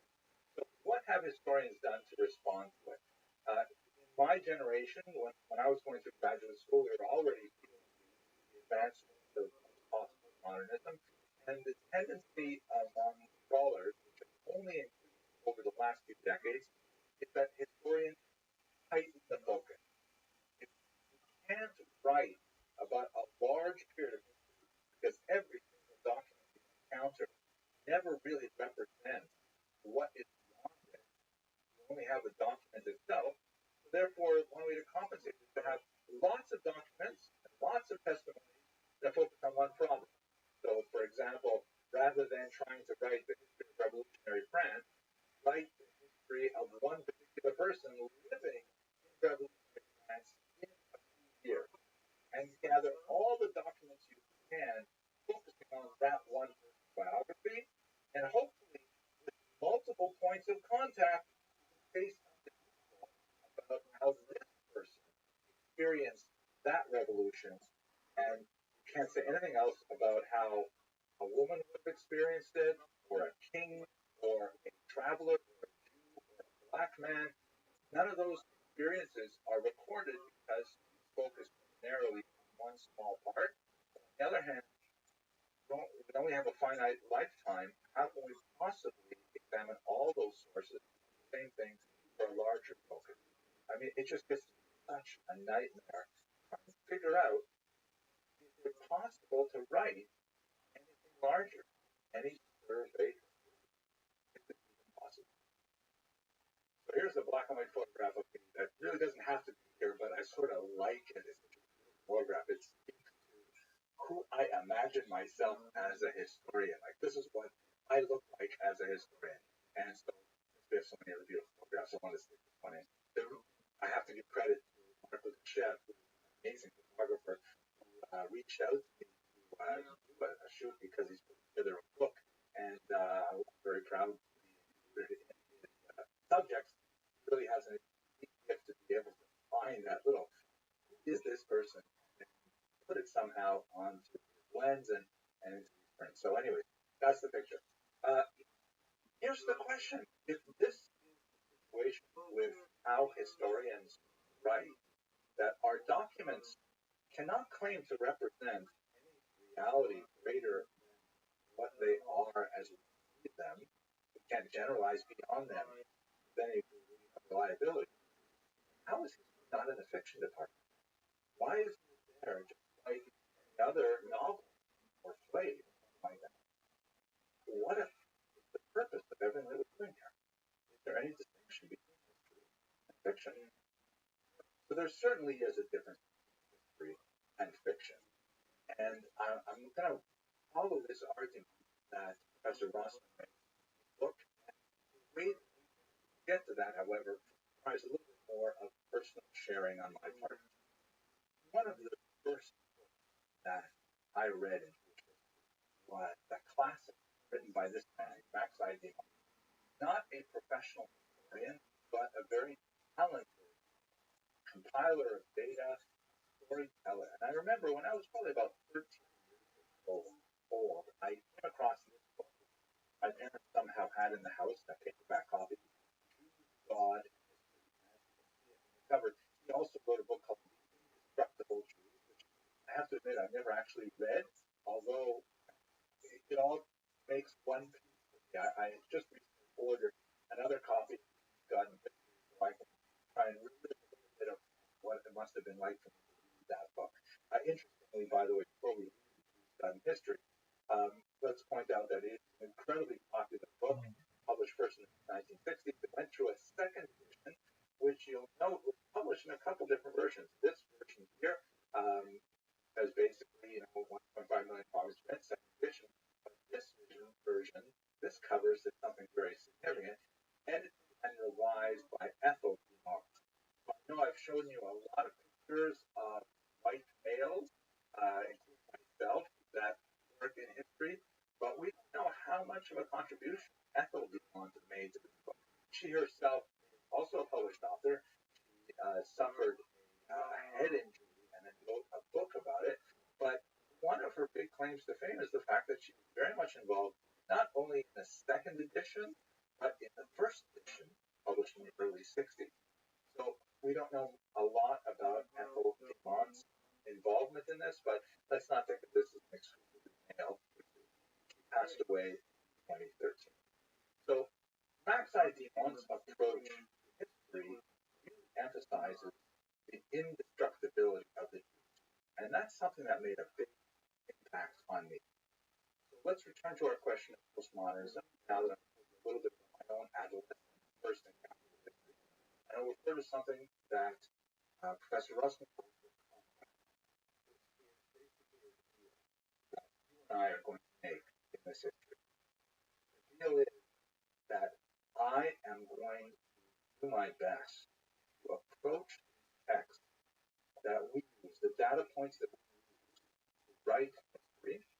I'm going to be as conscious as I can of my own proclivity towards a grand narrative, towards a mechanism, which in my mind is very closely related to Max Ideon's presentation of the indestructible truth.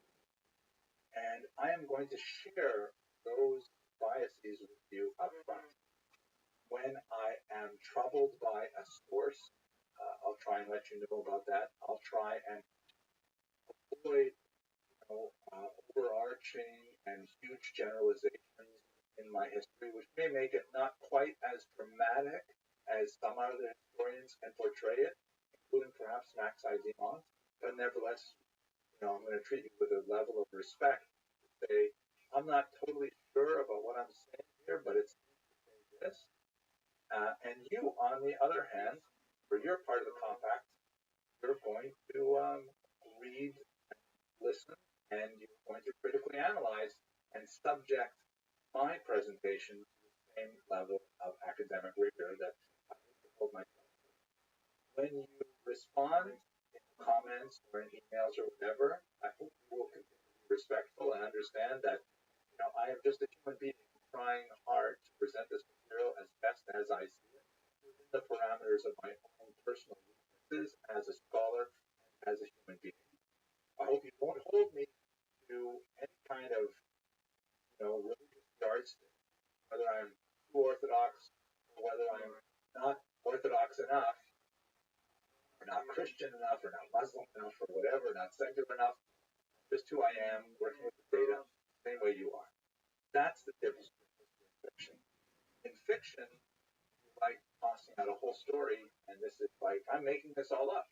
And I can make it up any way I want, and I don't care what you think. In history, we have an agreement that I'm going to do the best I can to present what I think, what actually happened. Yes, I can't do it about it. And you are going to understand that with humility, that's the way I'm approaching it, and you will analyze it in your own capacity. Finally, I wanted to offer some greater sense my grand narrative. And for that, I'm going to turn to the work of Cecil Roth, phenomenal scholar who was incredibly encyclopedic in his knowledge of things Jewish. He, in fact, was the prime moving force behind the massive intellectual project of the 20th century, the kind of equivalent of the genome sequencing project of Jewish things, and that is the massive Encyclopedia Judaica. He was the prime intellectual force behind that actually differ from edition to edition. And he seemed kind of like uncertain about how he wanted to phrase this idea. But here's a version of that survey as he put it in the 1950s. He said, the preservation of the Jew was certainly not casual. Time after time in his history, note of course that it's not gender neutral language, but there you go, 1950. Time after time in his history, moreover, he has been saved from disaster in a manner which cannot be described excepting as providential.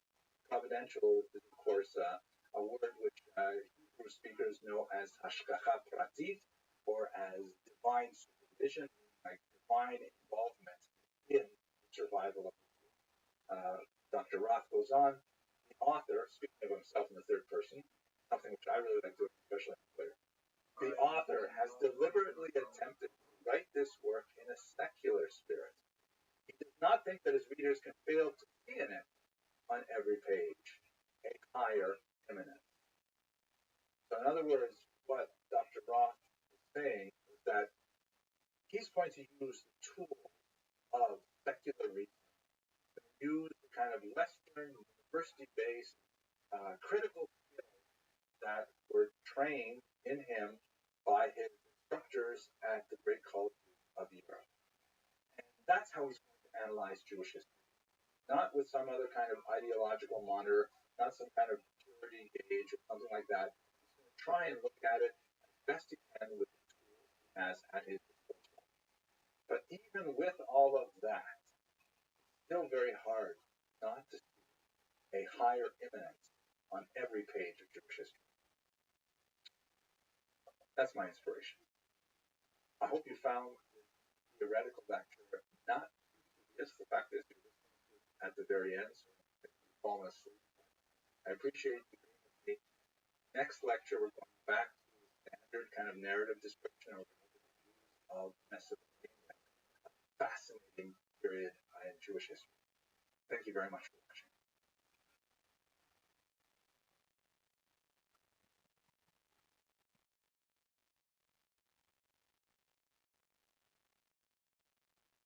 The period after the destruction of the temple in the year 70 and the Second Roman Jewish War under Bar Kokhba in the 130s is an incredibly important period in the development of Jewish history in general. This is primarily because Jewish people had to learn how to adapt themselves to a radically new environment.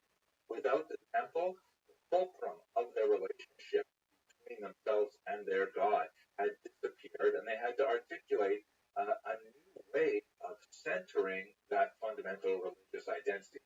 Secondly, on a political level, there's no question that after two disastrous revolts, the Jews would not be able to budge the Roman Empire from their land. So they had to find ways of organizing themselves in order to maintain group integrity, in order to maintain their identity, and in fact, they were quite successful at doing so.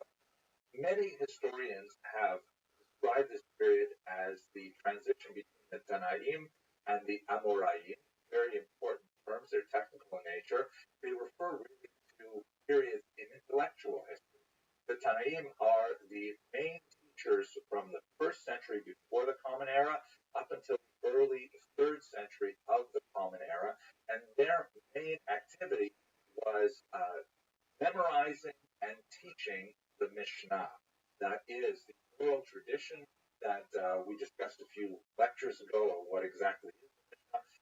These are the teachers who play an incredibly important role in focusing Jewish energies on their continued spiritual life, which will, of course, be related very closely to their communal life, their identity, and then ultimately their political life as well. The Amoraim, or the speakers, teachers especially associated with the development of the Talmud and Amoraim in Israel, and also, more importantly, in Babylonia, where the Babylonian Talmud would be developed. So the period of the Tanaim basically comes to a close at the beginning of the 3rd century.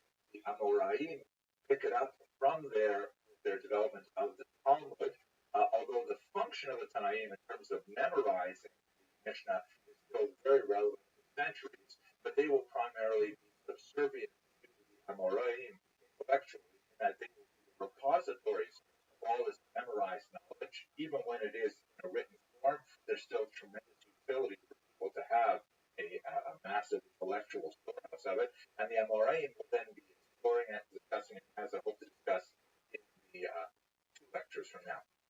At any rate, let's look at this period in a little more detail. So at the end of the destruction of the temple, perhaps the most important city after Jerusalem was a small town close to the coast called Yavne. And as you may recall, the famous passage that we discussed earlier in the Talmud, in which Yochanan ben Zakkai appeals to Vespasian, the future emperor of Rome, "Ten li Yavne v'chachameha," give me Yavne and its sages. There's some dispute over the historicity of that particular incident, and there's some interesting reflections on what role Berenice may have had in protecting Yavne. But what we know for certain is that Yavne itself became a major center for concentration of sages, at first under the leadership of Rabbi Yochanan ben Zakkai, later under Rabban Gamliel and the other stories. I'd like to look at one specific episode that occurred in Yavne that has some fascinating implications and illustrate, for our purposes, the sense of what's happening in terms of the intellectual refocus that's happening among the Jewish people at this time. This is a passage that occurs in the Talmud, Tractate Bava Metzia 59b, the Babylonian Talmud. The dispute centers on the status of a particular oven called the oven of Achnai. It's a particular design, and the rabbis are arguing as to whether or not it retains its ritual purity under certain circumstances. Basically, it boils down to two main sides of the argument. Rabbi Eliezer Gadol, great sage, tends to follow the teachings of Shammai. Perhaps I should just make an interview at this point. Shammai and Hillel are two of the greatest of the generation that preceded the Tanaim, and their teachings, which are by now like 200 years old, have created 2 large schools: the school of Shammai, Beit Shammai, and the school of Hillel, the school of Hillel. And up until the destruction of the temple, it seems that whether one followed Hillel or Shammai was largely a matter of personal choice. You would associate yourself with a particular school, and you would consistently follow the dictates of that school in terms of personal conduct, and they got along fairly well overall. They had tremendous amount of disputes over the law, but the disputes were famously solved quite amicably. Things changed after the destruction of the temple, however, as there is the consolidation of thought, primarily around the opinion of Hillel. At any rate, on the one side, we have Rabbi Eliezer Hagadol, very important rabbi who tends to follow the teaching of Shammai, and on the other side, the growing consensus, the majority vote, is following Hillel's opinion regarding how to deal with this oven. That is, the house of Hillel. They're agreeing with Beit Hillel. Hillel is passed away for a long time now. And what ends up happening is really remarkable. The Talmud says that Rabbi Eliezer says, if the law follows my opinion, let this river reverse course. And the river does. And the rabbis say, doesn't matter, we follow the argument of logic, and you can bring as many supernatural proofs as you like. That's not how we decide things here. But then Rabbi Eliezer says, if the law follows my opinion, let these carob trees uprooted and be sent along the road. And the rabbi, and that actually happens. And then the rabbis say, doesn't matter. The Torah is something that we debate amongst ourselves, and majority rule. And then finally he says, if the law follows my opinion, let the walls of the Beit Midrash crumble. And they crumble. Then at one point, one of the rabbis said, what walls? What are you doing? Why should you be involved in this? And to the walls, they don't collapse. Sort of like they. And then finally, the same argument goes on and on. Rabbi Eliezer says then, if the law follows me, let the heaven proclaim it. And a booming voice comes out from the sky and says, the law follows the opinion of Rabbi Eliezer. This looks like a slam dunk, right? You've got all these supernatural phenomena supporting Rabbi Eliezer. The rabbis say, you can bring as many proofs as you want, but lo b'shamayim, the law is not in heaven. The law is on earth, and on earth, we follow majority rule. So Rabbi Eliezer's opinion is not followed. The dominant opinion, which is Hillel, is followed in this particular case of Aben Avachnai. Two reasons why this is really important. Let me start with perhaps the less important but very interesting reason, and that is tsunami. So I had this great opportunity. I got a call from National Geographic about a year ago, and they said they want to talk to me, which I was really honored, about the research of Dr. Beverly Goodman, who is a geoarchaeologist from the University of Haifa. Dr. Goodman has looked at a lot of fascinating historical data and has determined that the earthquake, which is described, for example, far away at Antioch in 115, probably destroyed ports along the coastline of Israel. And she argued, and this is why National Geographic wanted to ask me for my opinion. I don't know why specifically, but it was really cool to get the call. Is it possible that the passage described in Bava Metzia is actually reflecting a historical event, a geological event, specifically a tsunami hitting the region of Yavne in the year 115? Wow. And it's so interesting because all of the phenomena that are described there begin with the river running backwards, the carob trees flying away, the walls of the Beit Midrash beginning to crumble, and then later there's a discussion of huge storms at sea. They all make sense with this particular event.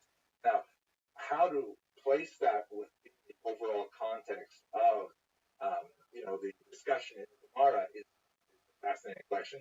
You can have a look at the podcast if you want and hear the interview while we go back and forth on what this might mean.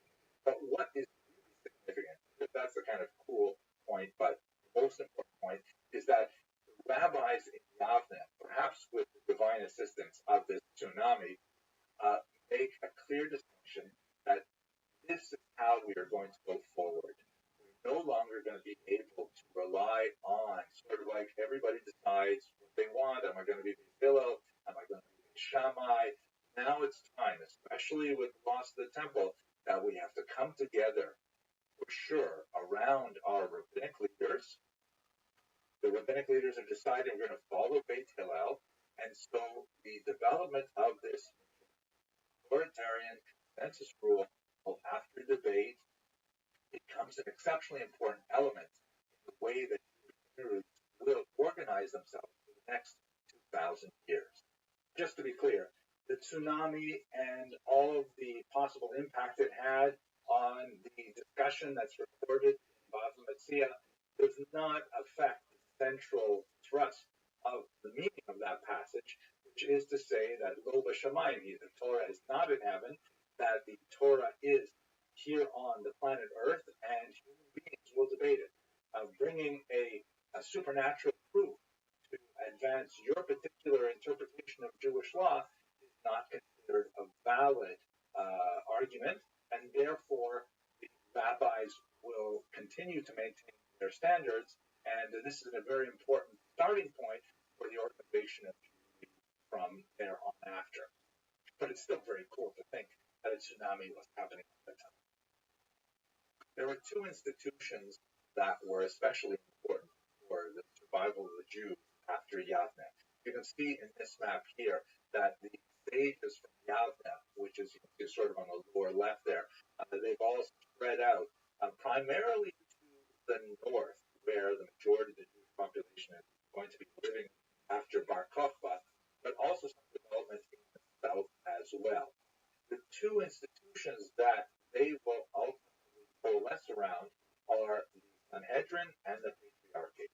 The Sanhedrin is the Jewish court that continued to function after the destruction of the temple, although it could not function in Jerusalem itself because Jews were forbidden to live there for a period of time.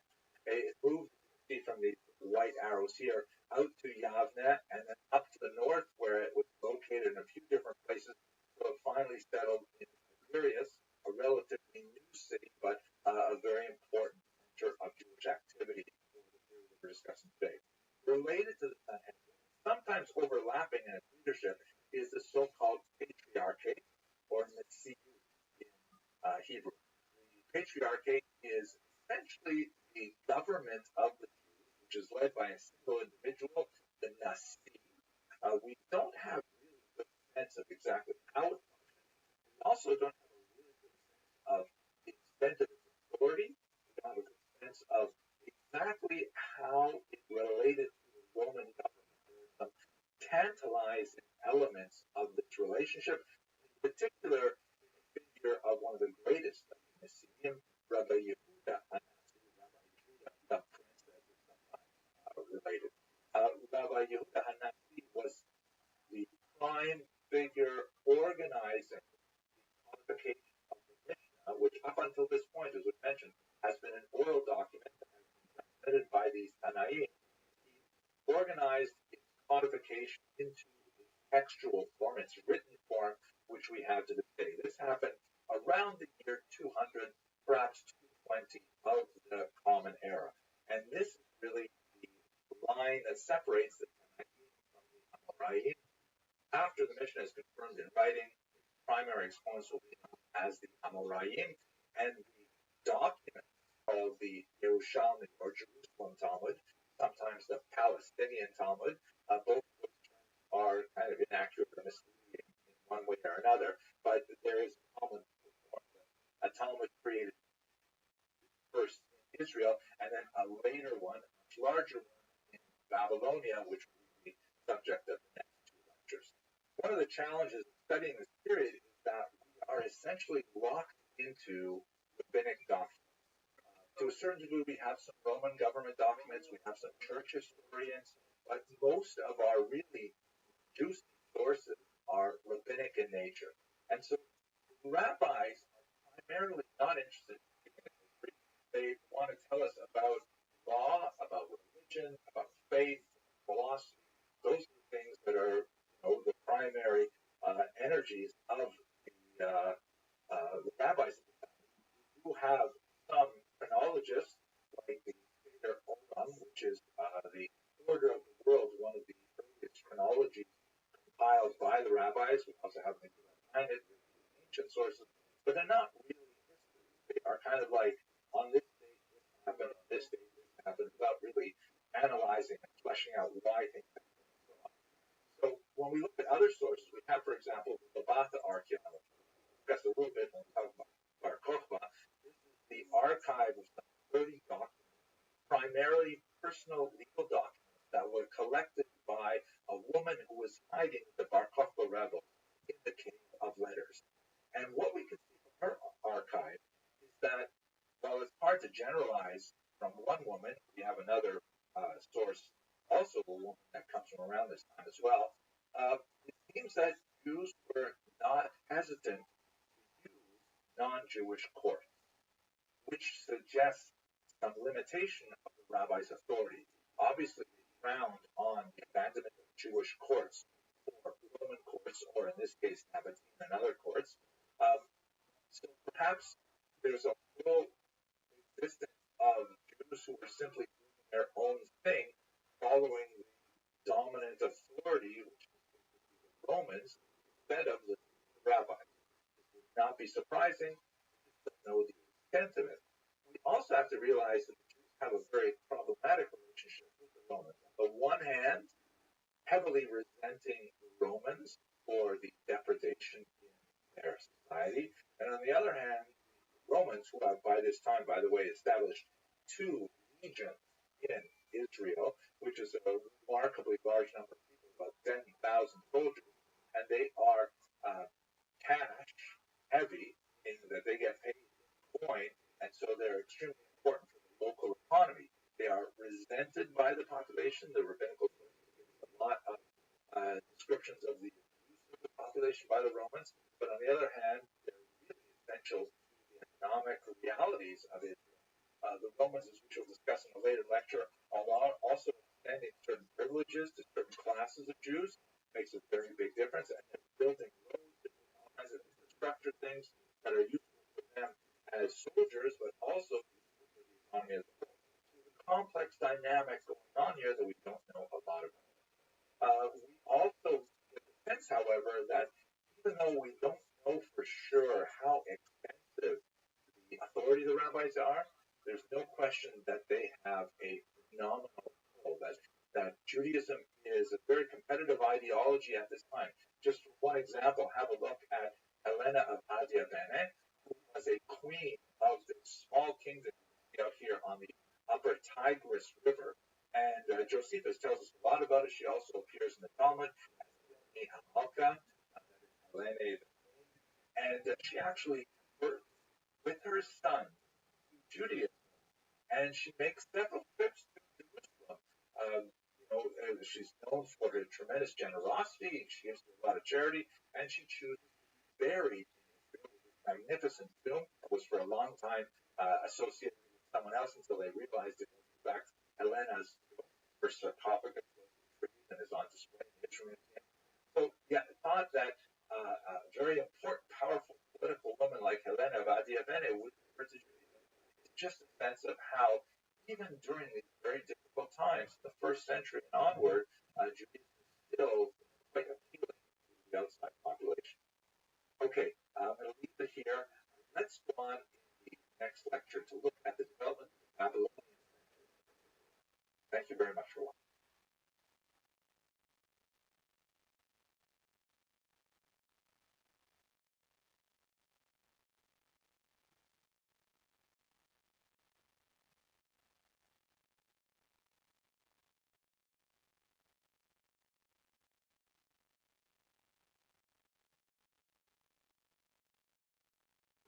Continuing our discussion from the transition of the Tanaim to the Amoraim, period following the disaster to the revolts against Rome, and culminating in the solidification of the Sanhedrin and the Patriarch of Israel, and ultimately the composition of the Mishnah.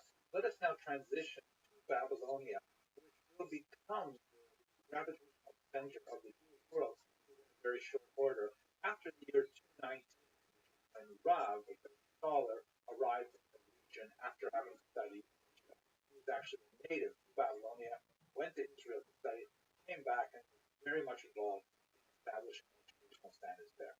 By the way, this overemphasis perhaps on the role of one particular person, Rav, a particular rabbi, is based on the traditional scholarship, which really dates from the 9th and 10th century, but we rely very heavily on that standards, otherwise very poorly documented period.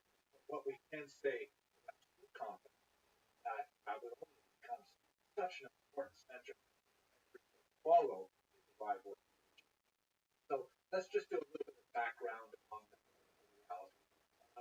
The period that represents the golden age of Babylonia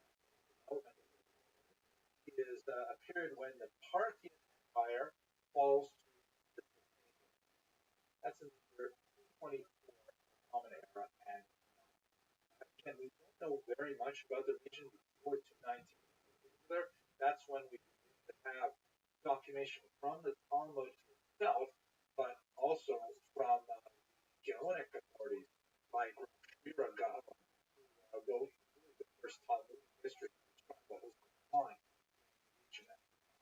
It's a period of Zoroastrian convergence, especially during the rule of Shmur Malka, Shapur I, also Shmur Malka, which actually appears every now and then in the Talmudic literature. And it represents a period where Jews have, for the most part, a tremendous amount of freedom of activity, that they have a widespread settlement in one concentrated area, particularly on the banks of the Euphrates and the Tigris rivers, and they're able to engage in tremendous no creativity.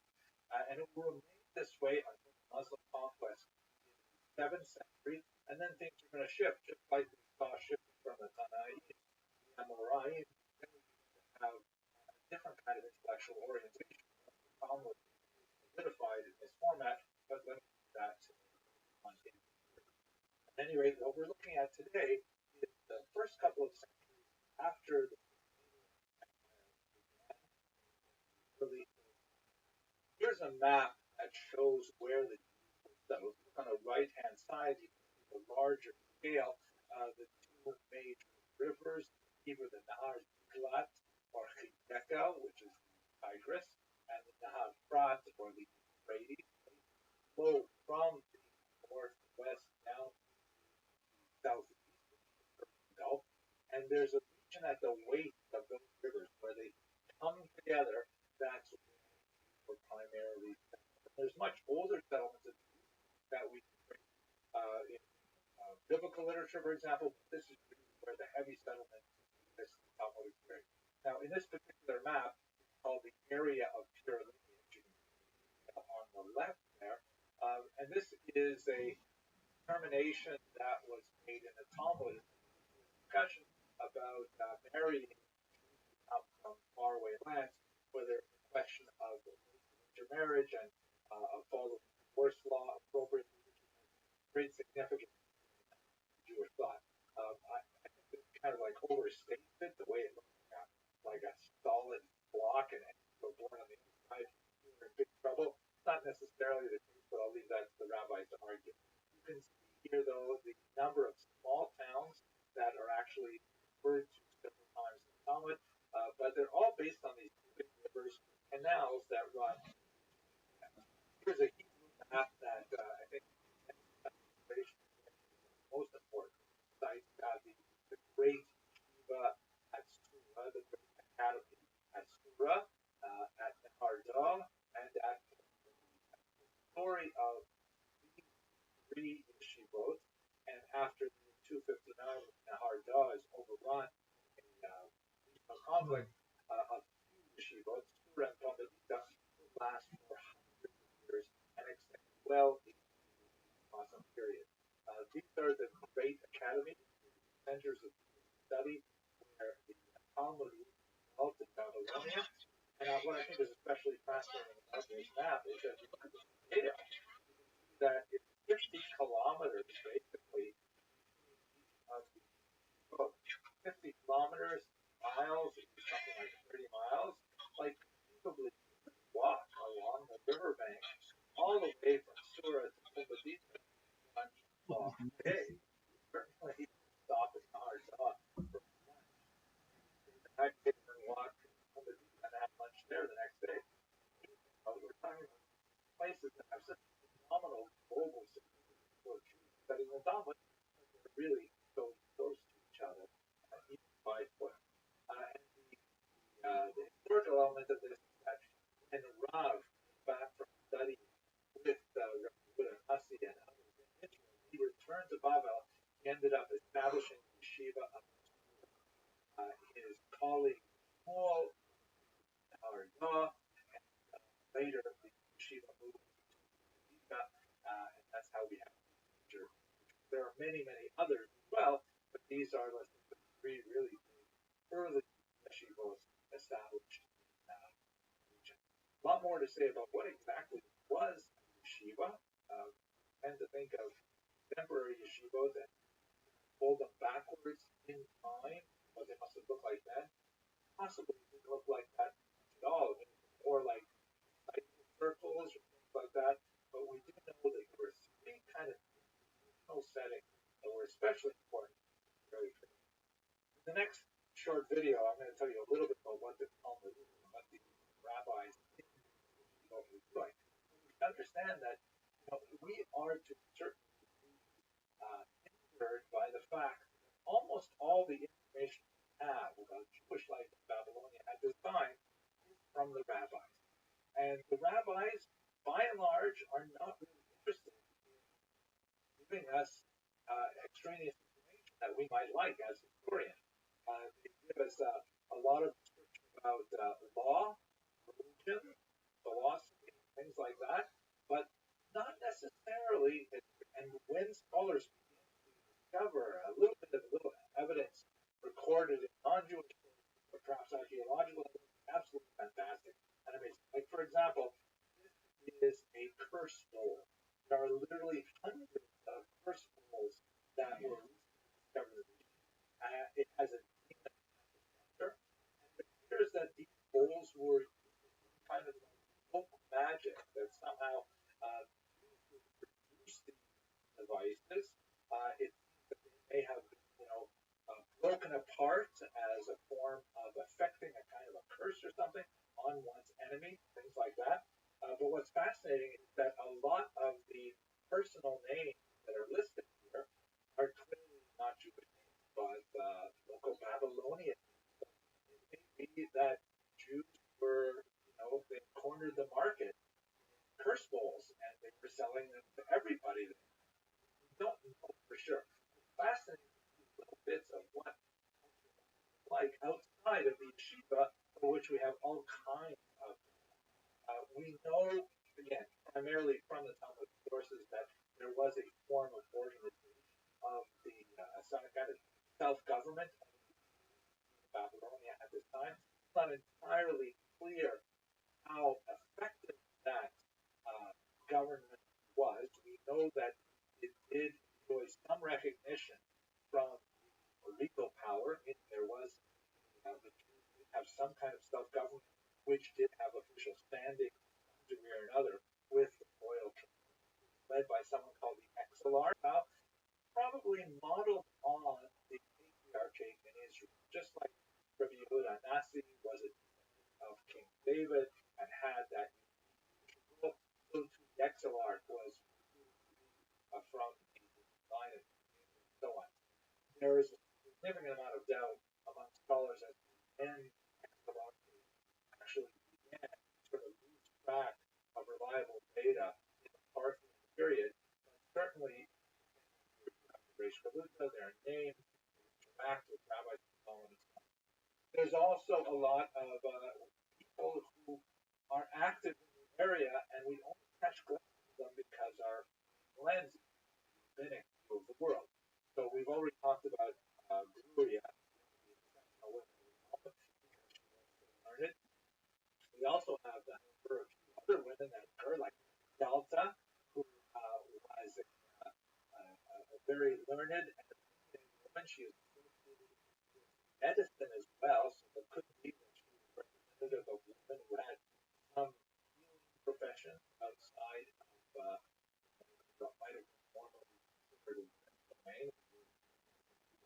And we have some really touching portraits, like, for example, the otherwise unnamed mother of Abaye, who wasn't the actual mother because his mother died in childbirth. He was orphaned, raised by an uncle, but the woman who was his stepmother, cared for him, he always referred to her as on many occasions, Abaye, the great rabbi, very important rabbi in the Talmud, most important, will refer to teachings of his own mother as my mother said, indicating that he had a high regard for her as a person and as knowledge. Fascinating, but just tantalizing. We also have lots of Jews as well. The Magi, the passage of the Magi today. These are, of course, important to Christian tradition. They are the Magi come to visit, and they come far away from the east, gone by the star, things like that. The gift of the Magi, the important story. But the Magi are Zoroastrian priests who often mess around with the Jews. There's a lot of conflict in the Talmud period over things like the use of fire. Casual use of fire was frowned upon by the Zoroastrians, particularly on specific days of the calendar. Mishnah in Shabbos, for example, which is read every Friday night in the Ashkenaz ritual, refers to Jews who put out their candles on Friday night because they are afraid of the Magi. That's not the term used there, but if you read the commentary, that's exactly what we're talking about. But also some, because the Magi regard the fire as having tremendous benefit Magi were also very concerned about issues of uh, defiling birth, and so they frowned upon burial, Jewish burial. Some conflict erupted over those kinds of things. So the Talmud gives us one look at the outside world, and it is an extremely rich and detailed look, but only from that one perspective. And a lot of data that we have just doesn't come through, it's not relevant. But what exactly is the Talmud? Let's talk about that next. Thanks very much.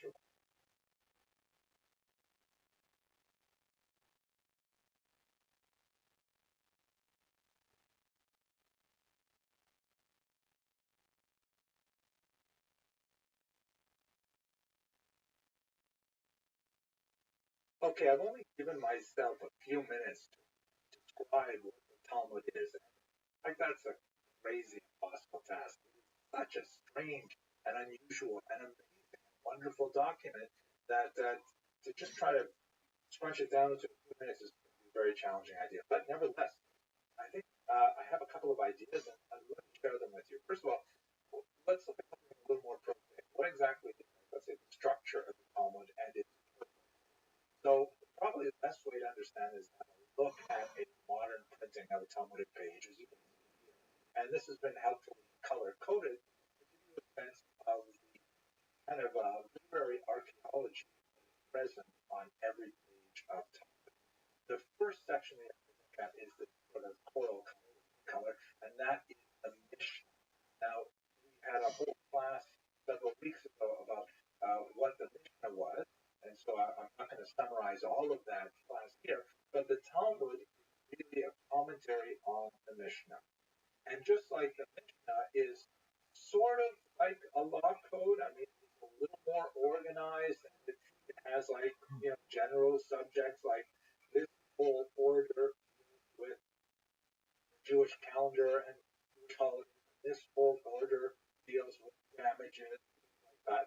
So it has some structure to it, but really it's not the same as a law book either. It has some very wild differences. The Talmud is essentially a commentary on the Mishnah.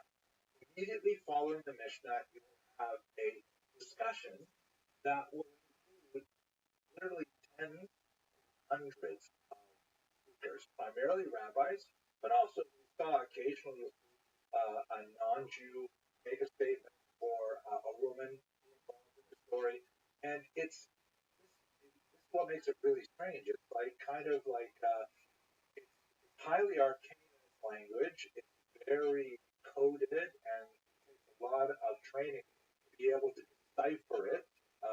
There's no punctuation in standard printings, and you have to break up the sentences appropriately. You have to understand whether something is a question or a statement or a rebuttal or a sarcastic comment or a hyperbolic comment. Very hard to try and work out the language. But nevertheless, something that would have been committed to memory, that scholars would have actually memorized page after page of Talmud. And it's essentially like a long transcript of a discussion that took its starting point in the Mishnah. Meaning, the Mishnah is talking about, in this particular case, talking about when one recites the Shema prayer, then it'll start discussing, when one recites the Shema prayer. But as conversations go, they tend to go from point to point to point, from tangent to tangent to tangent, which is something that is delightful about conversation. We enjoy the ability of communicating in this manner.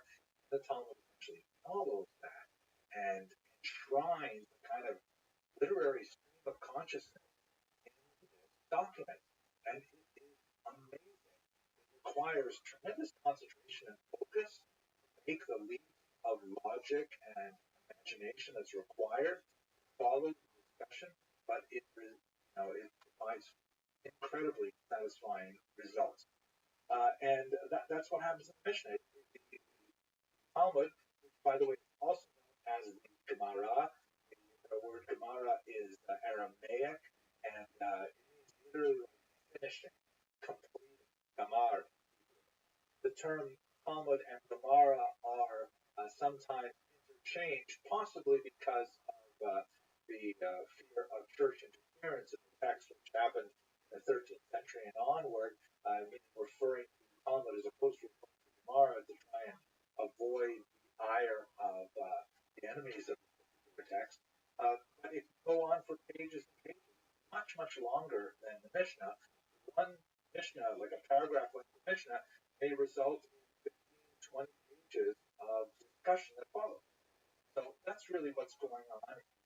Conversation discussing the Mishnah by the Amorai, occasionally bringing in other Mishnahs, other passages, other statements from people, other logical arguments brought into the discussion.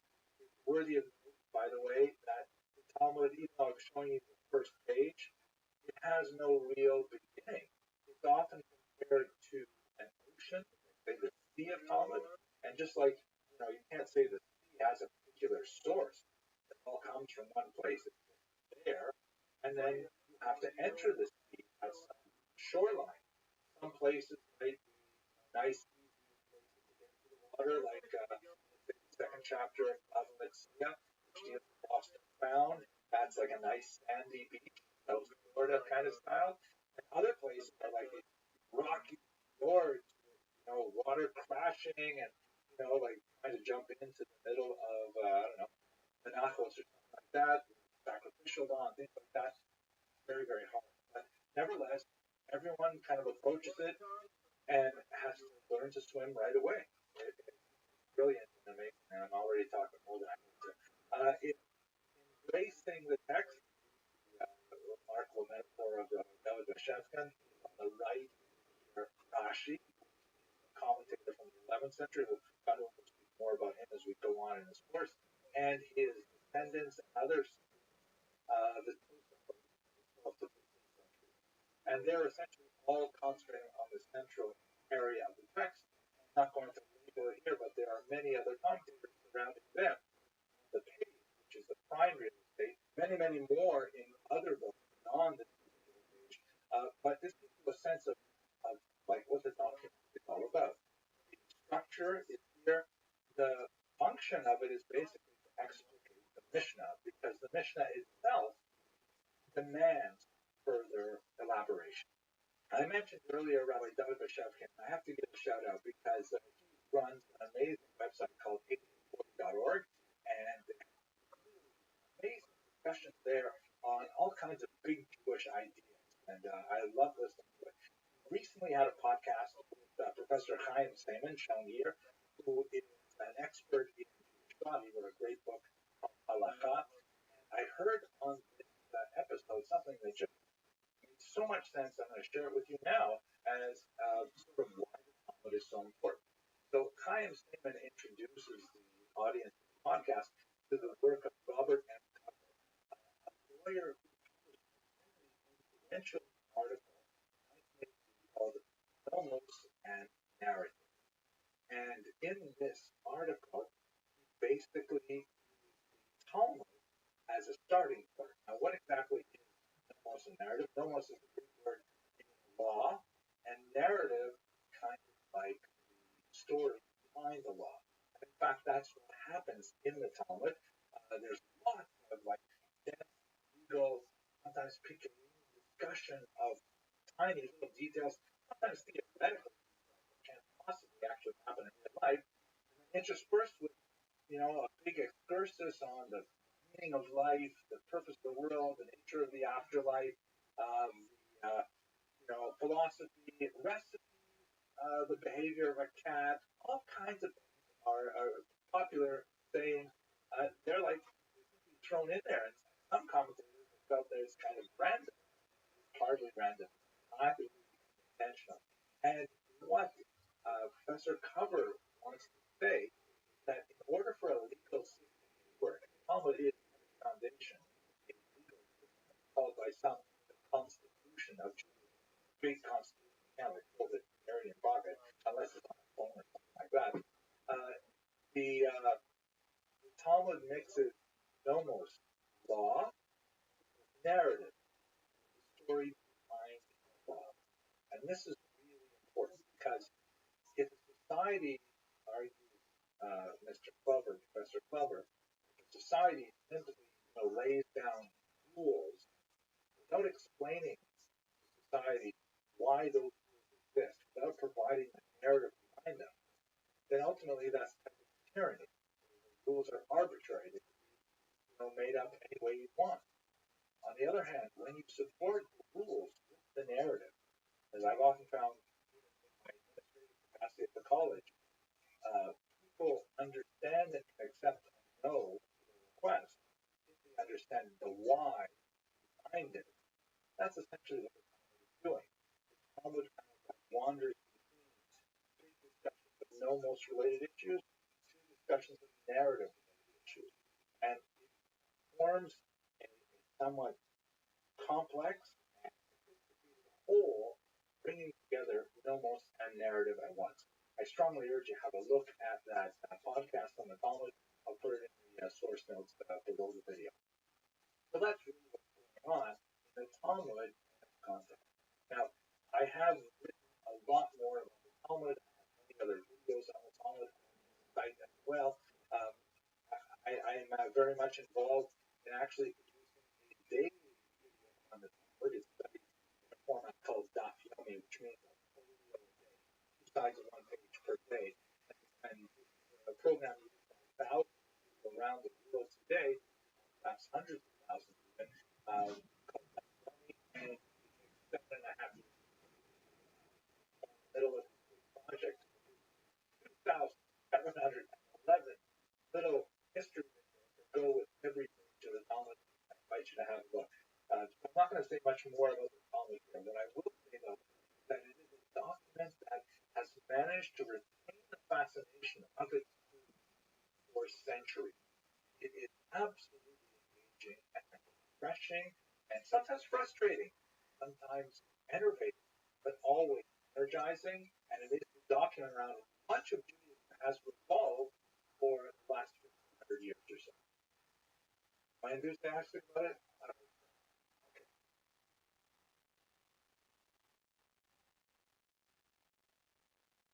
Looking at the period from the 3rd through the 7th century, I think it's useful for us to go through a little bit of political history to try to understand the remarkable changes that were taking place in the Eastern Mediterranean at the time. And there's 3 really big cities involved: Rome, Constantinople, and Mecca.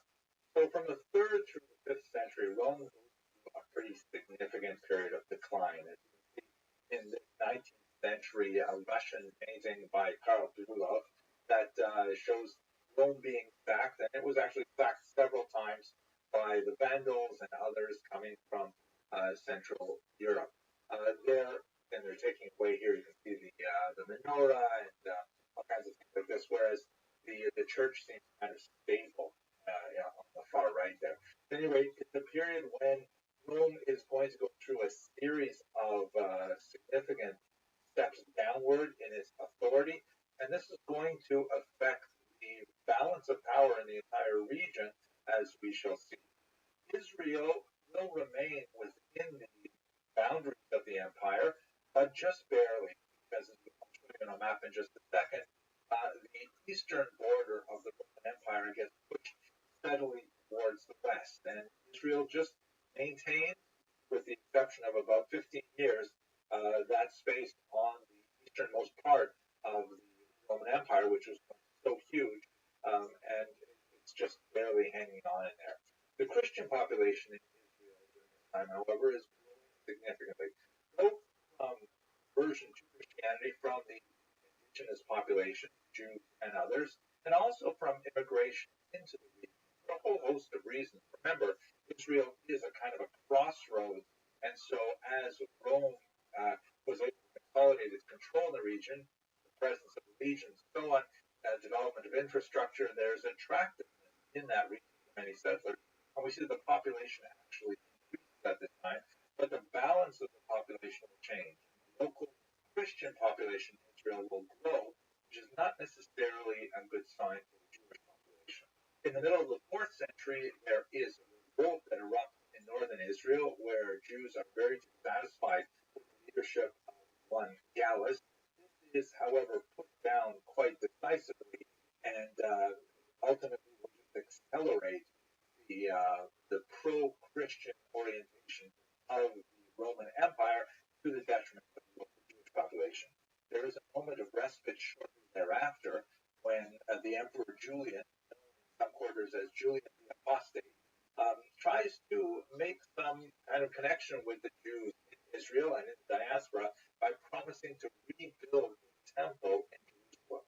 This generates a lot of enthusiasm among Jews because you'll recall until this time the temple has been desecrated by Hadrian, who rebuilt a temple dedicated to Jews there, and actually, or Jupiter actually, and also forbade the visiting of Jerusalem by Jews except on the anniversary of the destruction of the temple.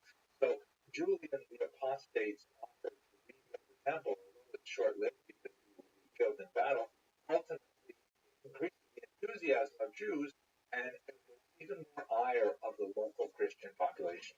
The tensions are increasing, and one of the last things that the patriarchate was able to do, you recall, you have some kind of self-governing rulership under the patriarch, the Nisiut.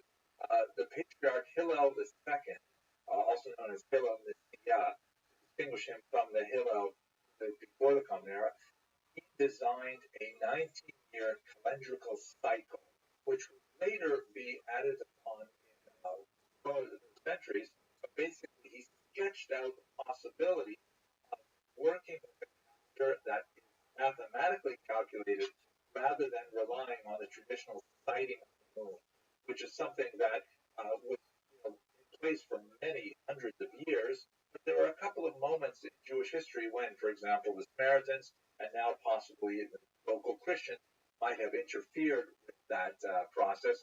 And so Hillel Nicaea, by putting in place a fixed calendar, was able to really establish something very concrete and important for the survival of the Jews in the long term.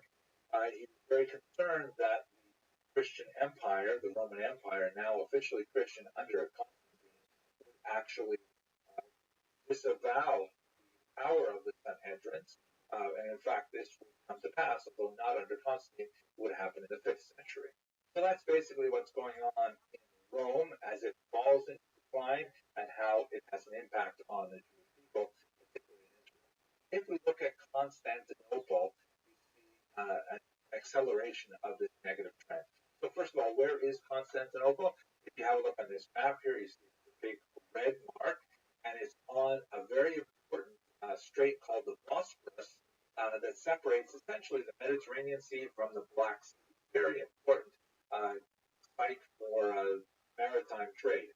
It was originally known as Byzantium, and the Emperor Constantine in the year 324 renames it Nova Roma, the New Rome, and it was also known as Constantinople, which is Greek for Constantine's city. And this essentially becomes the center of what's called later the Byzantine Empire. It's the Eastern Roman Empire, and as Rome goes into further decline and is sacked many times, Constantinople becomes even more important. It is, by the way, now known as Istanbul because when it was conquered in 1453 by the Turks, then it received its new name. So Byzantium becomes Constantinople, becomes Istanbul. And one last detail while we're at it, not relevant to our period, but we already went to the 15th century.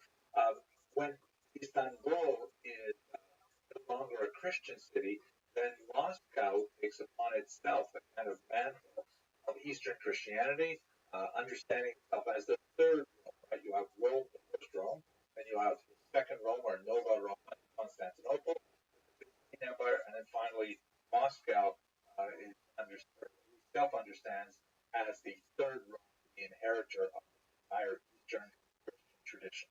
The implications for Jews of this shift from Rome to Constantinople are also generally negative. There's increasingly worse conditions for Jews as we move through the 5th century, as the Roman Empire, now ruled from Constantinople, is more and more pro-Christian. The Patriarchate is formally abolished at the beginning of the 5th century. The kinds of things that they were charged with is illustrative of the kind of hostility the emperor charged that Jews were using the patriarchate to build synagogues, right? The idea being that synagogues should fall into disrepair and then never rise again. We're going to talk a little bit more of that in the next lecture. That Jews were holding Christian slaves, or at least non-Jewish slaves, and were circumcising them, which was part of halakha. There's a whole discussion here of how slaves are to be treated in Judaism, and circumcising them, essentially making them partially Jewish. Upon manumission, they would be completely Jewish. That was something which was viewed with tremendous hostility. And finally, the rabbis in Israel under the patriarchate were occasionally adjudicating legal cases that also involved Christians. As an affront to Roman law and especially to Christian sensibility. So this is a period of time when there are more and more legal restrictions placed upon Jews in Israel. The patriarchate is declining and eventually is completely abolished in the 5th century. Definitely not a great time for Jews. Now let's go quickly to the final city, Mecca. And I'm only just going to touch on it because we're really going to spend a lot more time talking about Islamic influence and rule in Israel, which will last much longer. But just to get the political history together, it's really not only Mecca, it's also Persia. Basically what happens is, if you have a look at this map here, this represents the diaspora, the Jewish diaspora in the Roman Empire. You can see that there are 3 big chunks of Jewish settlement in the Roman Empire at this time. You've got some in Asia Minor, which would be here in Western Turkey. You've got a big chunk of Jews living just north of what would be Israel, like Antioch and Damascus and Syria, and then you've got another big chunk in Egypt. This map doesn't show the settlement in Israel as well, but there will be a lot, of course, centered in northern Israel in particular. And then as you go across the Mediterranean basin, lots of dots. Those dots represent individual Jewish communities, and you've got them all the way up in the Rhineland in Germany, in France along the Rhone River, and on the southern coast of France, the Mediterranean. You've got them throughout Hispania or Spain, and then you've got some in North Africa, like even Carthage and that we saw earlier. So those are all inside the Roman Empire. There is only one really large Jewish population outside of the Roman Empire, and that is just to the east, just about where my head is on this map. This is, of course, the Babylonian center, which will become very powerful, and ultimately, Babylonia, under the Persians, will invade Israel in the year 614, and Israel will very briefly fall under Persian control once again, but only for a very brief period of time because the Byzantine Emperor Heraclius would come back in, and by the year 629, he is back in Jerusalem again.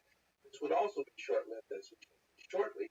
Now, before we leave the Byzantine Empire, I just want to point out one other area where there was a Jewish settlement, at least up until the 6th century, and that is in the region of contemporary Yemen, in the so-called Kingdom of Himyar. The amazing story of the Jewish kingdom in the region, which lasted for quite some time. So here's the story. We know that Jews lived in this region for centuries before the period that we're discussing here. We know, for example, that Herod sent a brigade of Jews there in the year 25 before the Common Era, and it's highly likely that there were settlements of Jews that met them when they arrived. We know from other sources that there was a King Abkarib Asad in the turn of the 5th century, was having conflict with local Christians and local Christian kingdoms, and this prompted him to convert to Judaism. This, by the way, is not an unusual kind of story. We see a very similar thing in the Khazar Empire, which I hope to discuss not too long from now, when the Khazarians, seeing that they were on the one hand pressed by the Christians and on the other hand pressed by the Muslims, they saw Judaism as a third way of maintaining their independence. And it appears that King Abkarib Assad also saw that as an option for his Himyar people. So we don't have really great sources about that conversion, but apparently it happened sometime around the turn of the 5th century. We have other sources, Christian sources, that describe a King King Yusuf Asar Yatar Dunuas, that lived about 100 years later. Chinyar is basically a Jewish kingdom this entire time. And this Yusuf is at war with neighboring Christian territories and persecuting local Christians. Again, this is a Christian source that is not sympathetic to Yusuf, but no reason to specifically doubt that there was conflict going on.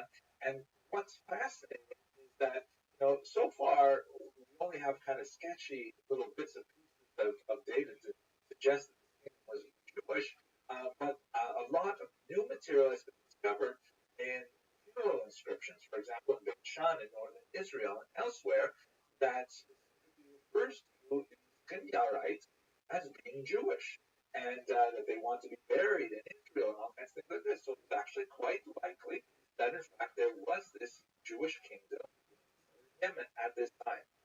We know they went to war with neighboring Ethiopia, and that King Yusuf was dethroned at this point from the kingdom of Aksum in the region, and that signaled the end of the Chimmerite Jewish kingdom. But we're talking about something that lasted for well over a century. Fascinating, I think. I wish I had more time to study this stuff. Anyways, let's go back to the bigger picture. The big picture is, remember that the Sasanian Empire makes a quick penetration into Israel, displacing the Byzantine Empire in the year 614, but only lasts a very brief time because in 629, Heraclius reconquers the region, and then he lasts for about 15 odd years, and the Muslims conquer it in the year 646. The Muslims, of course, will be in control of the Middle East and North Africa for quite some time, and we'll have a large Jewish population living under Muslim rule, and so we're going to look at a lot of these communities in the following lectures. But before we get to Muslim rule, let's talk a little bit about the Diversus Judaeos tradition in the Byzantine Empire, which will take us a little deeper into, unfortunately, the negative circumstances that Jews experienced at this time. Thank you very much for watching.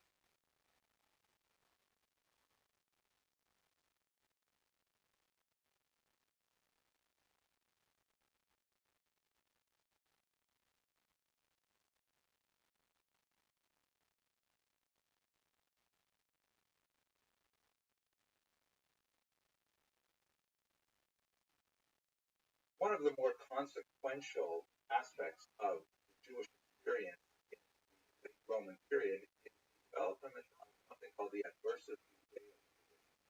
This is a group of ideas and ultimately policies that were developed by church fathers in the late Roman period.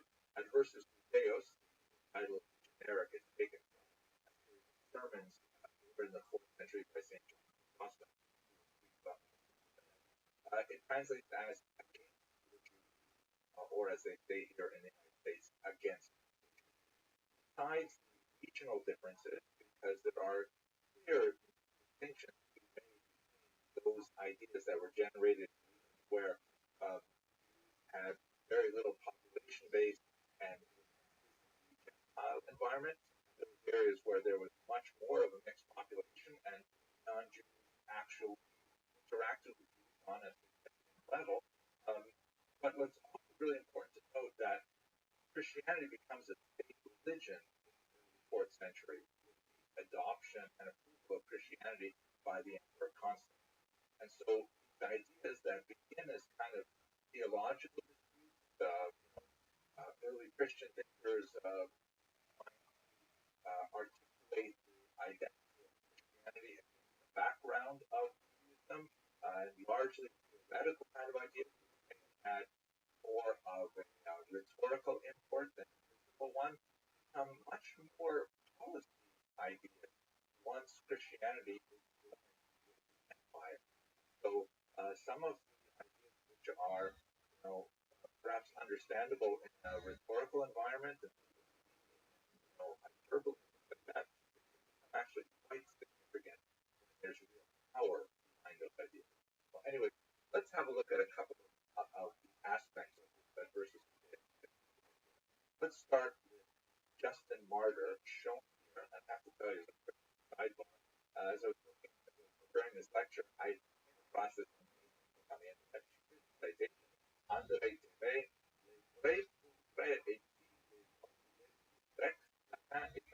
so translation is true portrait and the lives of these men from Rome, and I'm not sure what Payens means of peasant. It doesn't make sense. But at any rate, 16th century book that illustrates true portraits of these people, which I find absolutely hardly credible. Although some of the images, for example, can be taken from busts that are from the Greek period, so maybe a couple of them are more accurate than others. But otherwise, hard to believe that this 16th century work actually portrays people for real, but nevertheless really cool. Okay, so here's Justin Martyr, as you can see, he's called Justin the philosopher as well. He lived in the 2nd century, early later. Among his many works was called the Dialogue with Grifo, essentially a dialogue with Justin Martyr. Really a lot of the ideas that were in the gospel and develops them to articulate a rather harsh approach as a whole. First off, he clearly makes a distinction between his vision of Christianity, which is ethereal, spiritual, ideas, morality, emotion, as opposed to Israel, the Jews, carnal in nature, dedicated to like earthly things, like sacrifice and blood, like which spoon wins the which pot, things like that. He wants to say essentially that it's all wrapped up in physicality and negative, whereas Christians are about more a spiritual aspect of life. This is an unfair characterization, but nevertheless creates a kind of a dichotomy that will be repeated over and over again. Also, at the same time, and a little bit contradictory, while he's putting down the carnality, he's saying, and besides, we're the real Jews. Christians are that is, that what the Jews were doing with all of those mitzvot, all of those commandments, were totally wrong and totally physical, not the way God wanted to go. Christianity, which abandoned all of this, much more of the true. I have to tell you, as a bit of an aside, I often get a lot of comments on this site about, you guys are not the real Jews, you are Khazarian, or the true Jews are actually Black Americans. It doesn't bother me that much if other people want to claim that they are the true Israel. It all sorted itself out in the end, I guess. But what bothers me is what does it matter to you what I call myself? I can call myself an alligator, right? Why is it such a big deal to you? Why decide to identify as an alligator? At any rate, that's something that is a very pronounced idea that reverberates throughout the also, at the same time, Justin Martyr emphasizes something called the obduracy of the Jews, meaning their stiff-necked nature, their refusal to admit that everything that Justin Martyr and other church fathers are saying is true. And this is why, according to Justin Scott, the Jews deserve more punishment, because really, by refusing to admit the truth, they brought it on themselves. Right? So, in other words, Justin Martyr would demand that Jews admit something, and if Jews refuse to admit it, then they should be punished for their obduracy. Definitely a kind of a not such a great start for Jewish-Christian relations, and it is a very important theme in the church life. As we shall see, however, there are very important correctives, especially but before we get to him, let's have a look at briefly at the work of look, isn't this amazing? Hey, we have another one of these Ray Portraits, another true portrait of Saint Jean Chrysostom. This one's rather captures certain elements of his thought. At any rate, he is a 4th and early 5th century thinker based in Antioch. And as I mentioned earlier, it is his work that we owe the very term adversus Judaeus, because it's a whole cycle of sermons that were delivered in the 4th century that became especially influential in the Eastern Church, but nevertheless set a tone for the entire church. The main thing that John Chrysostom was upset with was the participation of Christians and pagans in the Jewish public. We should pause for a second and just think a little bit about Jewish theology here. One of the basic ideas that was articulated long before in Jewish thought was the idea that the children of Noah, that is non-Jewish society, is not bound by the number of commandments that Jews are out. That is where the stuff that Justin Martyr called carnal, like the electric devices on the Sabbath and things like that. That's all like carnality, and that's all physicality, and why don't you guys just let it go already? But in Jewish thought, that is something which is not mandatory for at all. In fact, the Talmud describes 7 specific commandments which are incumbent upon all humanity. And by and large, those 7 commandments, I think most people find pretty reasonable. Like, for example, no murdering, no adultery. You've got to set up courts of law to work out differences. No cruelty to animals, by the way, things like that. 7 basic laws. That's the Noahide law. According to Jewish theology, there is no reason whatsoever for Noahides, that is, children of Noah, humanity, to take on any more commandments than they were originally given. If they so choose, that they may, and of course the conversion is always open to non-Jews, but there's no impetus, there's no demand for it. They will enter into heaven, receive the reward for their righteousness, and so on, so long as they observe the 7 commandments. Nevertheless, this makes Judaism essentially neutral on the participation of non-Jews in their services. Non-Jews may, there are some exceptions go into the whole class, but non-Jews are welcome to come to non-Jews are welcome to participate in all kinds of rituals. There's nothing really stopping them. It's not like a closed society.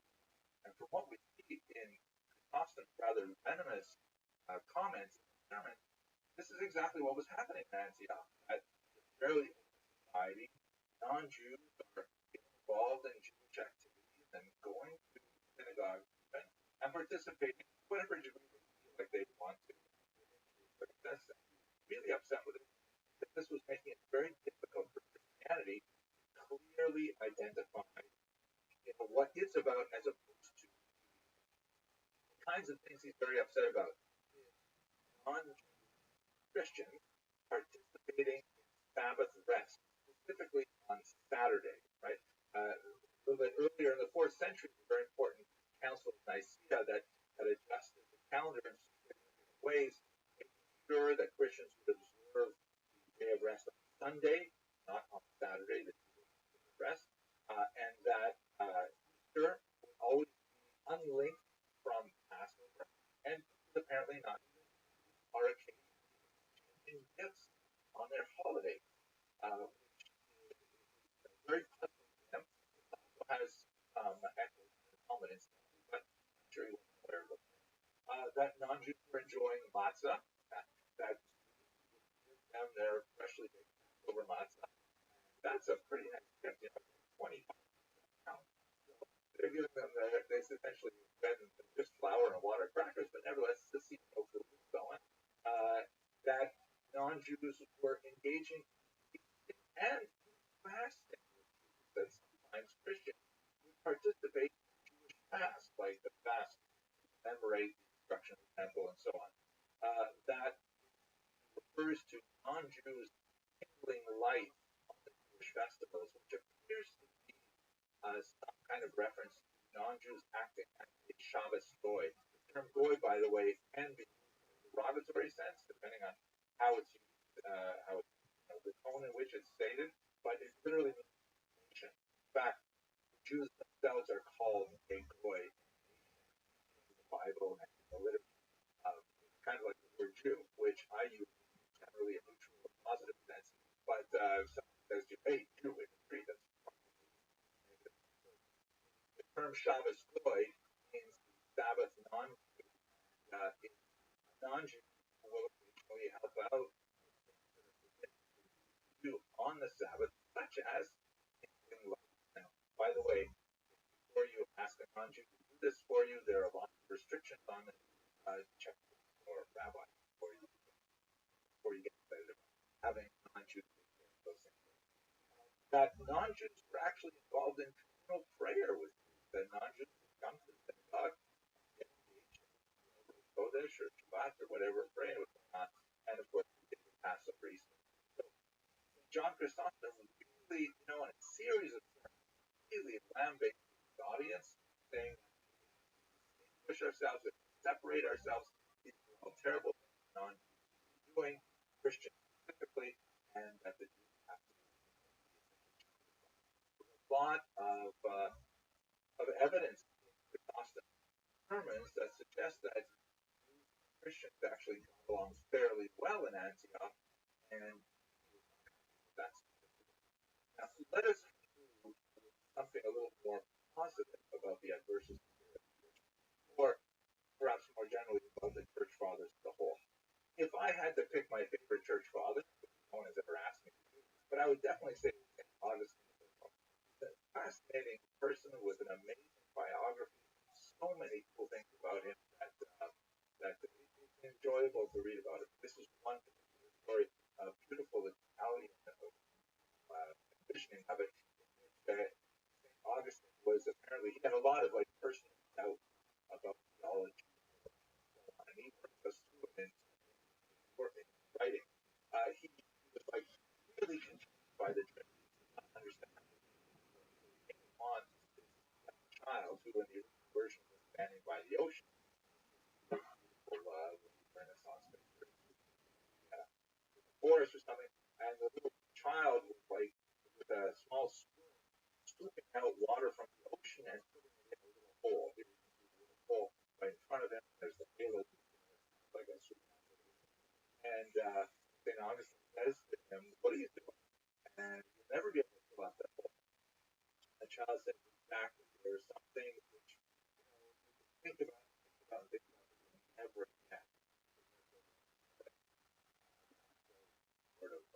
Anyways, let's talk about what St. Augustine has to say. Very one of the things that he says, and he writes that, wait a second, this after all, Christianity is on the foundation of the Torah, and the Torah clearly has God commanding the Jews to do these things. So, the seventh day of rest, not mix wool and linen and clothing, all kinds of carnal things. Who are we to say that God is not allowed to make these commandments for Jews? And should we not, praise the Jews for remaining steadfast? Right? They are not in any way binding on non-Jews. There's theology in the case, but the fact that the Jews remain steadfast to the Torah, that's a positive thing. Why are you criticizing? In other words, he's taking issue with a lot of other church fathers, like Carter said us earlier. In fact, Augustine writes that Judaism functions as the desk of Christianity. All of the foundation is another metaphor. Therefore, the Jews should be valued as they are without demanding that. This will actually have explicit reference. Develop something extremely consequential called the doctrine of witness. Argue that the presence of Jews and their maintenance of the Torah is an essential testimony to the validity of the entire enterprise, that is the desk of Christianity, that it is the foundation of Christianity. You can't destroy the foundation and hope the superstructure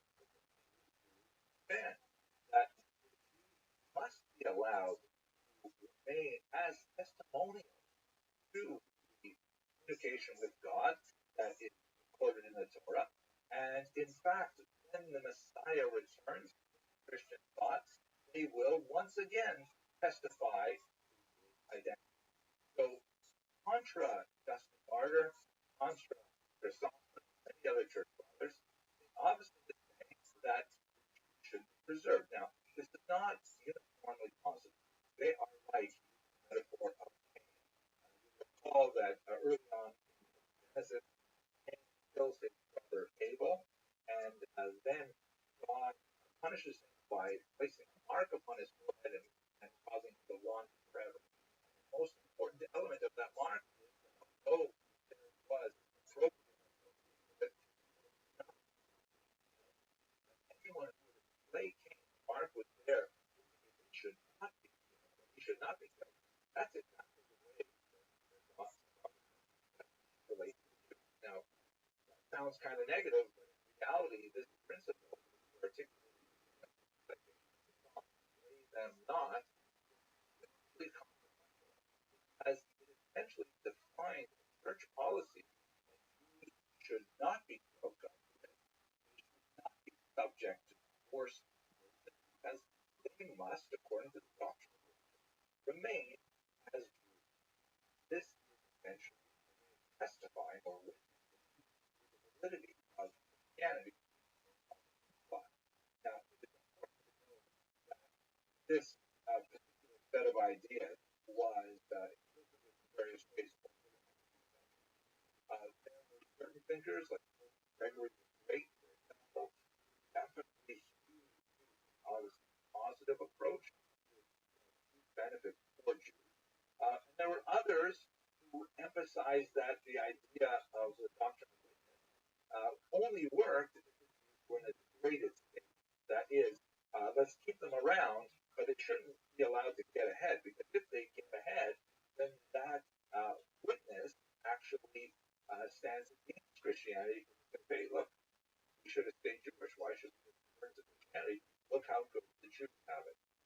Nevertheless, St. Augustine's ideas created sort of like a pathway to allow the Jews to progress through the Middle Ages, and ironically, church law therefore protected because they were within the boundaries of St. Augustine's doctrine of witness. There were notable exceptions to this rule. There were periods when the church adopted forced conversion, or at least recognized them ex post facto, and we will unfortunately discuss those in future lectures. But by and large, Augustine's contribution is actually very salutary to the revival of the church. Okay, that's it for a very quick look at some of the thought of the church fathers and the discussion of their impact on Jewish history. Let's look a little bit more now at the interior life of the world, specifically at the world of the synagogue and the development of the world. Thanks very much.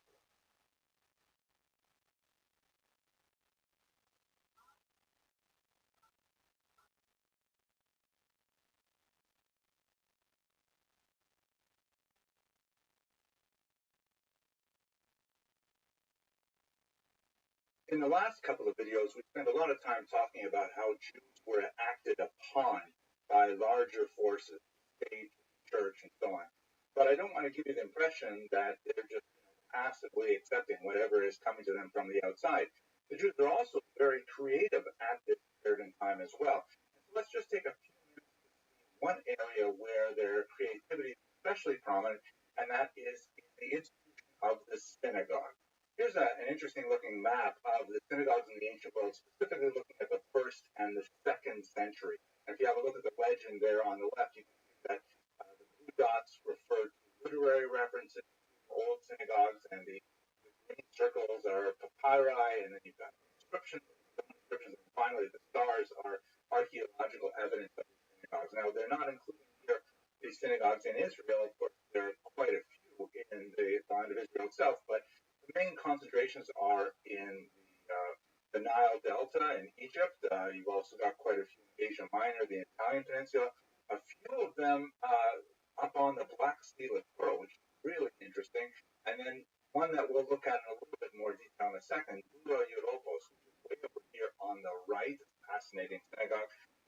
And so synagogues are an extremely important institution for Jews, especially after the temple is destroyed in the first century, especially when they're a minority living away from large Jewish population centers, ritual sacrifice associated with the temple. Synagogues did predate the destruction of the temple. So in other words, Jews seem to want to create these institutions where they could get together for communal prayer. There's a lot of fascinating discussion in the Mishnah and in the Talmud and the Midrash that describes the evolution of the prayer service and what connects to what, and references to the patriarchs and fascinating kinds of things like that. But we should understand that the synagogue, the word itself, by the way, is Greek meaning place of gathering, is effectively a Jewish community center, a JCC, for a minority population. And it would fulfill all kinds of different functions, not just religious, but it would be a place of gathering for discussing communal affairs, for adjudicating disputes, all kinds of things. The basics of the service that is familiar to synagogue today took centuries to evolve. If you look at the prayer book, that's really an archaeological textual representation of the wanderings of the Jews in the diaspora as well. The core elements that go back to Israel, other elements and other prayers that were added in many different iterations throughout their long history. One of the things that I find especially fascinating is that women are remarkably well represented in the sources that we have. Professor Tal Ivan, a really interesting article in the Cambridge History of Judaism, Volume 4. Have a look in the notes, and I'll get reference to that. In that, of the synagogues where we know there are lists of donors, like this is something in contemporary synagogues as well, you'll have like a plaque here and a plaque there, and you'll have a plaque on top of a plaque. Everyone who gives anything to the synagogue is recognized in some kind of public way. But looking at these ancient inscriptions that survive, 1/3 of the names of donors to the synagogue were women. In some cases, they're mentioned in leadership positions as well.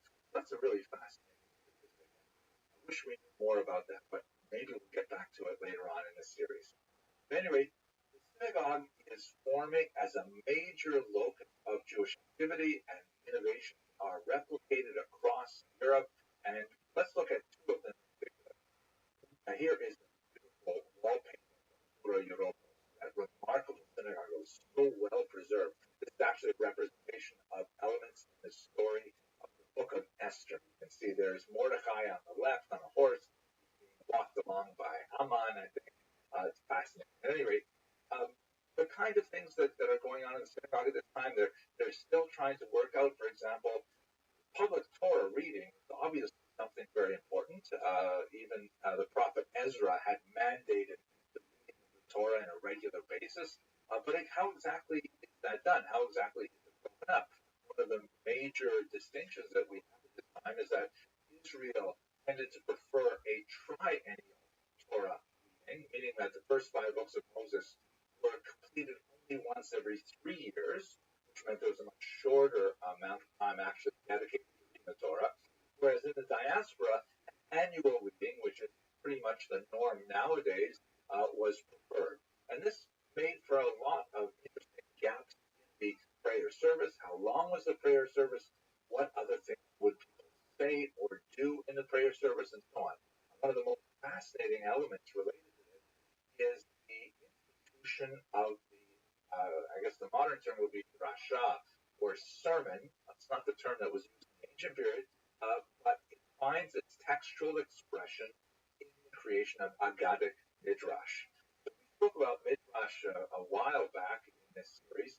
Midrash are basically kind of like poetic teachings on biblical passages, some of which have halachic ramifications, meaning they are used to determine behavior in a concrete and kind of legal sense. And there's much more that is Aggadic in nature, meaning that it's homiletical, that does not necessarily have to be taken absolutely literally, but should certainly be taken very seriously.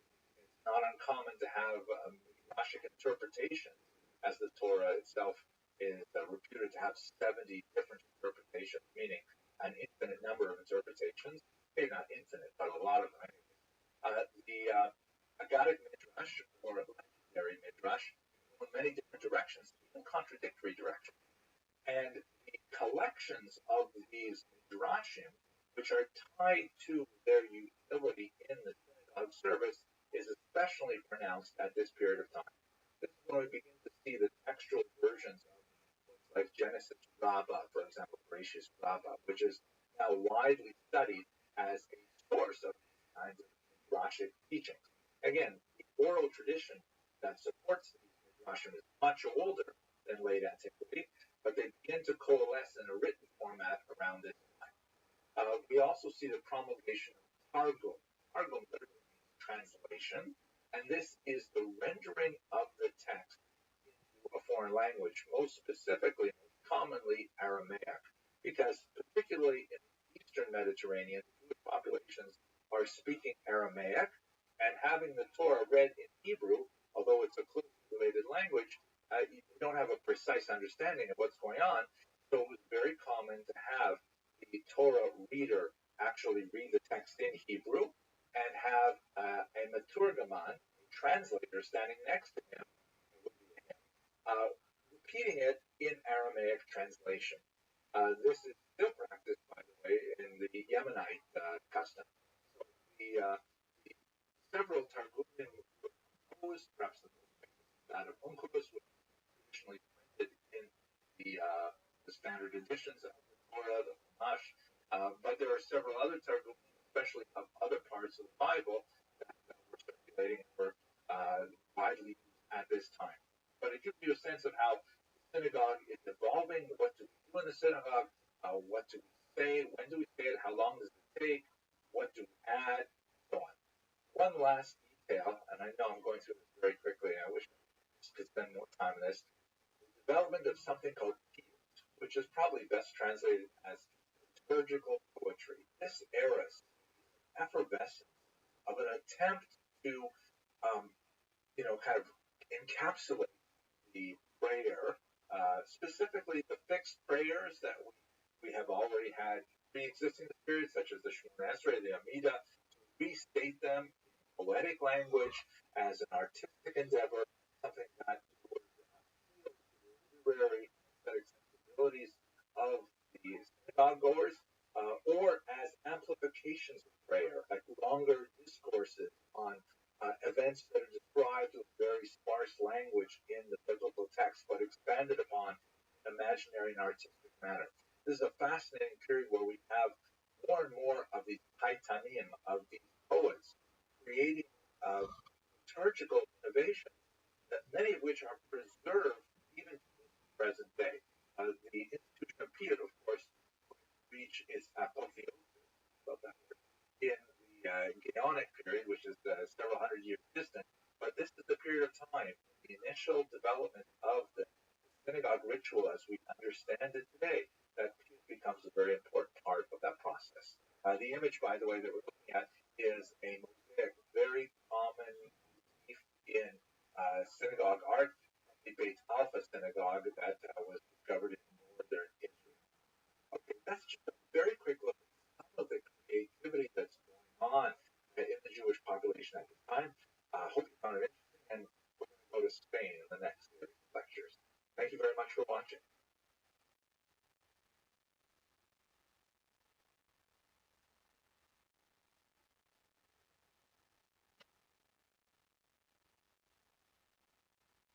Let's continue our discussion by looking at the experience of Jews during the period of early settlement in the Iberian Peninsula. Now, one of the things that's really important to understand about this entire period is that there is an Iberian exception. What I mean, why is the Iberian Peninsula different? Really crucial.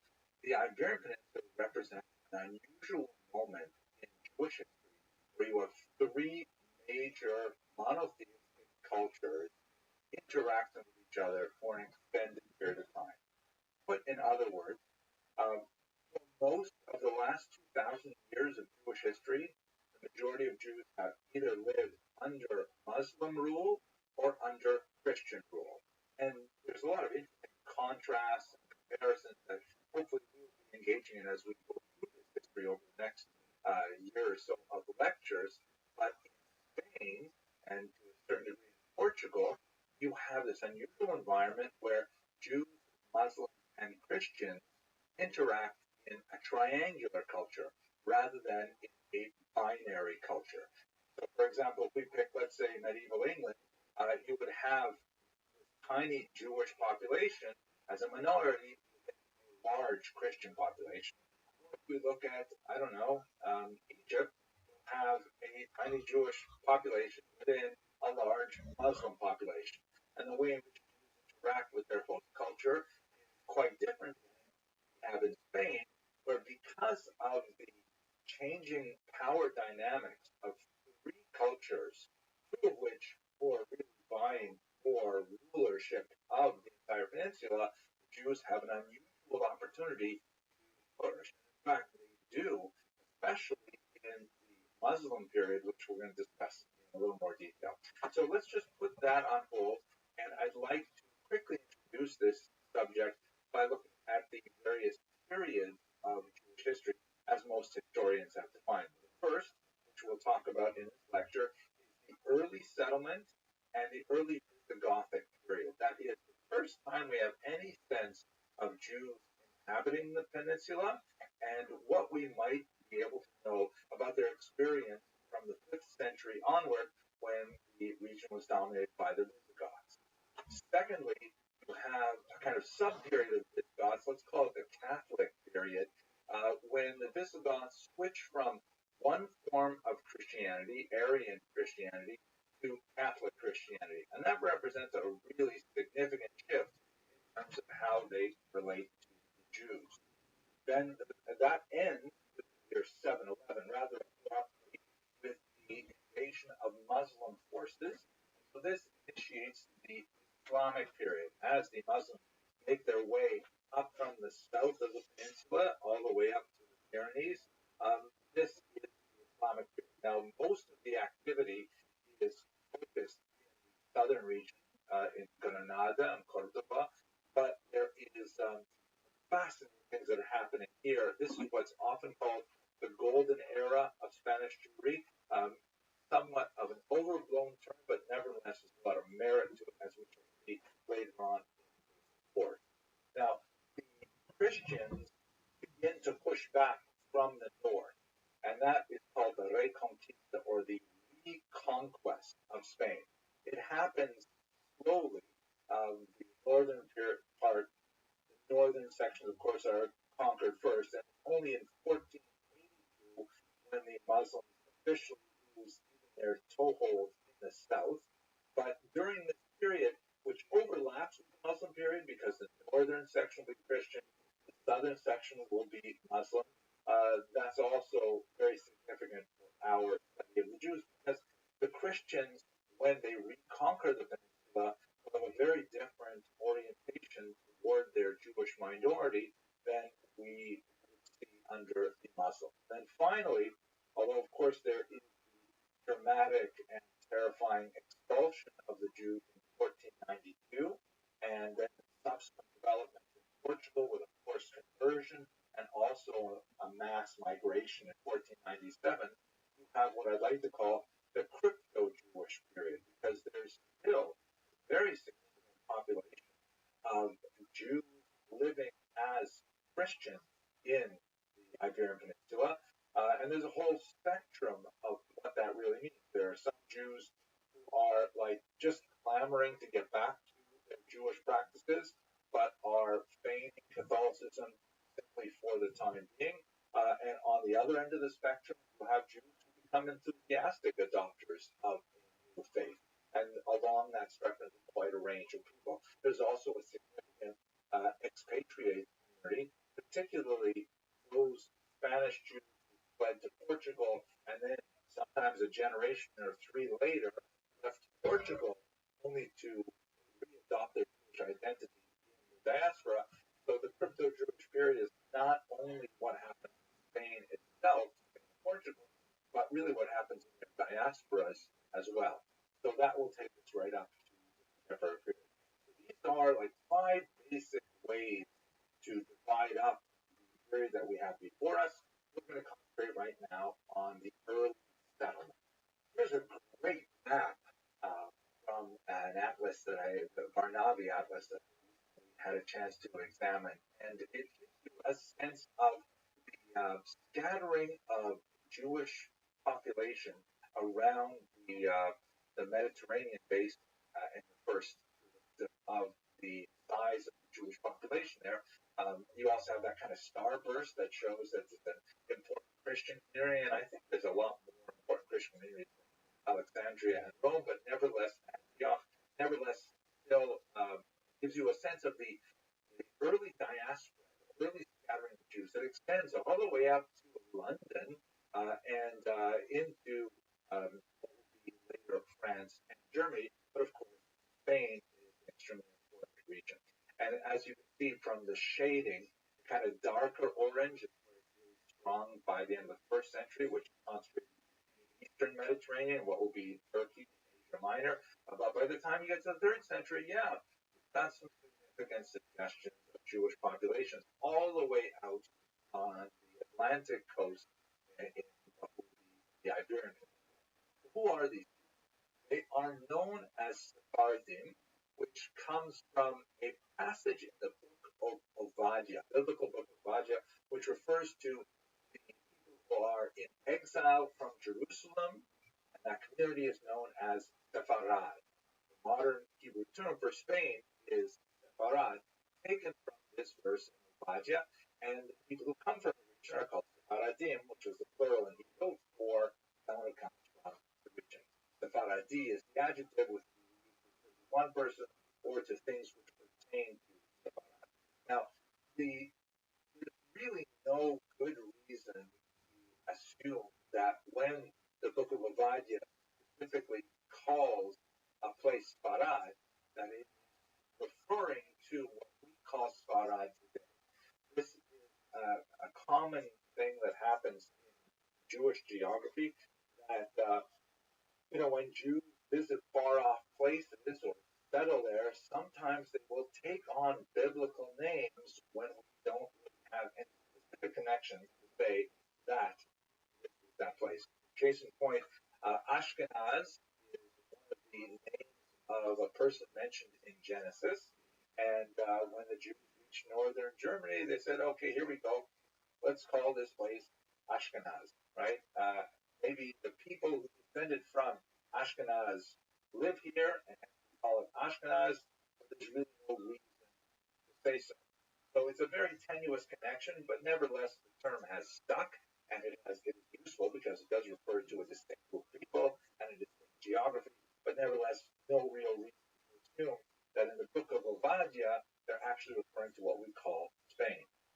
There are Talmudic references several hundred years later, which refer to Aspamia. This is a little bit more realistic, given the period, let's say, first through third century. We've already got Jews living there, and it sounds a lot like Hispania, and very common kind of shifting of vowels that you have between Latin and Aramaic. So by the time we get to the Talmud, there's no question that there is a reference to Spain and some familiarity with it. But how early did the Jews settle in this region? So we have a couple of really early reference points which are probably not true. For example, in the 16th century, one particular writer came across a gravestone that apparently read, here lies Adoniram, who was the tax collector for King Solomon. Now, that's incredible. And I mean that literally, incredible. It's just way too much to assume that King Solomon, we're talking like, 1,000 years before the Common Era, had actually some, tax collectors as far out as Spain. So, and the fact that we've lost this particular reference and it is dubious, probably not a reliable source, suggests that there were Jews living there 1,000 years before the Common Era. Another one that does not necessarily negate the idea of Jews living in Spain, but is also regarded as quite spurious, is apparently a letter from the Jews living in Toledo sent to asking that the Jews in Israel refrain from crucifying Jesus. And this would have been dated about the year 30 of the Common Era. Also kind of a far-fetched document. It doesn't get anywhere near to the period, but it falls within a kind of a trope where in the medieval period, Jews had it in their interest to demonstrate that they had early settlement in order to document and to bolster their arguments for things like charter rights, privileges, area, tasks. If they could demonstrate the antiquity of their settlement, then that could help them in whatever local negotiations they might have.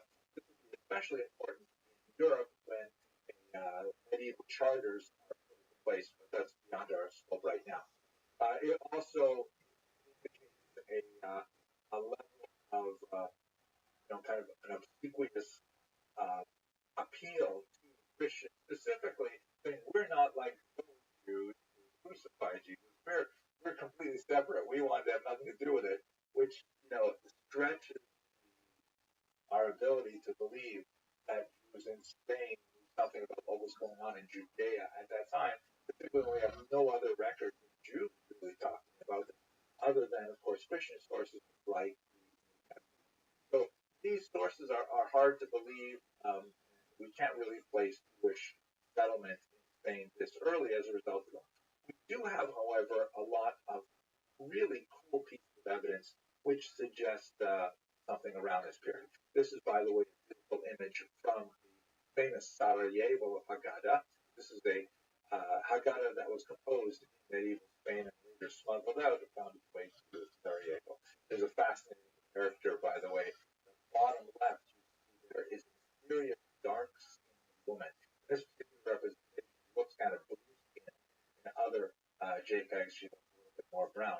A lot of questions about who is that woman. She's clearly participating in the meal with a piece of matzah, but she has a different complexion than the other women there. She is seated somehow separately from them.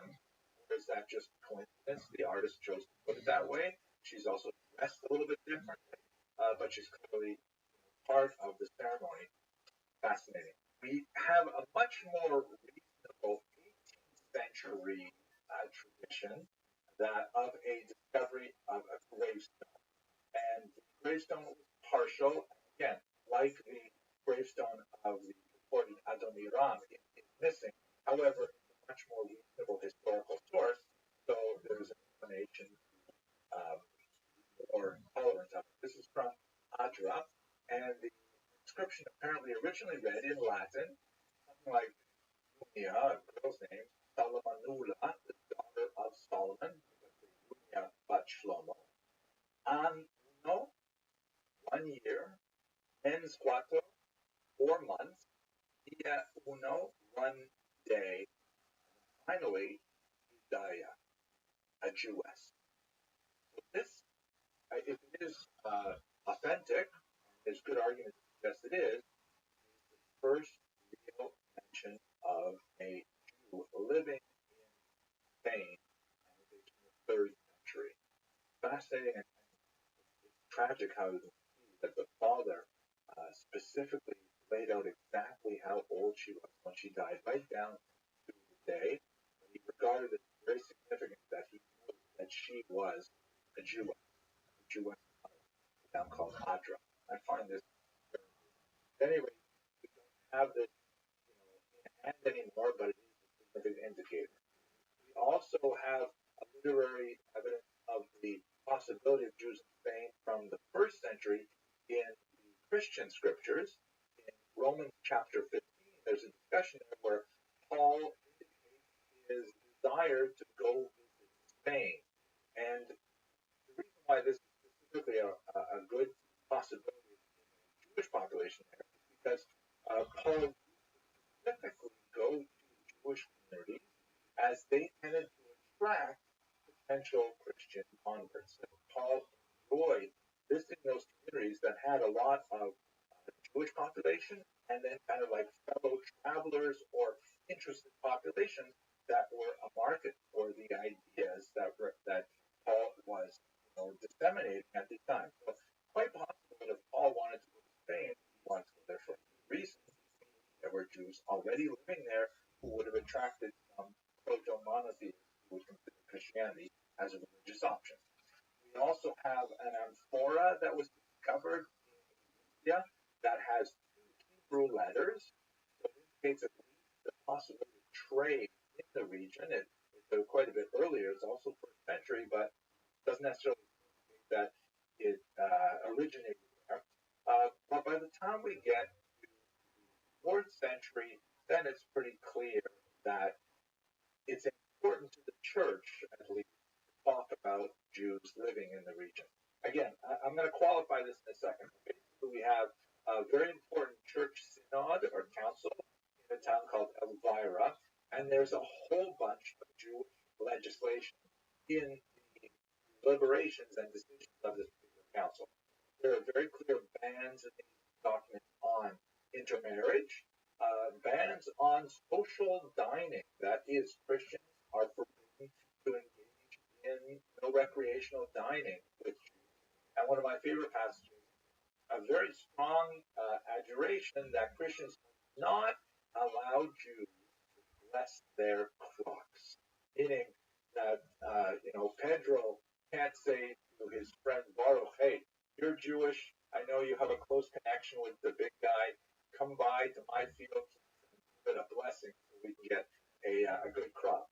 Now, the reason why this is somewhat problematic is because although it suggests that these things were happening, it doesn't necessarily mean that they were.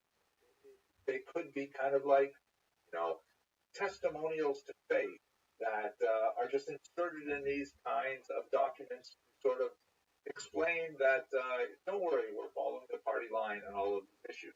It doesn't actually mean that there are Jews who are doing these things with Christians.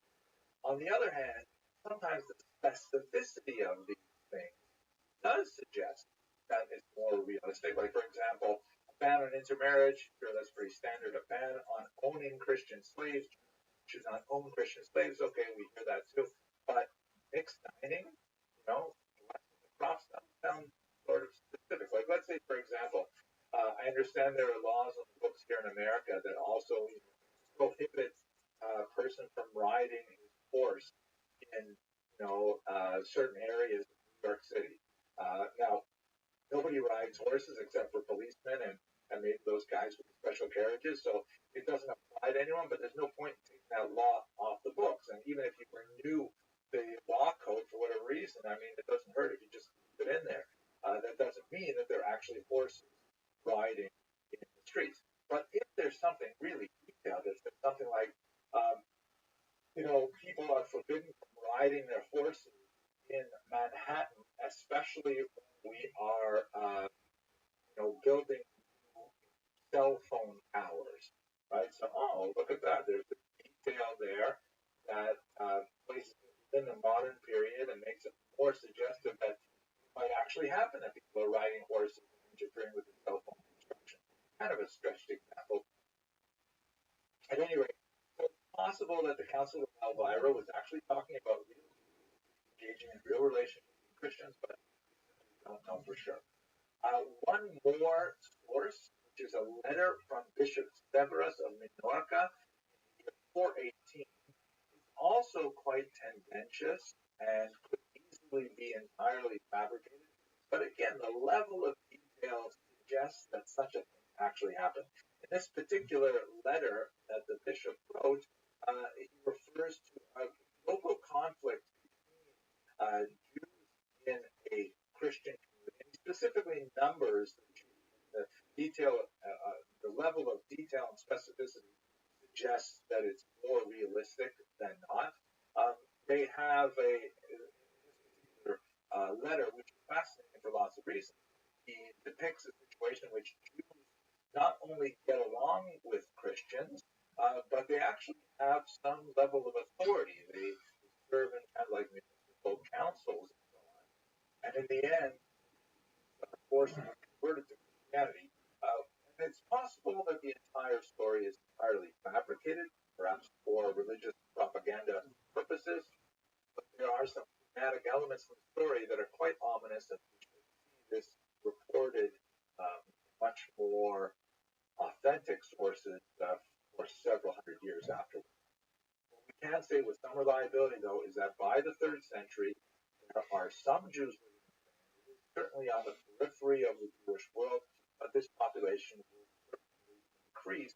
And by the time we get to the early 8th century and the Muslim conquest, we'll certainly have a much better sense of the size and the distribution of that population. But let's turn now to the Visigothic period.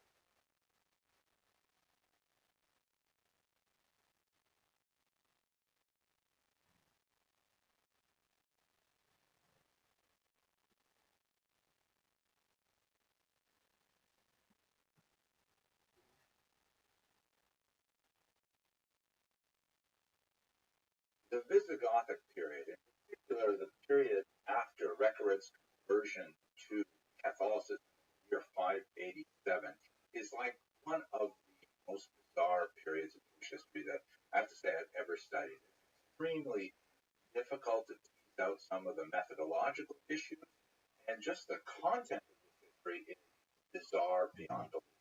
Here's a map that gives a sense of where the Visigothic kingdom was located. The capital there in Toulouse, and it occupies much of the Iberian Peninsula and over into what would be southern France, right up around the Rhone River and so on. And they invaded in the 5th century, and initially the Jews that were located in this area probably fared fairly well because the Visigoths were originally Arian. And what I mean by that is they followed Bishop Arius, Arius, not Arys, hence the term Arian with an I. Nothing to do with Aryan nations or Nazis or anything like that, obviously. But this particular bishop had a vision of Christianity which was somewhat distinct from Paul's, particularly with regards to the figure of Jesus and his relationship to divinity. This is something that is really significant for the church trying to exactly figure out, was Jesus God, was Jesus human? If there's a spectrum between those things, how does that work? It's really beyond me and certainly beyond the scope of what we're discussing, but the relevance of the Gothic period, the school of Arius had a much more human leaning towards the interpretation of the figure of Jesus, and this was declared a heresy by the Catholic Church. So when Recared converted to Catholicism from Arianism in the year 587, this marked the beginning of a truly bizarre era in the Gothic Jewish relations. Let's just have a look at this remarkable work of art that I had in the cover screen here. This is Antonio Munoz de Gran, version of Recared. And Recared is obviously in the center there. He's got this heavenward gaze, and he's obviously entranced by his spiritual transformation. And he's got his hand on the Bible there that's being held up dutifully by some kind of church official. Really powerful image, I have to say. And I think it captures the kind of excitement that must have gone along with this conversion. And at this point, I think it's significant for us to sort of reflect on the concept of the zeal of the convert. Many of us, are in regular commerce with converts in our various religious communities, and they're wonderful people in many ways. But one of the fascinating aspects of converts is they often tend to take on more religious observance than people who were born into that faith community. I think we can say this, by the way, not only about the religious conversion, but I think we can say about political conversion, political parties, things like that. At any rate, in this context, we often find that converts, in the Jewish community, they'll be saying something like, excuse me, isn't that Lashon Hara? Isn't that forbidden speech? And don't you have to say a special bracha, a special blessing after you eat the pizza? All kinds of things like that may irritate Jews who are raised in a tradition because the converts are actually spurring them on to take on additional responsibilities, or at least recognize responsibilities than we already have. In this particular context of the Gothic era, one of the unfortunately tried and true methods of demonstrating one's zeal for Catholicism in the medieval period is to show just how anti. So what happened in the Gothic era is that the whole series of kings have a very good set of their rules and regulations that were passed over the course of the next century and a bit. There's like an incredible degree of anti-Jewish regulation that are stunning in their capacity, their scope, and in many ways they anticipate the kind of anti-Jewish persecution that we'll only see 700 odd years later in the Inquisition, and even in the 20th century. I'm going to walk you through some of these things, but there are also some methodological problems that we have to consider. And one of the most important ones is that we have an absence of Jewish records that correspond to this period. In other words, the Jewish community in Spain was still too small, too weak, too undeveloped, perhaps, or for whatever reasons we are talking about 1,400 odd years ago. The records never survived. We just don't know how the Jewish community would have reacted to these legislations, and it's even possible that in the absence of any kind of like secondary perspective on the period, that it could have been a legal fiction. In other words, it doesn't cost very much to simply put a law on the books. And if you want to demonstrate your bona fides, literally your good faith, you can simply put in an anti-Jewish piece of legislation that doesn't have any correspondence to reality because there may not be any Jews who are affected by it. It's hard to imagine that these laws were completely fictional, but on the other hand, it's also difficult to imagine all of them were actually imposed. And in some cases, the imposition was a logical impossibility. That is, for example, once you have forcibly baptized all the Jews, how do you go and forcibly baptize the Jews again 20 years later, which is the kind of thing that we see in this period? Either you have to redefine, either you have a new influx of Jews into the region, not impossible, or you have like open Judaizing, Jews abandoning the forcible conversion, not impossible, or you have a new definition of what a baptized individual is, also not impossible. Let's look at some of those scenarios. But first, I think it's important that we actually look at the kind of persecutory legislation that was imposed in this Gothic period. We recall, once again, that the period we're talking about is basically from 587, when we have this conversion to Catholicism on the part of this Gothic king, until 711 with the Muslim invasion. Here's a remarkable image that captures, I think, very brilliantly the sort of atmosphere that I get in my mind when I think of these Gothic kings. Alonso Cano's 17th century Kings of the Visigoths. I wonder if there's a certain bit of art history here that I don't know much about. I'd like to do a little more research on it because they don't look like 6th, 7th, 8th century kings to me. They look a little bit modern, maybe Renaissance era, maybe even later. Maybe the fashion and things like that. I'm not sure. But the expression is perfect. Like the impression I get of these Gothic kings from Alonso Cano's work is spot on. Let's try and understand some of those regulations. As I mentioned, one of the most common things that we see in the Gothic law books is a series of forced conversion of Jews, which caused a certain amount of stir beyond the Gothic era.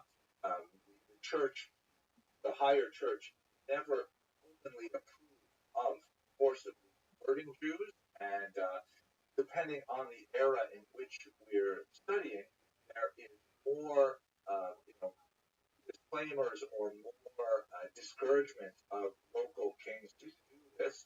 But on the other hand, the church really had difficulty dealing with the ex post facto situation. What do you do with Jews who are forcibly converted and in so doing partook of the sacraments, for example, baptism?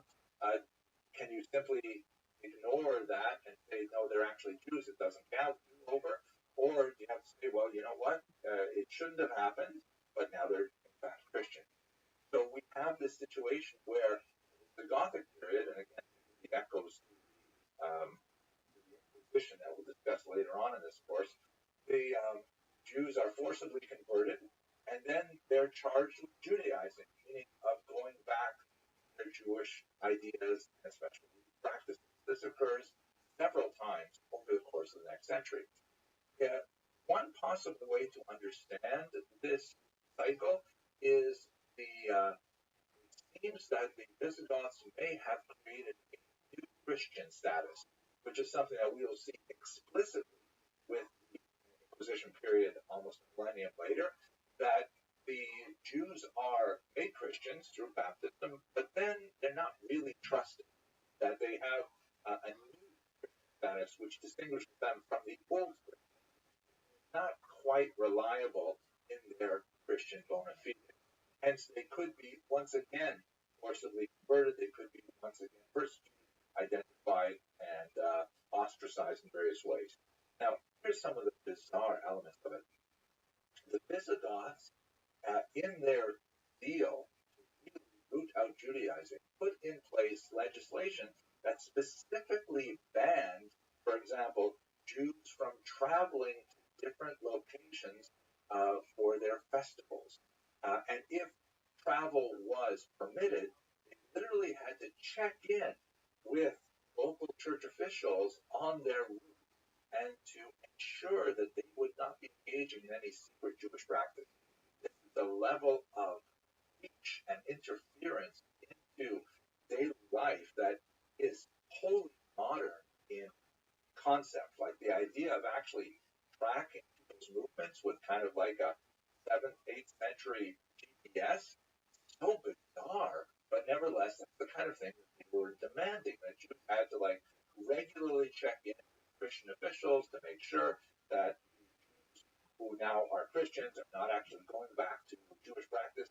Again, it's really like way out of context for much of the anti-Jewish legislation that we won't see for a long time. And the punishments were, oh my gosh, way over the top in comparison to the kinds of things we see elsewhere. One punishment, which was apparently meted out even to children, was something called decalvatio, which could mean one of two things. It could either mean an embarrassing kind of very short haircut. I don't know what that's like, especially if we're teenagers, right? That someone who was accused of a fairly minor crime, like maybe refraining from work on Saturday, which is kind of like a passive crime in this context, and they might receive as like a shorn of their hair, might be especially embarrassing for a woman, and then to have to walk around and people would identify them that way, at least temporarily.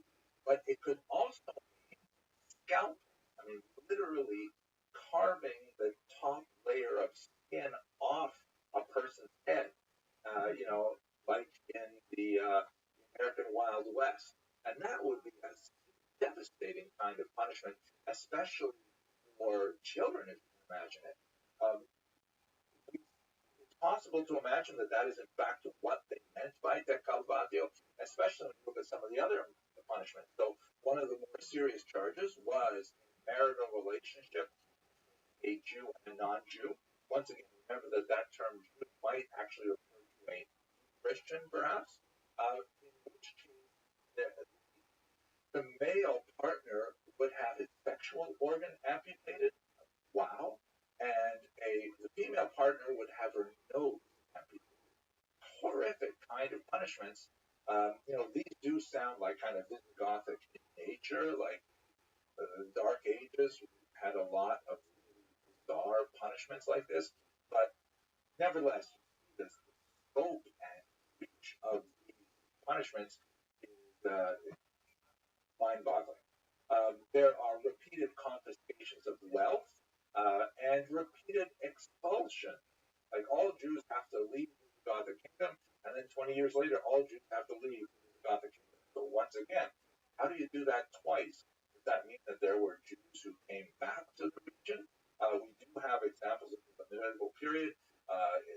France, for example, expels the Jews 3 times in, I think it was the 14th century, the 13th century, and then they're reinvited, and they're reinvited back in. So that happened, and we just don't have a record of them being invited in, or perhaps these are just fictional laws that are stated in order to kind of like, show whoever reads these laws that in fact they are adequately persecuting their Jews. Again, methodological problem that we don't have the reaction of the Jews. If we had some documentation from the Jewish community suggesting that they were protesting or that they were hiding or they were dissimulating, then that would validate the laws as being something that was actually practiced. But otherwise, we only have this legal text, and we don't know how much it corresponds to reality on the ground. We do have some sense of it based on how the Jews would later react to the fall of the Gothic Empire. Let's turn to that in a minute. First of all, I want to point out that this brief period, right, from 587, and it is incredibly dense with text, but absent other perspectives, it's hard to know what the big picture is. But I'm hardly the only person to comment on the so-called lime of history, that a lot of the elements that we're seeing in the Visigothic period later be expressed, especially in the Iberian Peninsula, especially in the era of the Inquisition. One of the more famous people who thought about this was Baron de Montesquieu, a very important 18th century thinker, who wrote this. You hear tous les maximes, tous les principes, et tous les vues de l'institution. When he was referring to the Visigothic era, he said this is all like deeply mirrored in the kind of ideas and activities of the Inquisition. Phenomenal. But we go beyond this.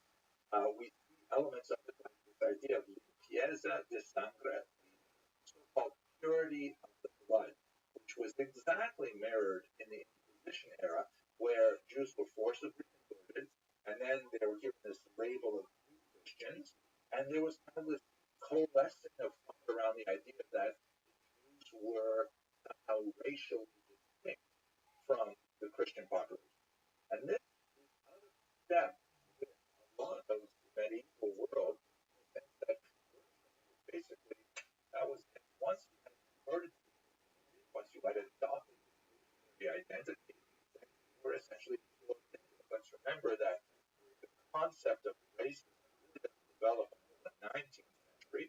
There is color bias, sure, and there is cultural bias, linguistic bias, things like that. But generally speaking, conversion meant open doors to the society in which one entered.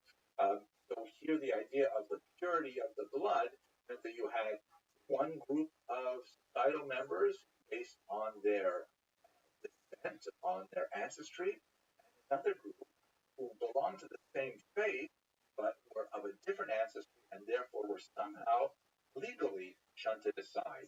So that's something we see in the Visigothic era, possibly, but we certainly see it in the Inquisition era. One last thing. One of the more brilliant early scholars of the Holocaust was someone named Dr. Rabbi Rothschild, who wrote this massive 3-volume work, an early work really delving into the Nazi bureaucratic technique called the destruction of the European Jews.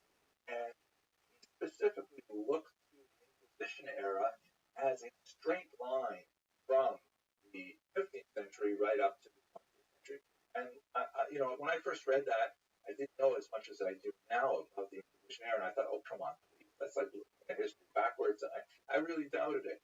But now I'm feeling that, you know what, there really is a lot of symmetry between some of the thinking of the Inquisition and the Holocaust. Specifically, the ideas I mentioned earlier, and also the incipient totalitarianism that we see in this era. The idea that the state can really reach so deeply into the private lives of citizens, something which we do not see really happening until, let's say, the 18th, 19th century at all in Europe, and especially in the 20th century, that requires modern technology, modern communication, record keeping that can be distributed over a large geographic area. These kinds of things really aren't possible in the Gothic era, but in fact, we see them at least making the attempts in the Visigothic block code. So the terrifying thing to think about this as being the roots of something that was only mature in its darkest form in the 20th century, and nevertheless, I think it's responsible.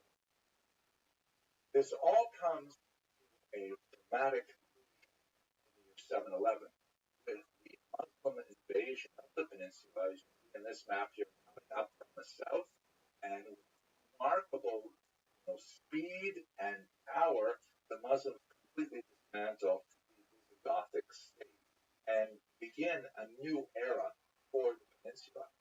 Now, the Jewish reaction to the Muslim invasion is complex, but on the whole, they were definitely pleased to see the Muslims.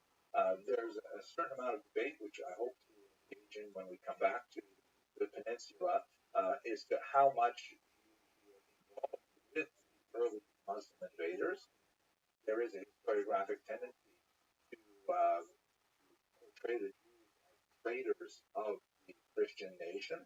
And there is another historiographic tendency which argues that they may not have actively abetted their entry, but once they were there, they saw it as a very costly building for them.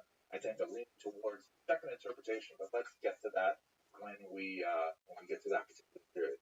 At any rate, this is kind of like a backwards reflection on how the Jews must have reacted to the blockade of the Visigoths, and so it's entirely unsurprising to assume that they would have welcomed the Muslims quite actively, given the level of persecution that they experienced under the Visigoths. Okay, let us continue our discussion with the beginnings of Islam in the Arabian Peninsula, and it's a fascinating discussion to be sure. I look forward to speaking with you in the future. Thanks very much for watching.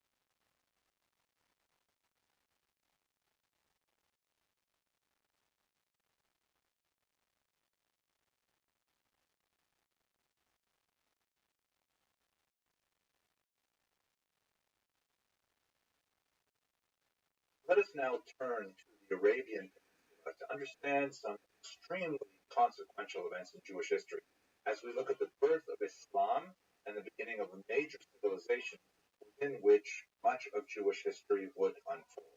But before we get to some of the really meaty historical elements, I'd like to begin with a prolegomenon that specifically outlines the kinds of things we should bear in mind before we approach this subject. First of which, I'm really happy that I can use the word prolegomenon. I think it sounds so cool, but it really just basically means like kind of a preface.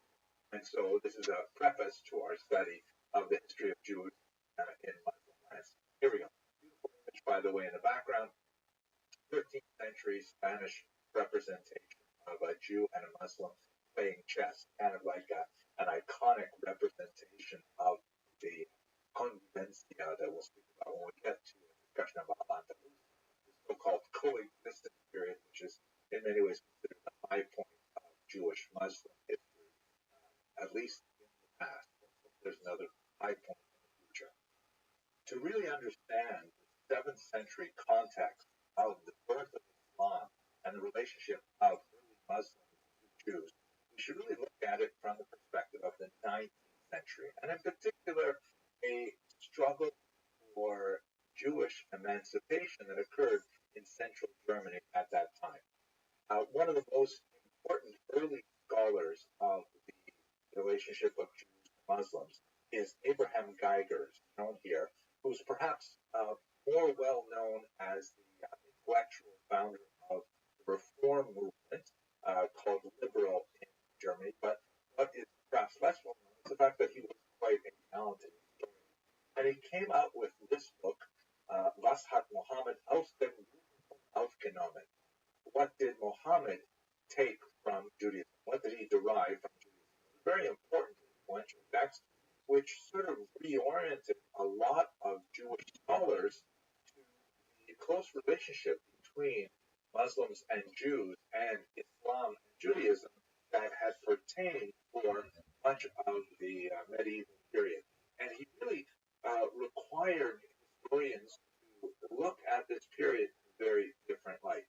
Now, this was one of those rare historical books that sort of seeks out past the narrow attention of historians to the broader Jewish world as a whole. And for much of the 19th century, there was kind of this unusual love affair with Islam, in particular that Spanish Golden Age that I briefly mentioned earlier, that you see in all kinds of areas of Jewish activity, such as, for example, in architecture. There's a pronounced interest in producing these kind of neoclassical synagogues that have a distinctly Moorish or Islamic feel to them, such as this remarkable Dohani synagogue in Budapest, which has these kind of Islamic-looking dual minarets that have a bit of a Slavic onion bulb look to them as well, but nevertheless very distinct. And we see this kind of architecture in America as well. Even Yeshiva University has the same kind of feeling to it. All alluding to this kind of influence of Islam, or this kind of codependent influence of Judaism and Islam that was celebrated in the 19th century. By the way, since we're looking at this amazing synagogue, here's a picture of the interior with my colleague David Krauss of Prague. It's absolutely gorgeous, fantastic synagogue of the status quo movement, and I'm really looking forward to hopefully getting back there. As long as the pandemic subsides, then I'll be there, God willing, with an amazing institution called the Ashkenazi, which my colleague Dr. Michael Teagle is putting together some amazing faculty from all around the world, including myself. In this cool picture to talk about Jewish history and thought in Eastern Europe. It's going to be, God willing, my part will be, God willing, in October. So if you're in Budapest, please check it out. At any rate, why was this so significant for 19th century Germans in particular? Perhaps the best way to understand it is the encyclopedic historian of the Jews, multi-volume history of the Jews that we spoke about in previous classes, and the German historian Heinrich von Treitschke, who essentially argued that the picture that Gretz was portraying of Jewish history, and especially the contrast of the experience of Jews in Islamic lands to the experience of Jews in Christian lands, was completely unfounded and unfair and must be denounced. What exactly was he arguing? So Gretz, among the kind of like many thinkers of the era, the zeitgeist of the era was to look back and say, wow, look at what happened to Jews under Islamic rule, especially in Spain during those few centuries when they had tremendous freedom. Look how much they produced. Look at the poetry. Look at the philosophy. Look at the unusual, additions that they provided, how they enriched Spanish culture. Wow, it's so much worse in Christian lands, isn't it? This is essentially the argument. And it was used at the time to try and lever additional concessions from German society and government to formally emancipate the Jews. We will return to the topic of Jewish emancipation, God willing, in about a year when we get to the modern period. But in the context of the 19th century, many Jewish thinkers really look back to this golden age, which was somewhat exaggerated, as we shall see, and contrasted it unfavorably with the contemporary 19th century German experience. The great thinkers of the Spanish Golden Age were praised for their ability to be Renaissance men, so to speak, absorbing the influences of Islam and of Judaism and of philosophy and mysticism and creating these wonderful literary works. And the implication was, Germany, you should be allowing the Jews to do this as well.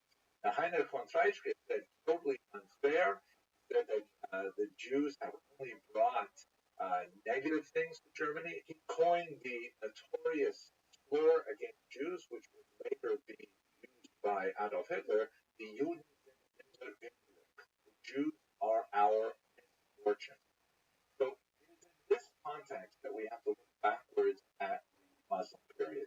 The idea of looking at the Muslim period as an ideal one is something that was heavily leaned upon on in the 19th century, but it went through a reversal when we get to the late 19th and especially early 20th century. This idea of coexistence between Muslim and Jews, which definitely has its basis in reality, however exaggerated in 19th century thought, was questioned by Jewish historians when we get to the 20th century. And here we see the influence of contemporary politics often distorts the historical record or the way we approach the historical record. And this is undoubtedly due to the conflict that was exacerbated by the growth of the Zionist movement and the growing immigration to Israel, which to a certain degree inflamed conflict with local populations in the land of Israel and the region as a whole. Many of these Muslim populations were just beginning to go through their national reawakening, something that had occurred in Eastern Europe 100, 200 years earlier and was now catching up to the Middle East.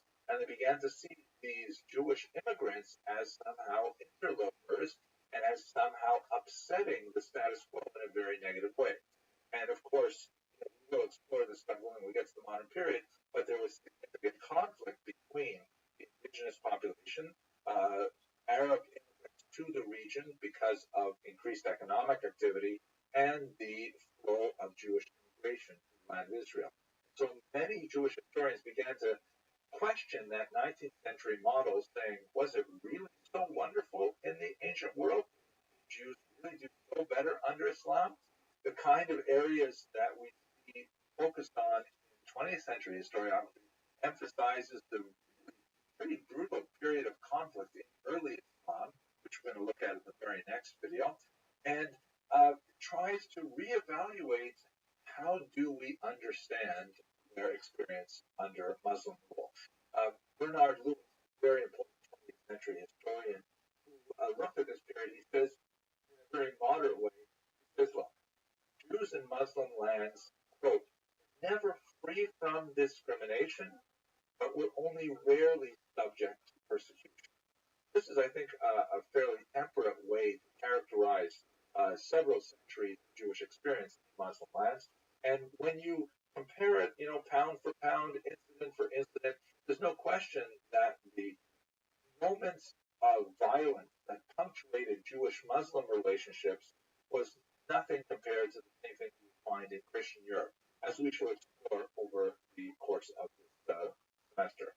He also said, this is also a helpful kind of way of thinking about the period, it was never as bad in Muslim lands as it was in Christendom when Christendom was at its worst, nor, on the other hand, was it ever as good for Jews in Muslim lands as it was in Christendom when it was at its best. And I think that's a fairly moderate and even-toned way to characterize these centuries. In other words, in Muslim lands, as the British historian Martin Gilbert put it, there was no Inquisition, there was no Holocaust, but at the same time, Jews never achieved the same level of full legal emancipation and broad acceptance that they would, for example, in England or in France. So this is kind of like a broad way to compare the experience of the Jews under the crescent, that is in Muslim lands, and under the cross in Christian lands. One of the greatest living historians of this period on this topic is Professor Mark Cohen, who has done a lot of really valuable work looking at the comparative experience of Jews in Muslim and Christian lands. And he proposes there are 5 main categories that really explain much of the difference between the experience in these two areas. And let's look at them very quickly before we go to the actual history in the next video. The first is we should understand that the nature of anti-Jewish antipathy in Christian lands is of a highly distinct character when compared to that in Muslim lands. Recall that Christianity is born from Judaism directly, that there is that special mother-daughter relationship which can have an unusual level of acrimony, particularly when the daughter religion tries to articulate how it is different than the mother religion. And we saw a lot of that, for example, when we looked at the work of the church fathers. Islam kind of like a granddaughter religion. It occurs 6 centuries later, and it doesn't necessarily have the same kind of need to distance itself from Judaism that Christianity did. It's a very significant theological point that colored much of the period we're discussing. Secondly, we're talking about very different kind of social economic structures. In Europe, you have a form of feudalism that has competing centers of power. The church is a very powerful center, particularly in certain periods like the 13th century, and the king is very powerful at other periods. Sometimes the king's interests vis-a-vis the Jews do not coincide with the church's interests, and depending on which power is stronger and in which region, that can pull the Jews in one direction or another. Nobility is also very significant. Sometimes the kings do not have, absolute power vis-a-vis their nobility, and the Jews can often find themselves pulled in different directions. This is not the same kind of social structure that pertains in Muslim lands, and as a result, much of that uncertainty and, for example, a propensity for expelling the Jews does not exist in the same way in Muslim lands. Third, Christian lands often have special economic restrictions applied to Jews, such as exclusion of certain guilds, the maintenance of particular charters that regulate what kind of economic activities Jews can engage in a particular location. These do not necessarily pertain in Muslim lands. Fourth, there is a much higher level of social exclusion in Christian lands. Again, we're speaking in generalities here, but the barrier between Jews and Christians in the social realm seems to be much higher and more durable in Christian lands than it is in Muslim lands. And finally, in Europe, we begin to see the gradual expansion of what I'd like to call an ethnic proto-nationalism.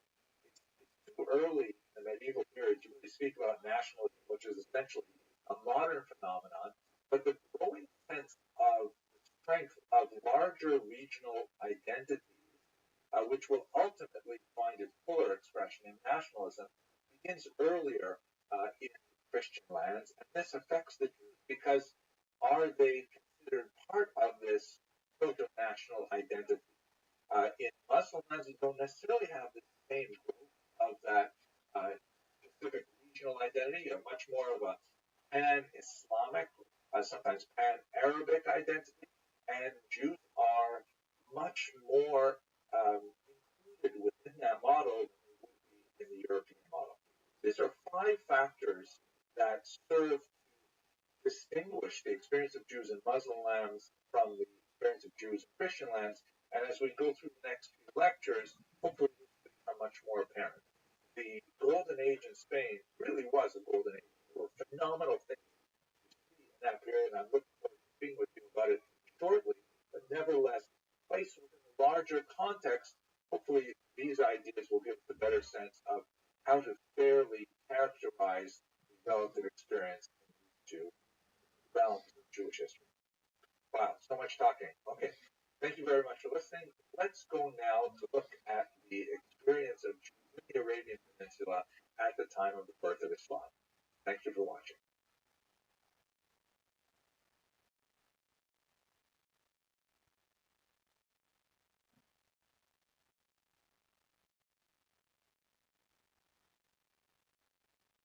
Jews were certainly present in the Arabian Peninsula centuries before the birth of Islam in the early 7th century. There are legends of settlement that come to us from Muslim sources that place the arrival of Jews way back in the biblical period. There are various degrees to which we can ascribe any kind of historicity to it. The idea that they may have been descended from, for example, Jews who went in search of the Amalekites in the Arabian Peninsula, or perhaps whether they were somehow related to Jethro, the father-in-law of Moses. But nevertheless, we certainly are on solid ground when we get to Josephus, who speaks about 500 soldiers sent to the region in the 1st century.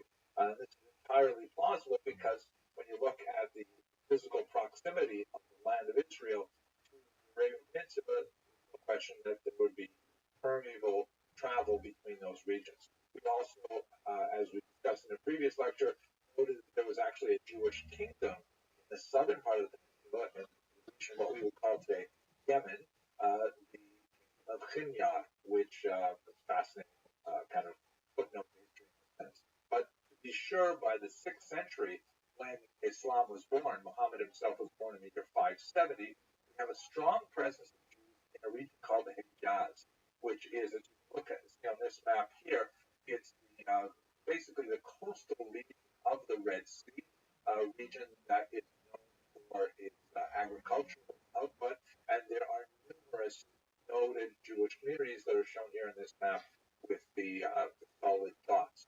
We should point out in particular the presence of Jews in Mecca, which would of course be the prime holy city of Islam, and also in Yathrib, which later was named Medina. Note even the Hebrew-sounding term Medina, which in Hebrew basically means city or province, depending on the context. Also note here the location of Khaybar, which will be especially important in understanding the conflict between Jews and Muslims in this early period. So we've got this environment where Jews are well populated, a very important region of the Arabian Peninsula. Islam, the founder of Islam, Muhammad, has interactions with Jews, to be sure, and with Christians. And as we discussed in the previous video, there's no question that certain elements of Islam are modeled upon Jewish practice, such as prayer multiple times a day, dietary restrictions, and so on. So he has some familiarity with Jews and Christians, and Islam shows the impact of a lot of these ideas. But it would be unfair to say that Muhammad's early encounters with Jews were positive. In fact, it would probably be more accurate to characterize his relationship with Jews as one of armed conflict. Much of this early period, based on the sources that we have that come from three biographies of Muhammad that were written over a century later, are of his extensive conflict with many of the Jewish tribes in Mecca and in particular in Medina. Let us understand that the Jews who lived in this region at this time were actually Arabs. We should distinguish between these terms. Arab is an ethnicity, it's like a people. It also is a culture that involves certain modalities of dress and certain kind of patterns of economic activity and, of course, a language. And Jews were fully participating in these things. The Mishnah and the Talmud has lots of interesting references to Jewish Arabs and their behavior, much like today we'll talk about Jewish Americans or French Jews. They are Jews who live in France, and of course they speak French, and of course they enjoy baguettes and things like that. So the Talmud, for example, speaks about the way in which Jewish women dress in the Arabian Peninsula, and they call it simply Arab Jew, and it's not considered a contradiction at all. Islam, on the other hand, is a religious faith, and Muslims are those who participate in Islam. But you could easily say Jewish Arabs because they participate in that ethnicity and that culture. Muhammad's biographers describe a series of alliances that Muhammad attempted to form with various tribes with varying success. In general, the Jews were happy to speak with Muhammad, but had no interest in adopting Islam, at least not on a tribal basis, although there were many significant individuals, including Judaism, to join the Muslim faith. The tribal alliances sometimes ended in betrayals and then were followed up by bloody battles with terrible beheading, all kinds of acrimony. Captives were taken from the women and children. Muhammad himself actually took two wives from Jewish captives who later formed very significant positions within his circle.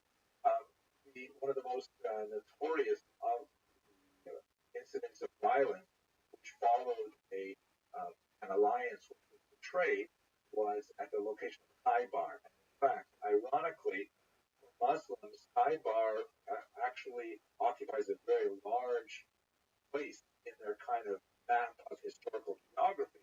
Um, Martin Gilbert, in his introduction to his work on the history of Jewish and Muslim lands, specifically notes that one of the terrorists who engineered the bombing at Bali, he shouted out his trial, Jews remember Khaybar. Like, it's actually very large in their thinking with regards to the understanding of their relationship to the modern world.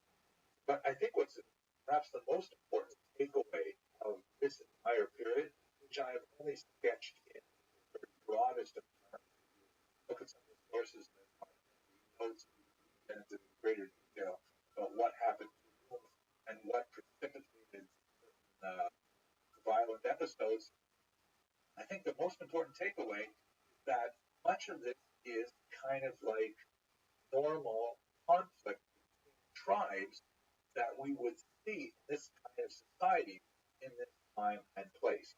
In other words, contrasting Muhammad's conflict with the Jewish tribes with, let's say, the anti-Jewish attitudes of the church fathers, you see that it's really, a typical power struggle, an argument over territory, influence, and social position that translates to many societies and many times.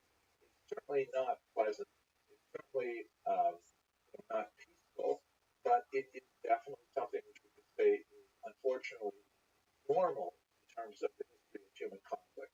The Jews were tribes in the region, just like Muslims occupied tribal identities in the region, and they came into conflict in the period of Muhammad.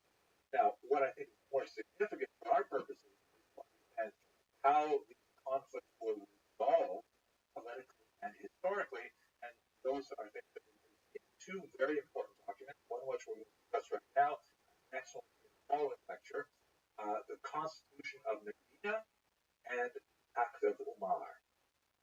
The Constitution of Medina is not precisely named. It's not really a constitution, although that term has been used widely to try and explain it, particularly to modern readers.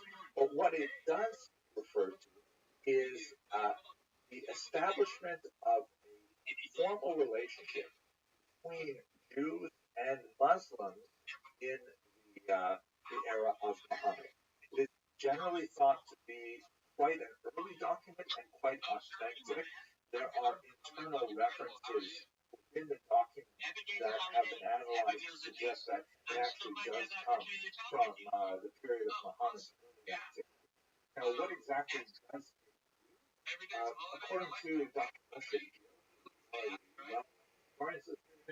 it basically demotes the Jew to a relationship of subservience to the Muslims as a people, specifically with the goal of removing their ability to negotiate independent alliances with other tribes. In other words, just like Muhammad had to go through a period of conflict with the Jewish tribes in Medina, the Constitution of Medina basically was okay, after all this is done, Jews, you will have a level of protection, you will have a fixed place within society that you can rely upon. We'll discuss in the next video why that is so important. But you will not be equal to the Muslim tribes, and you will not be able to side with one tribe against another and things like that. This is extremely important because they were a significant, powerful entity, Medina in particular, and by removing their ability to negotiate their own political future, it meant that they would have to remain docile, but at the same time, the Constitution also extends to them the protection of the Muslim people as a whole. In other words, they exchange their independence and their status for a diminished status. They also have to retain shared responsibility for defense. And what's significant about all of this is that Jews may not have a high place in society, equal place in society, but they do have a reliable place in Muslim society, and that will be exceptionally important in their future historical development. Okay, let's come back to this idea in the next video as we talk about the Pact of Umar and what it means for Jewish history moving forward. Thank you very much for watching.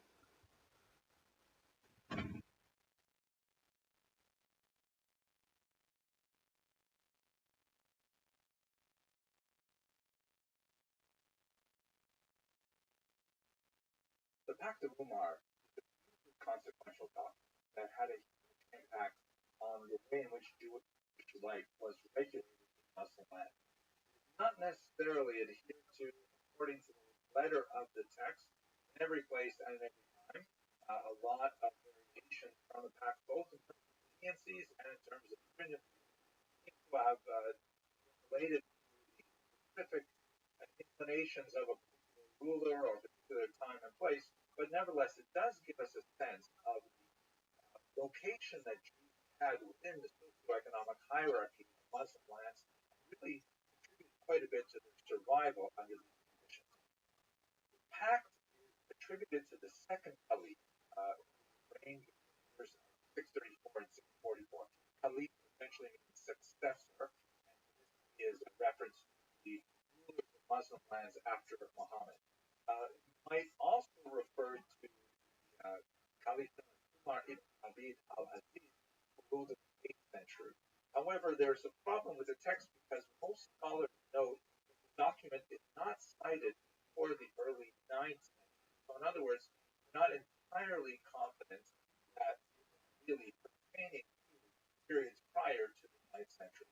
But what's especially important for our purposes, at least from the early 9th century onward, this document both defines and regulates Dhimma status for Jews. Dhimma essentially means protected class, and it refers to the Jews and other so-called peoples of the book that have a place in Muslim society which is not as high as believers, as Muslims, but nevertheless they have certain protections in that realm as well. People of the book include Christians and later the Zoroastrians as well, and in certain contexts it refers even to the Hindus, although it doesn't entirely correspond to the same beliefs as the monotheistic faiths of Christianity in particular. The idea is that their earlier interaction with the divine is recognized by the Pact of Umar, and as a result, the people who pertain to that faith are therefore guaranteed certain privileges and certain rights, as well as being burdened by some responsibilities. The specific items in the Pact of Umar show the influence of Byzantine regulation and also of Sassanid, that is, Persian regulation as well. What's exactly in the pact? So there are three basic areas that are described in this pact that define what Jews, Christians, Zoroastrians, so on are allowed to do and not allowed to do in Muslim society. And let's look at the three areas. The first is basically they are restricted from engaging in public religious activities, especially activities that might be proselytism or disturb the public sensibility that this particular land is Muslim in nature. So examples of this are synagogues and churches could not be built anew; they could only be repaired. Of course, as I mentioned earlier, quite often this is the case and Jews did frequently engage in building synagogues in Muslim lands, often for an exchange of funds, but nevertheless, the idea was that Judaism was to be maintained in the status quo and not expand. Very important, I should mention that the protections that were granted to the Jews were offset by a special tax called the jizya, which was frequently quite onerous, but not universally so in Muslim lands. But to continue, Jews and Christians could not engage in loud public displays of their religious activities, like outdoor parades, or the act also refers to noisemakers like clappers during services and so on. This is perhaps more relevant to Christian activity than Jewish activity, but the holiday of Purim, of course, does involve noisemakers. These kinds of things were prohibited by the Pact of Umar, obviously for the purpose of not attracting Muslims to the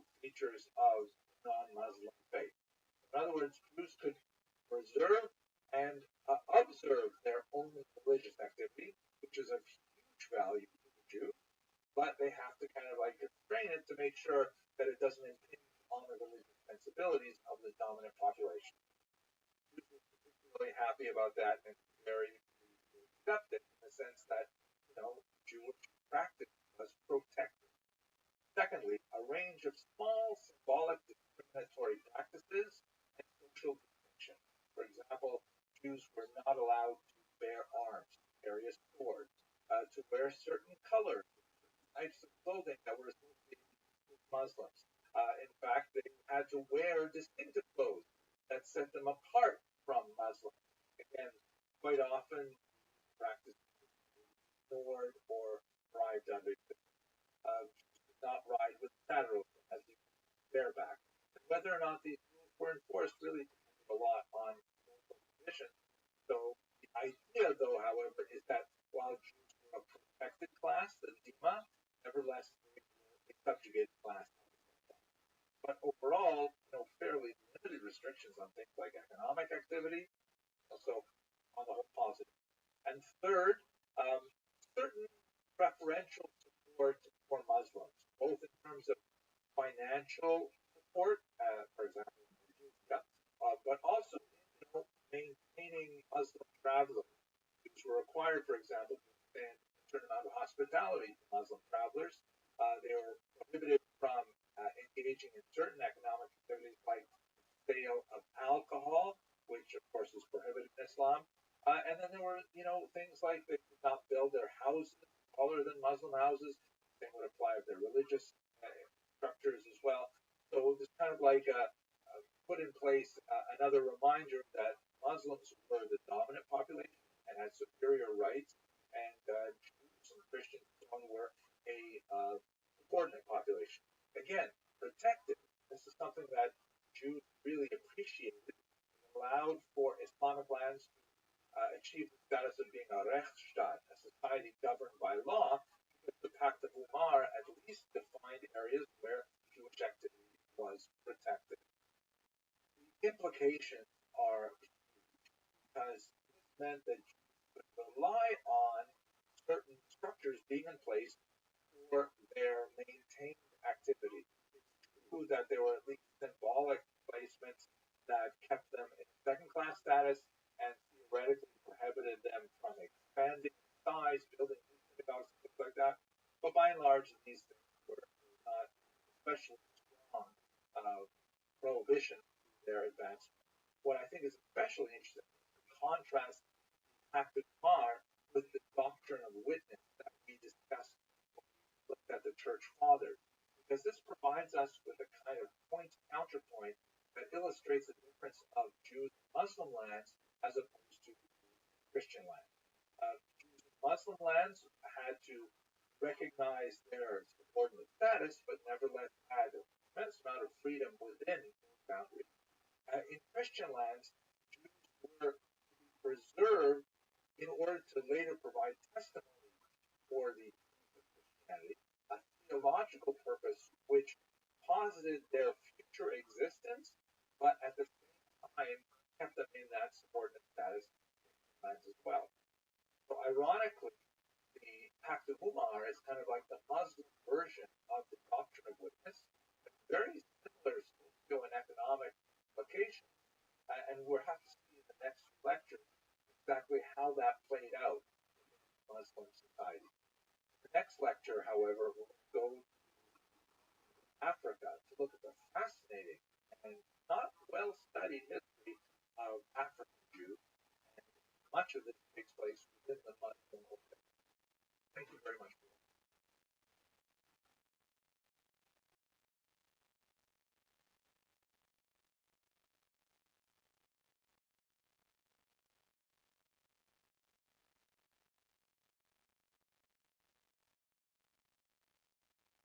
I'd like to now turn to the fascinating history of the Jews of Africa, and this is an extremely complex and not very well researched topic, but let's break it down into main areas.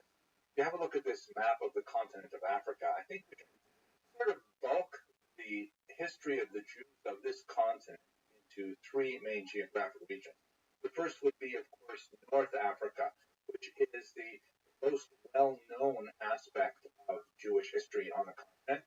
It includes towards the east Egypt. You can see the Nile Delta in this satellite photograph. It includes really important regions like Tunisia, Morocco, which have long established Jewish settlements, because when the Jews were exiled from Israel in the first century, they followed a path that had already been trod by many previous migrants.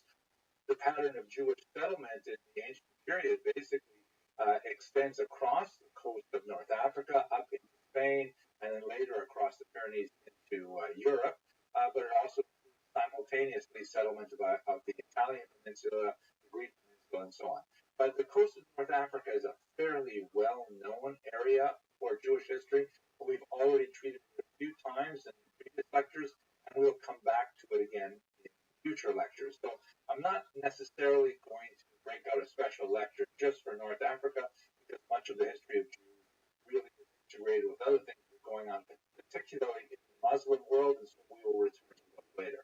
Then there is the fascinating story of Ethiopia, and that's so unusual that I'm going to 19th century, and then later on when we get to the spring semester, hopefully we'll return to look at them in the 20th century.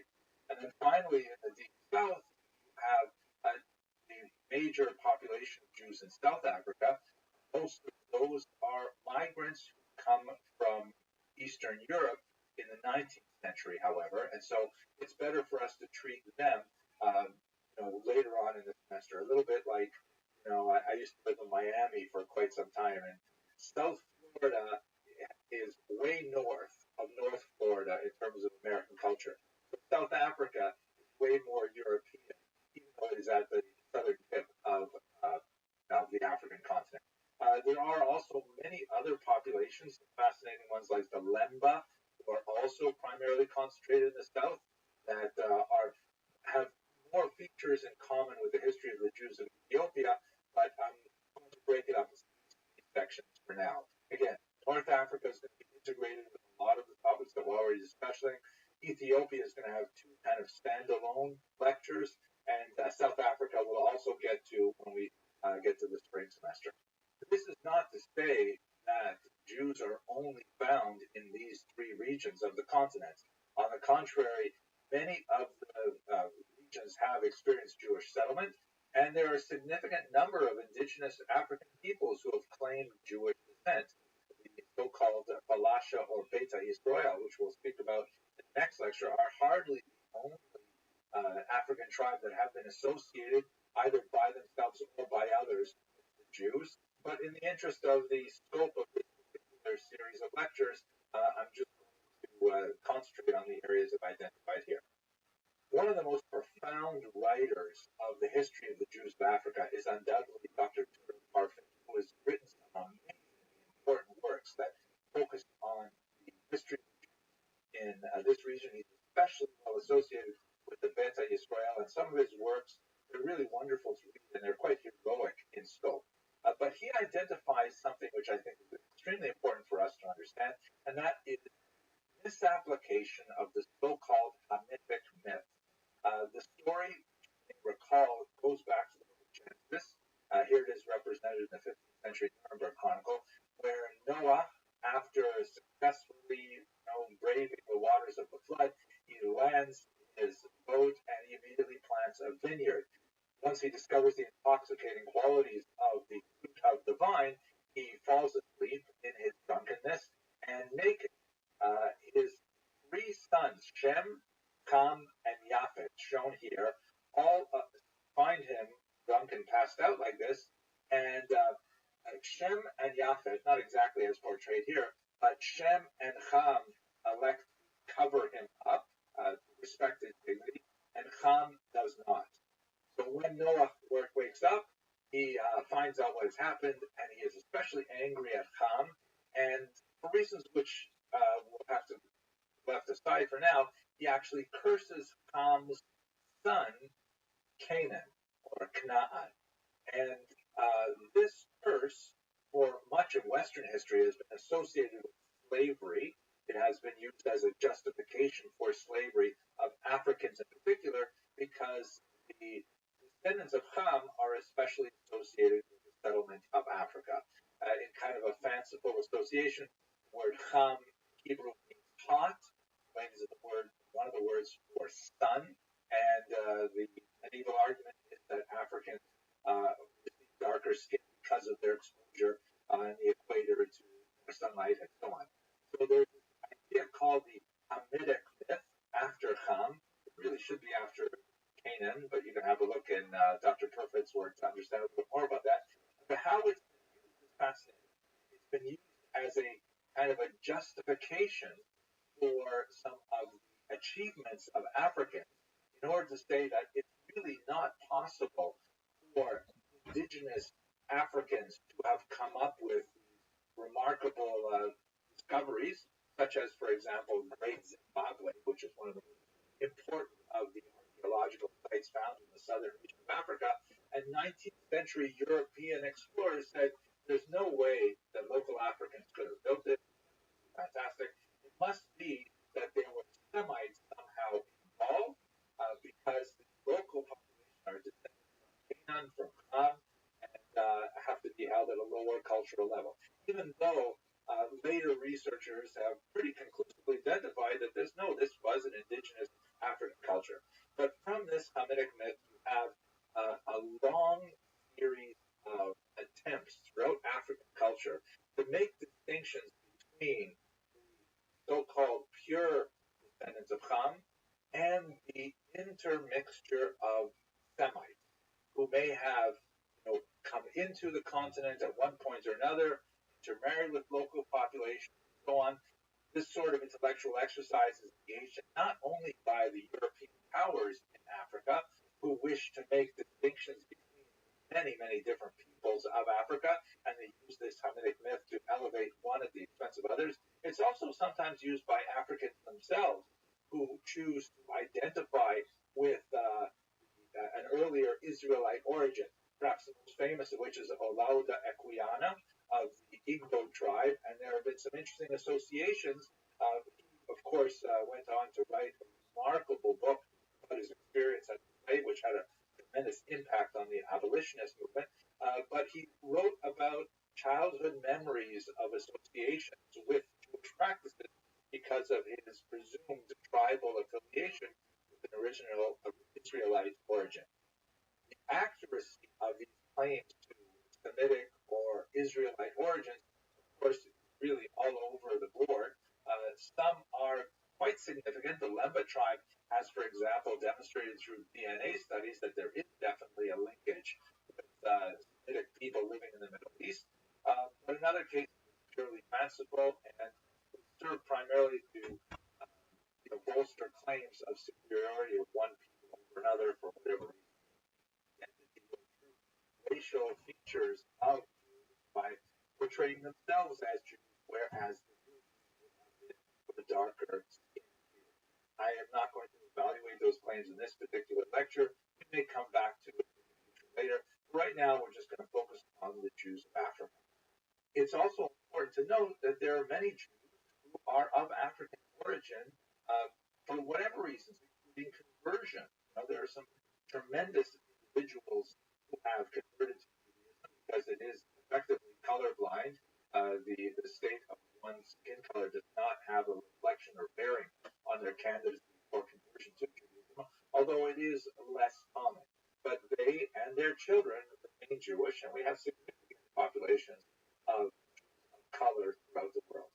Okay, enough background information. Let's have a closer look at the Jews of Ethiopia, which I find absolutely fascinating. Thank you for watching this brief introduction.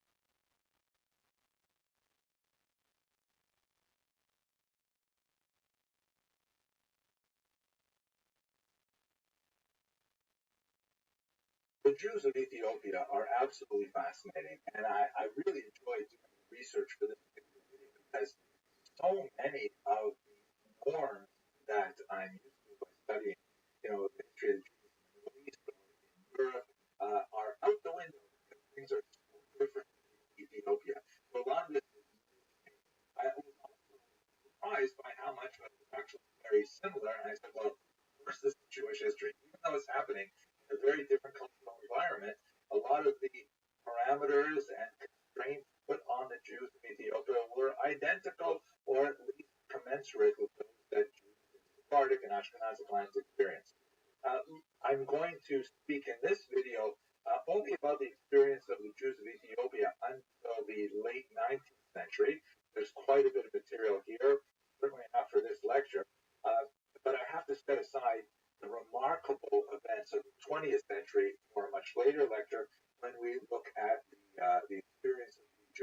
Ethiopia as they finally return to the land of Israel. It's really an amazing story, but I'm going to have to leave that chapter of it quite a bit later.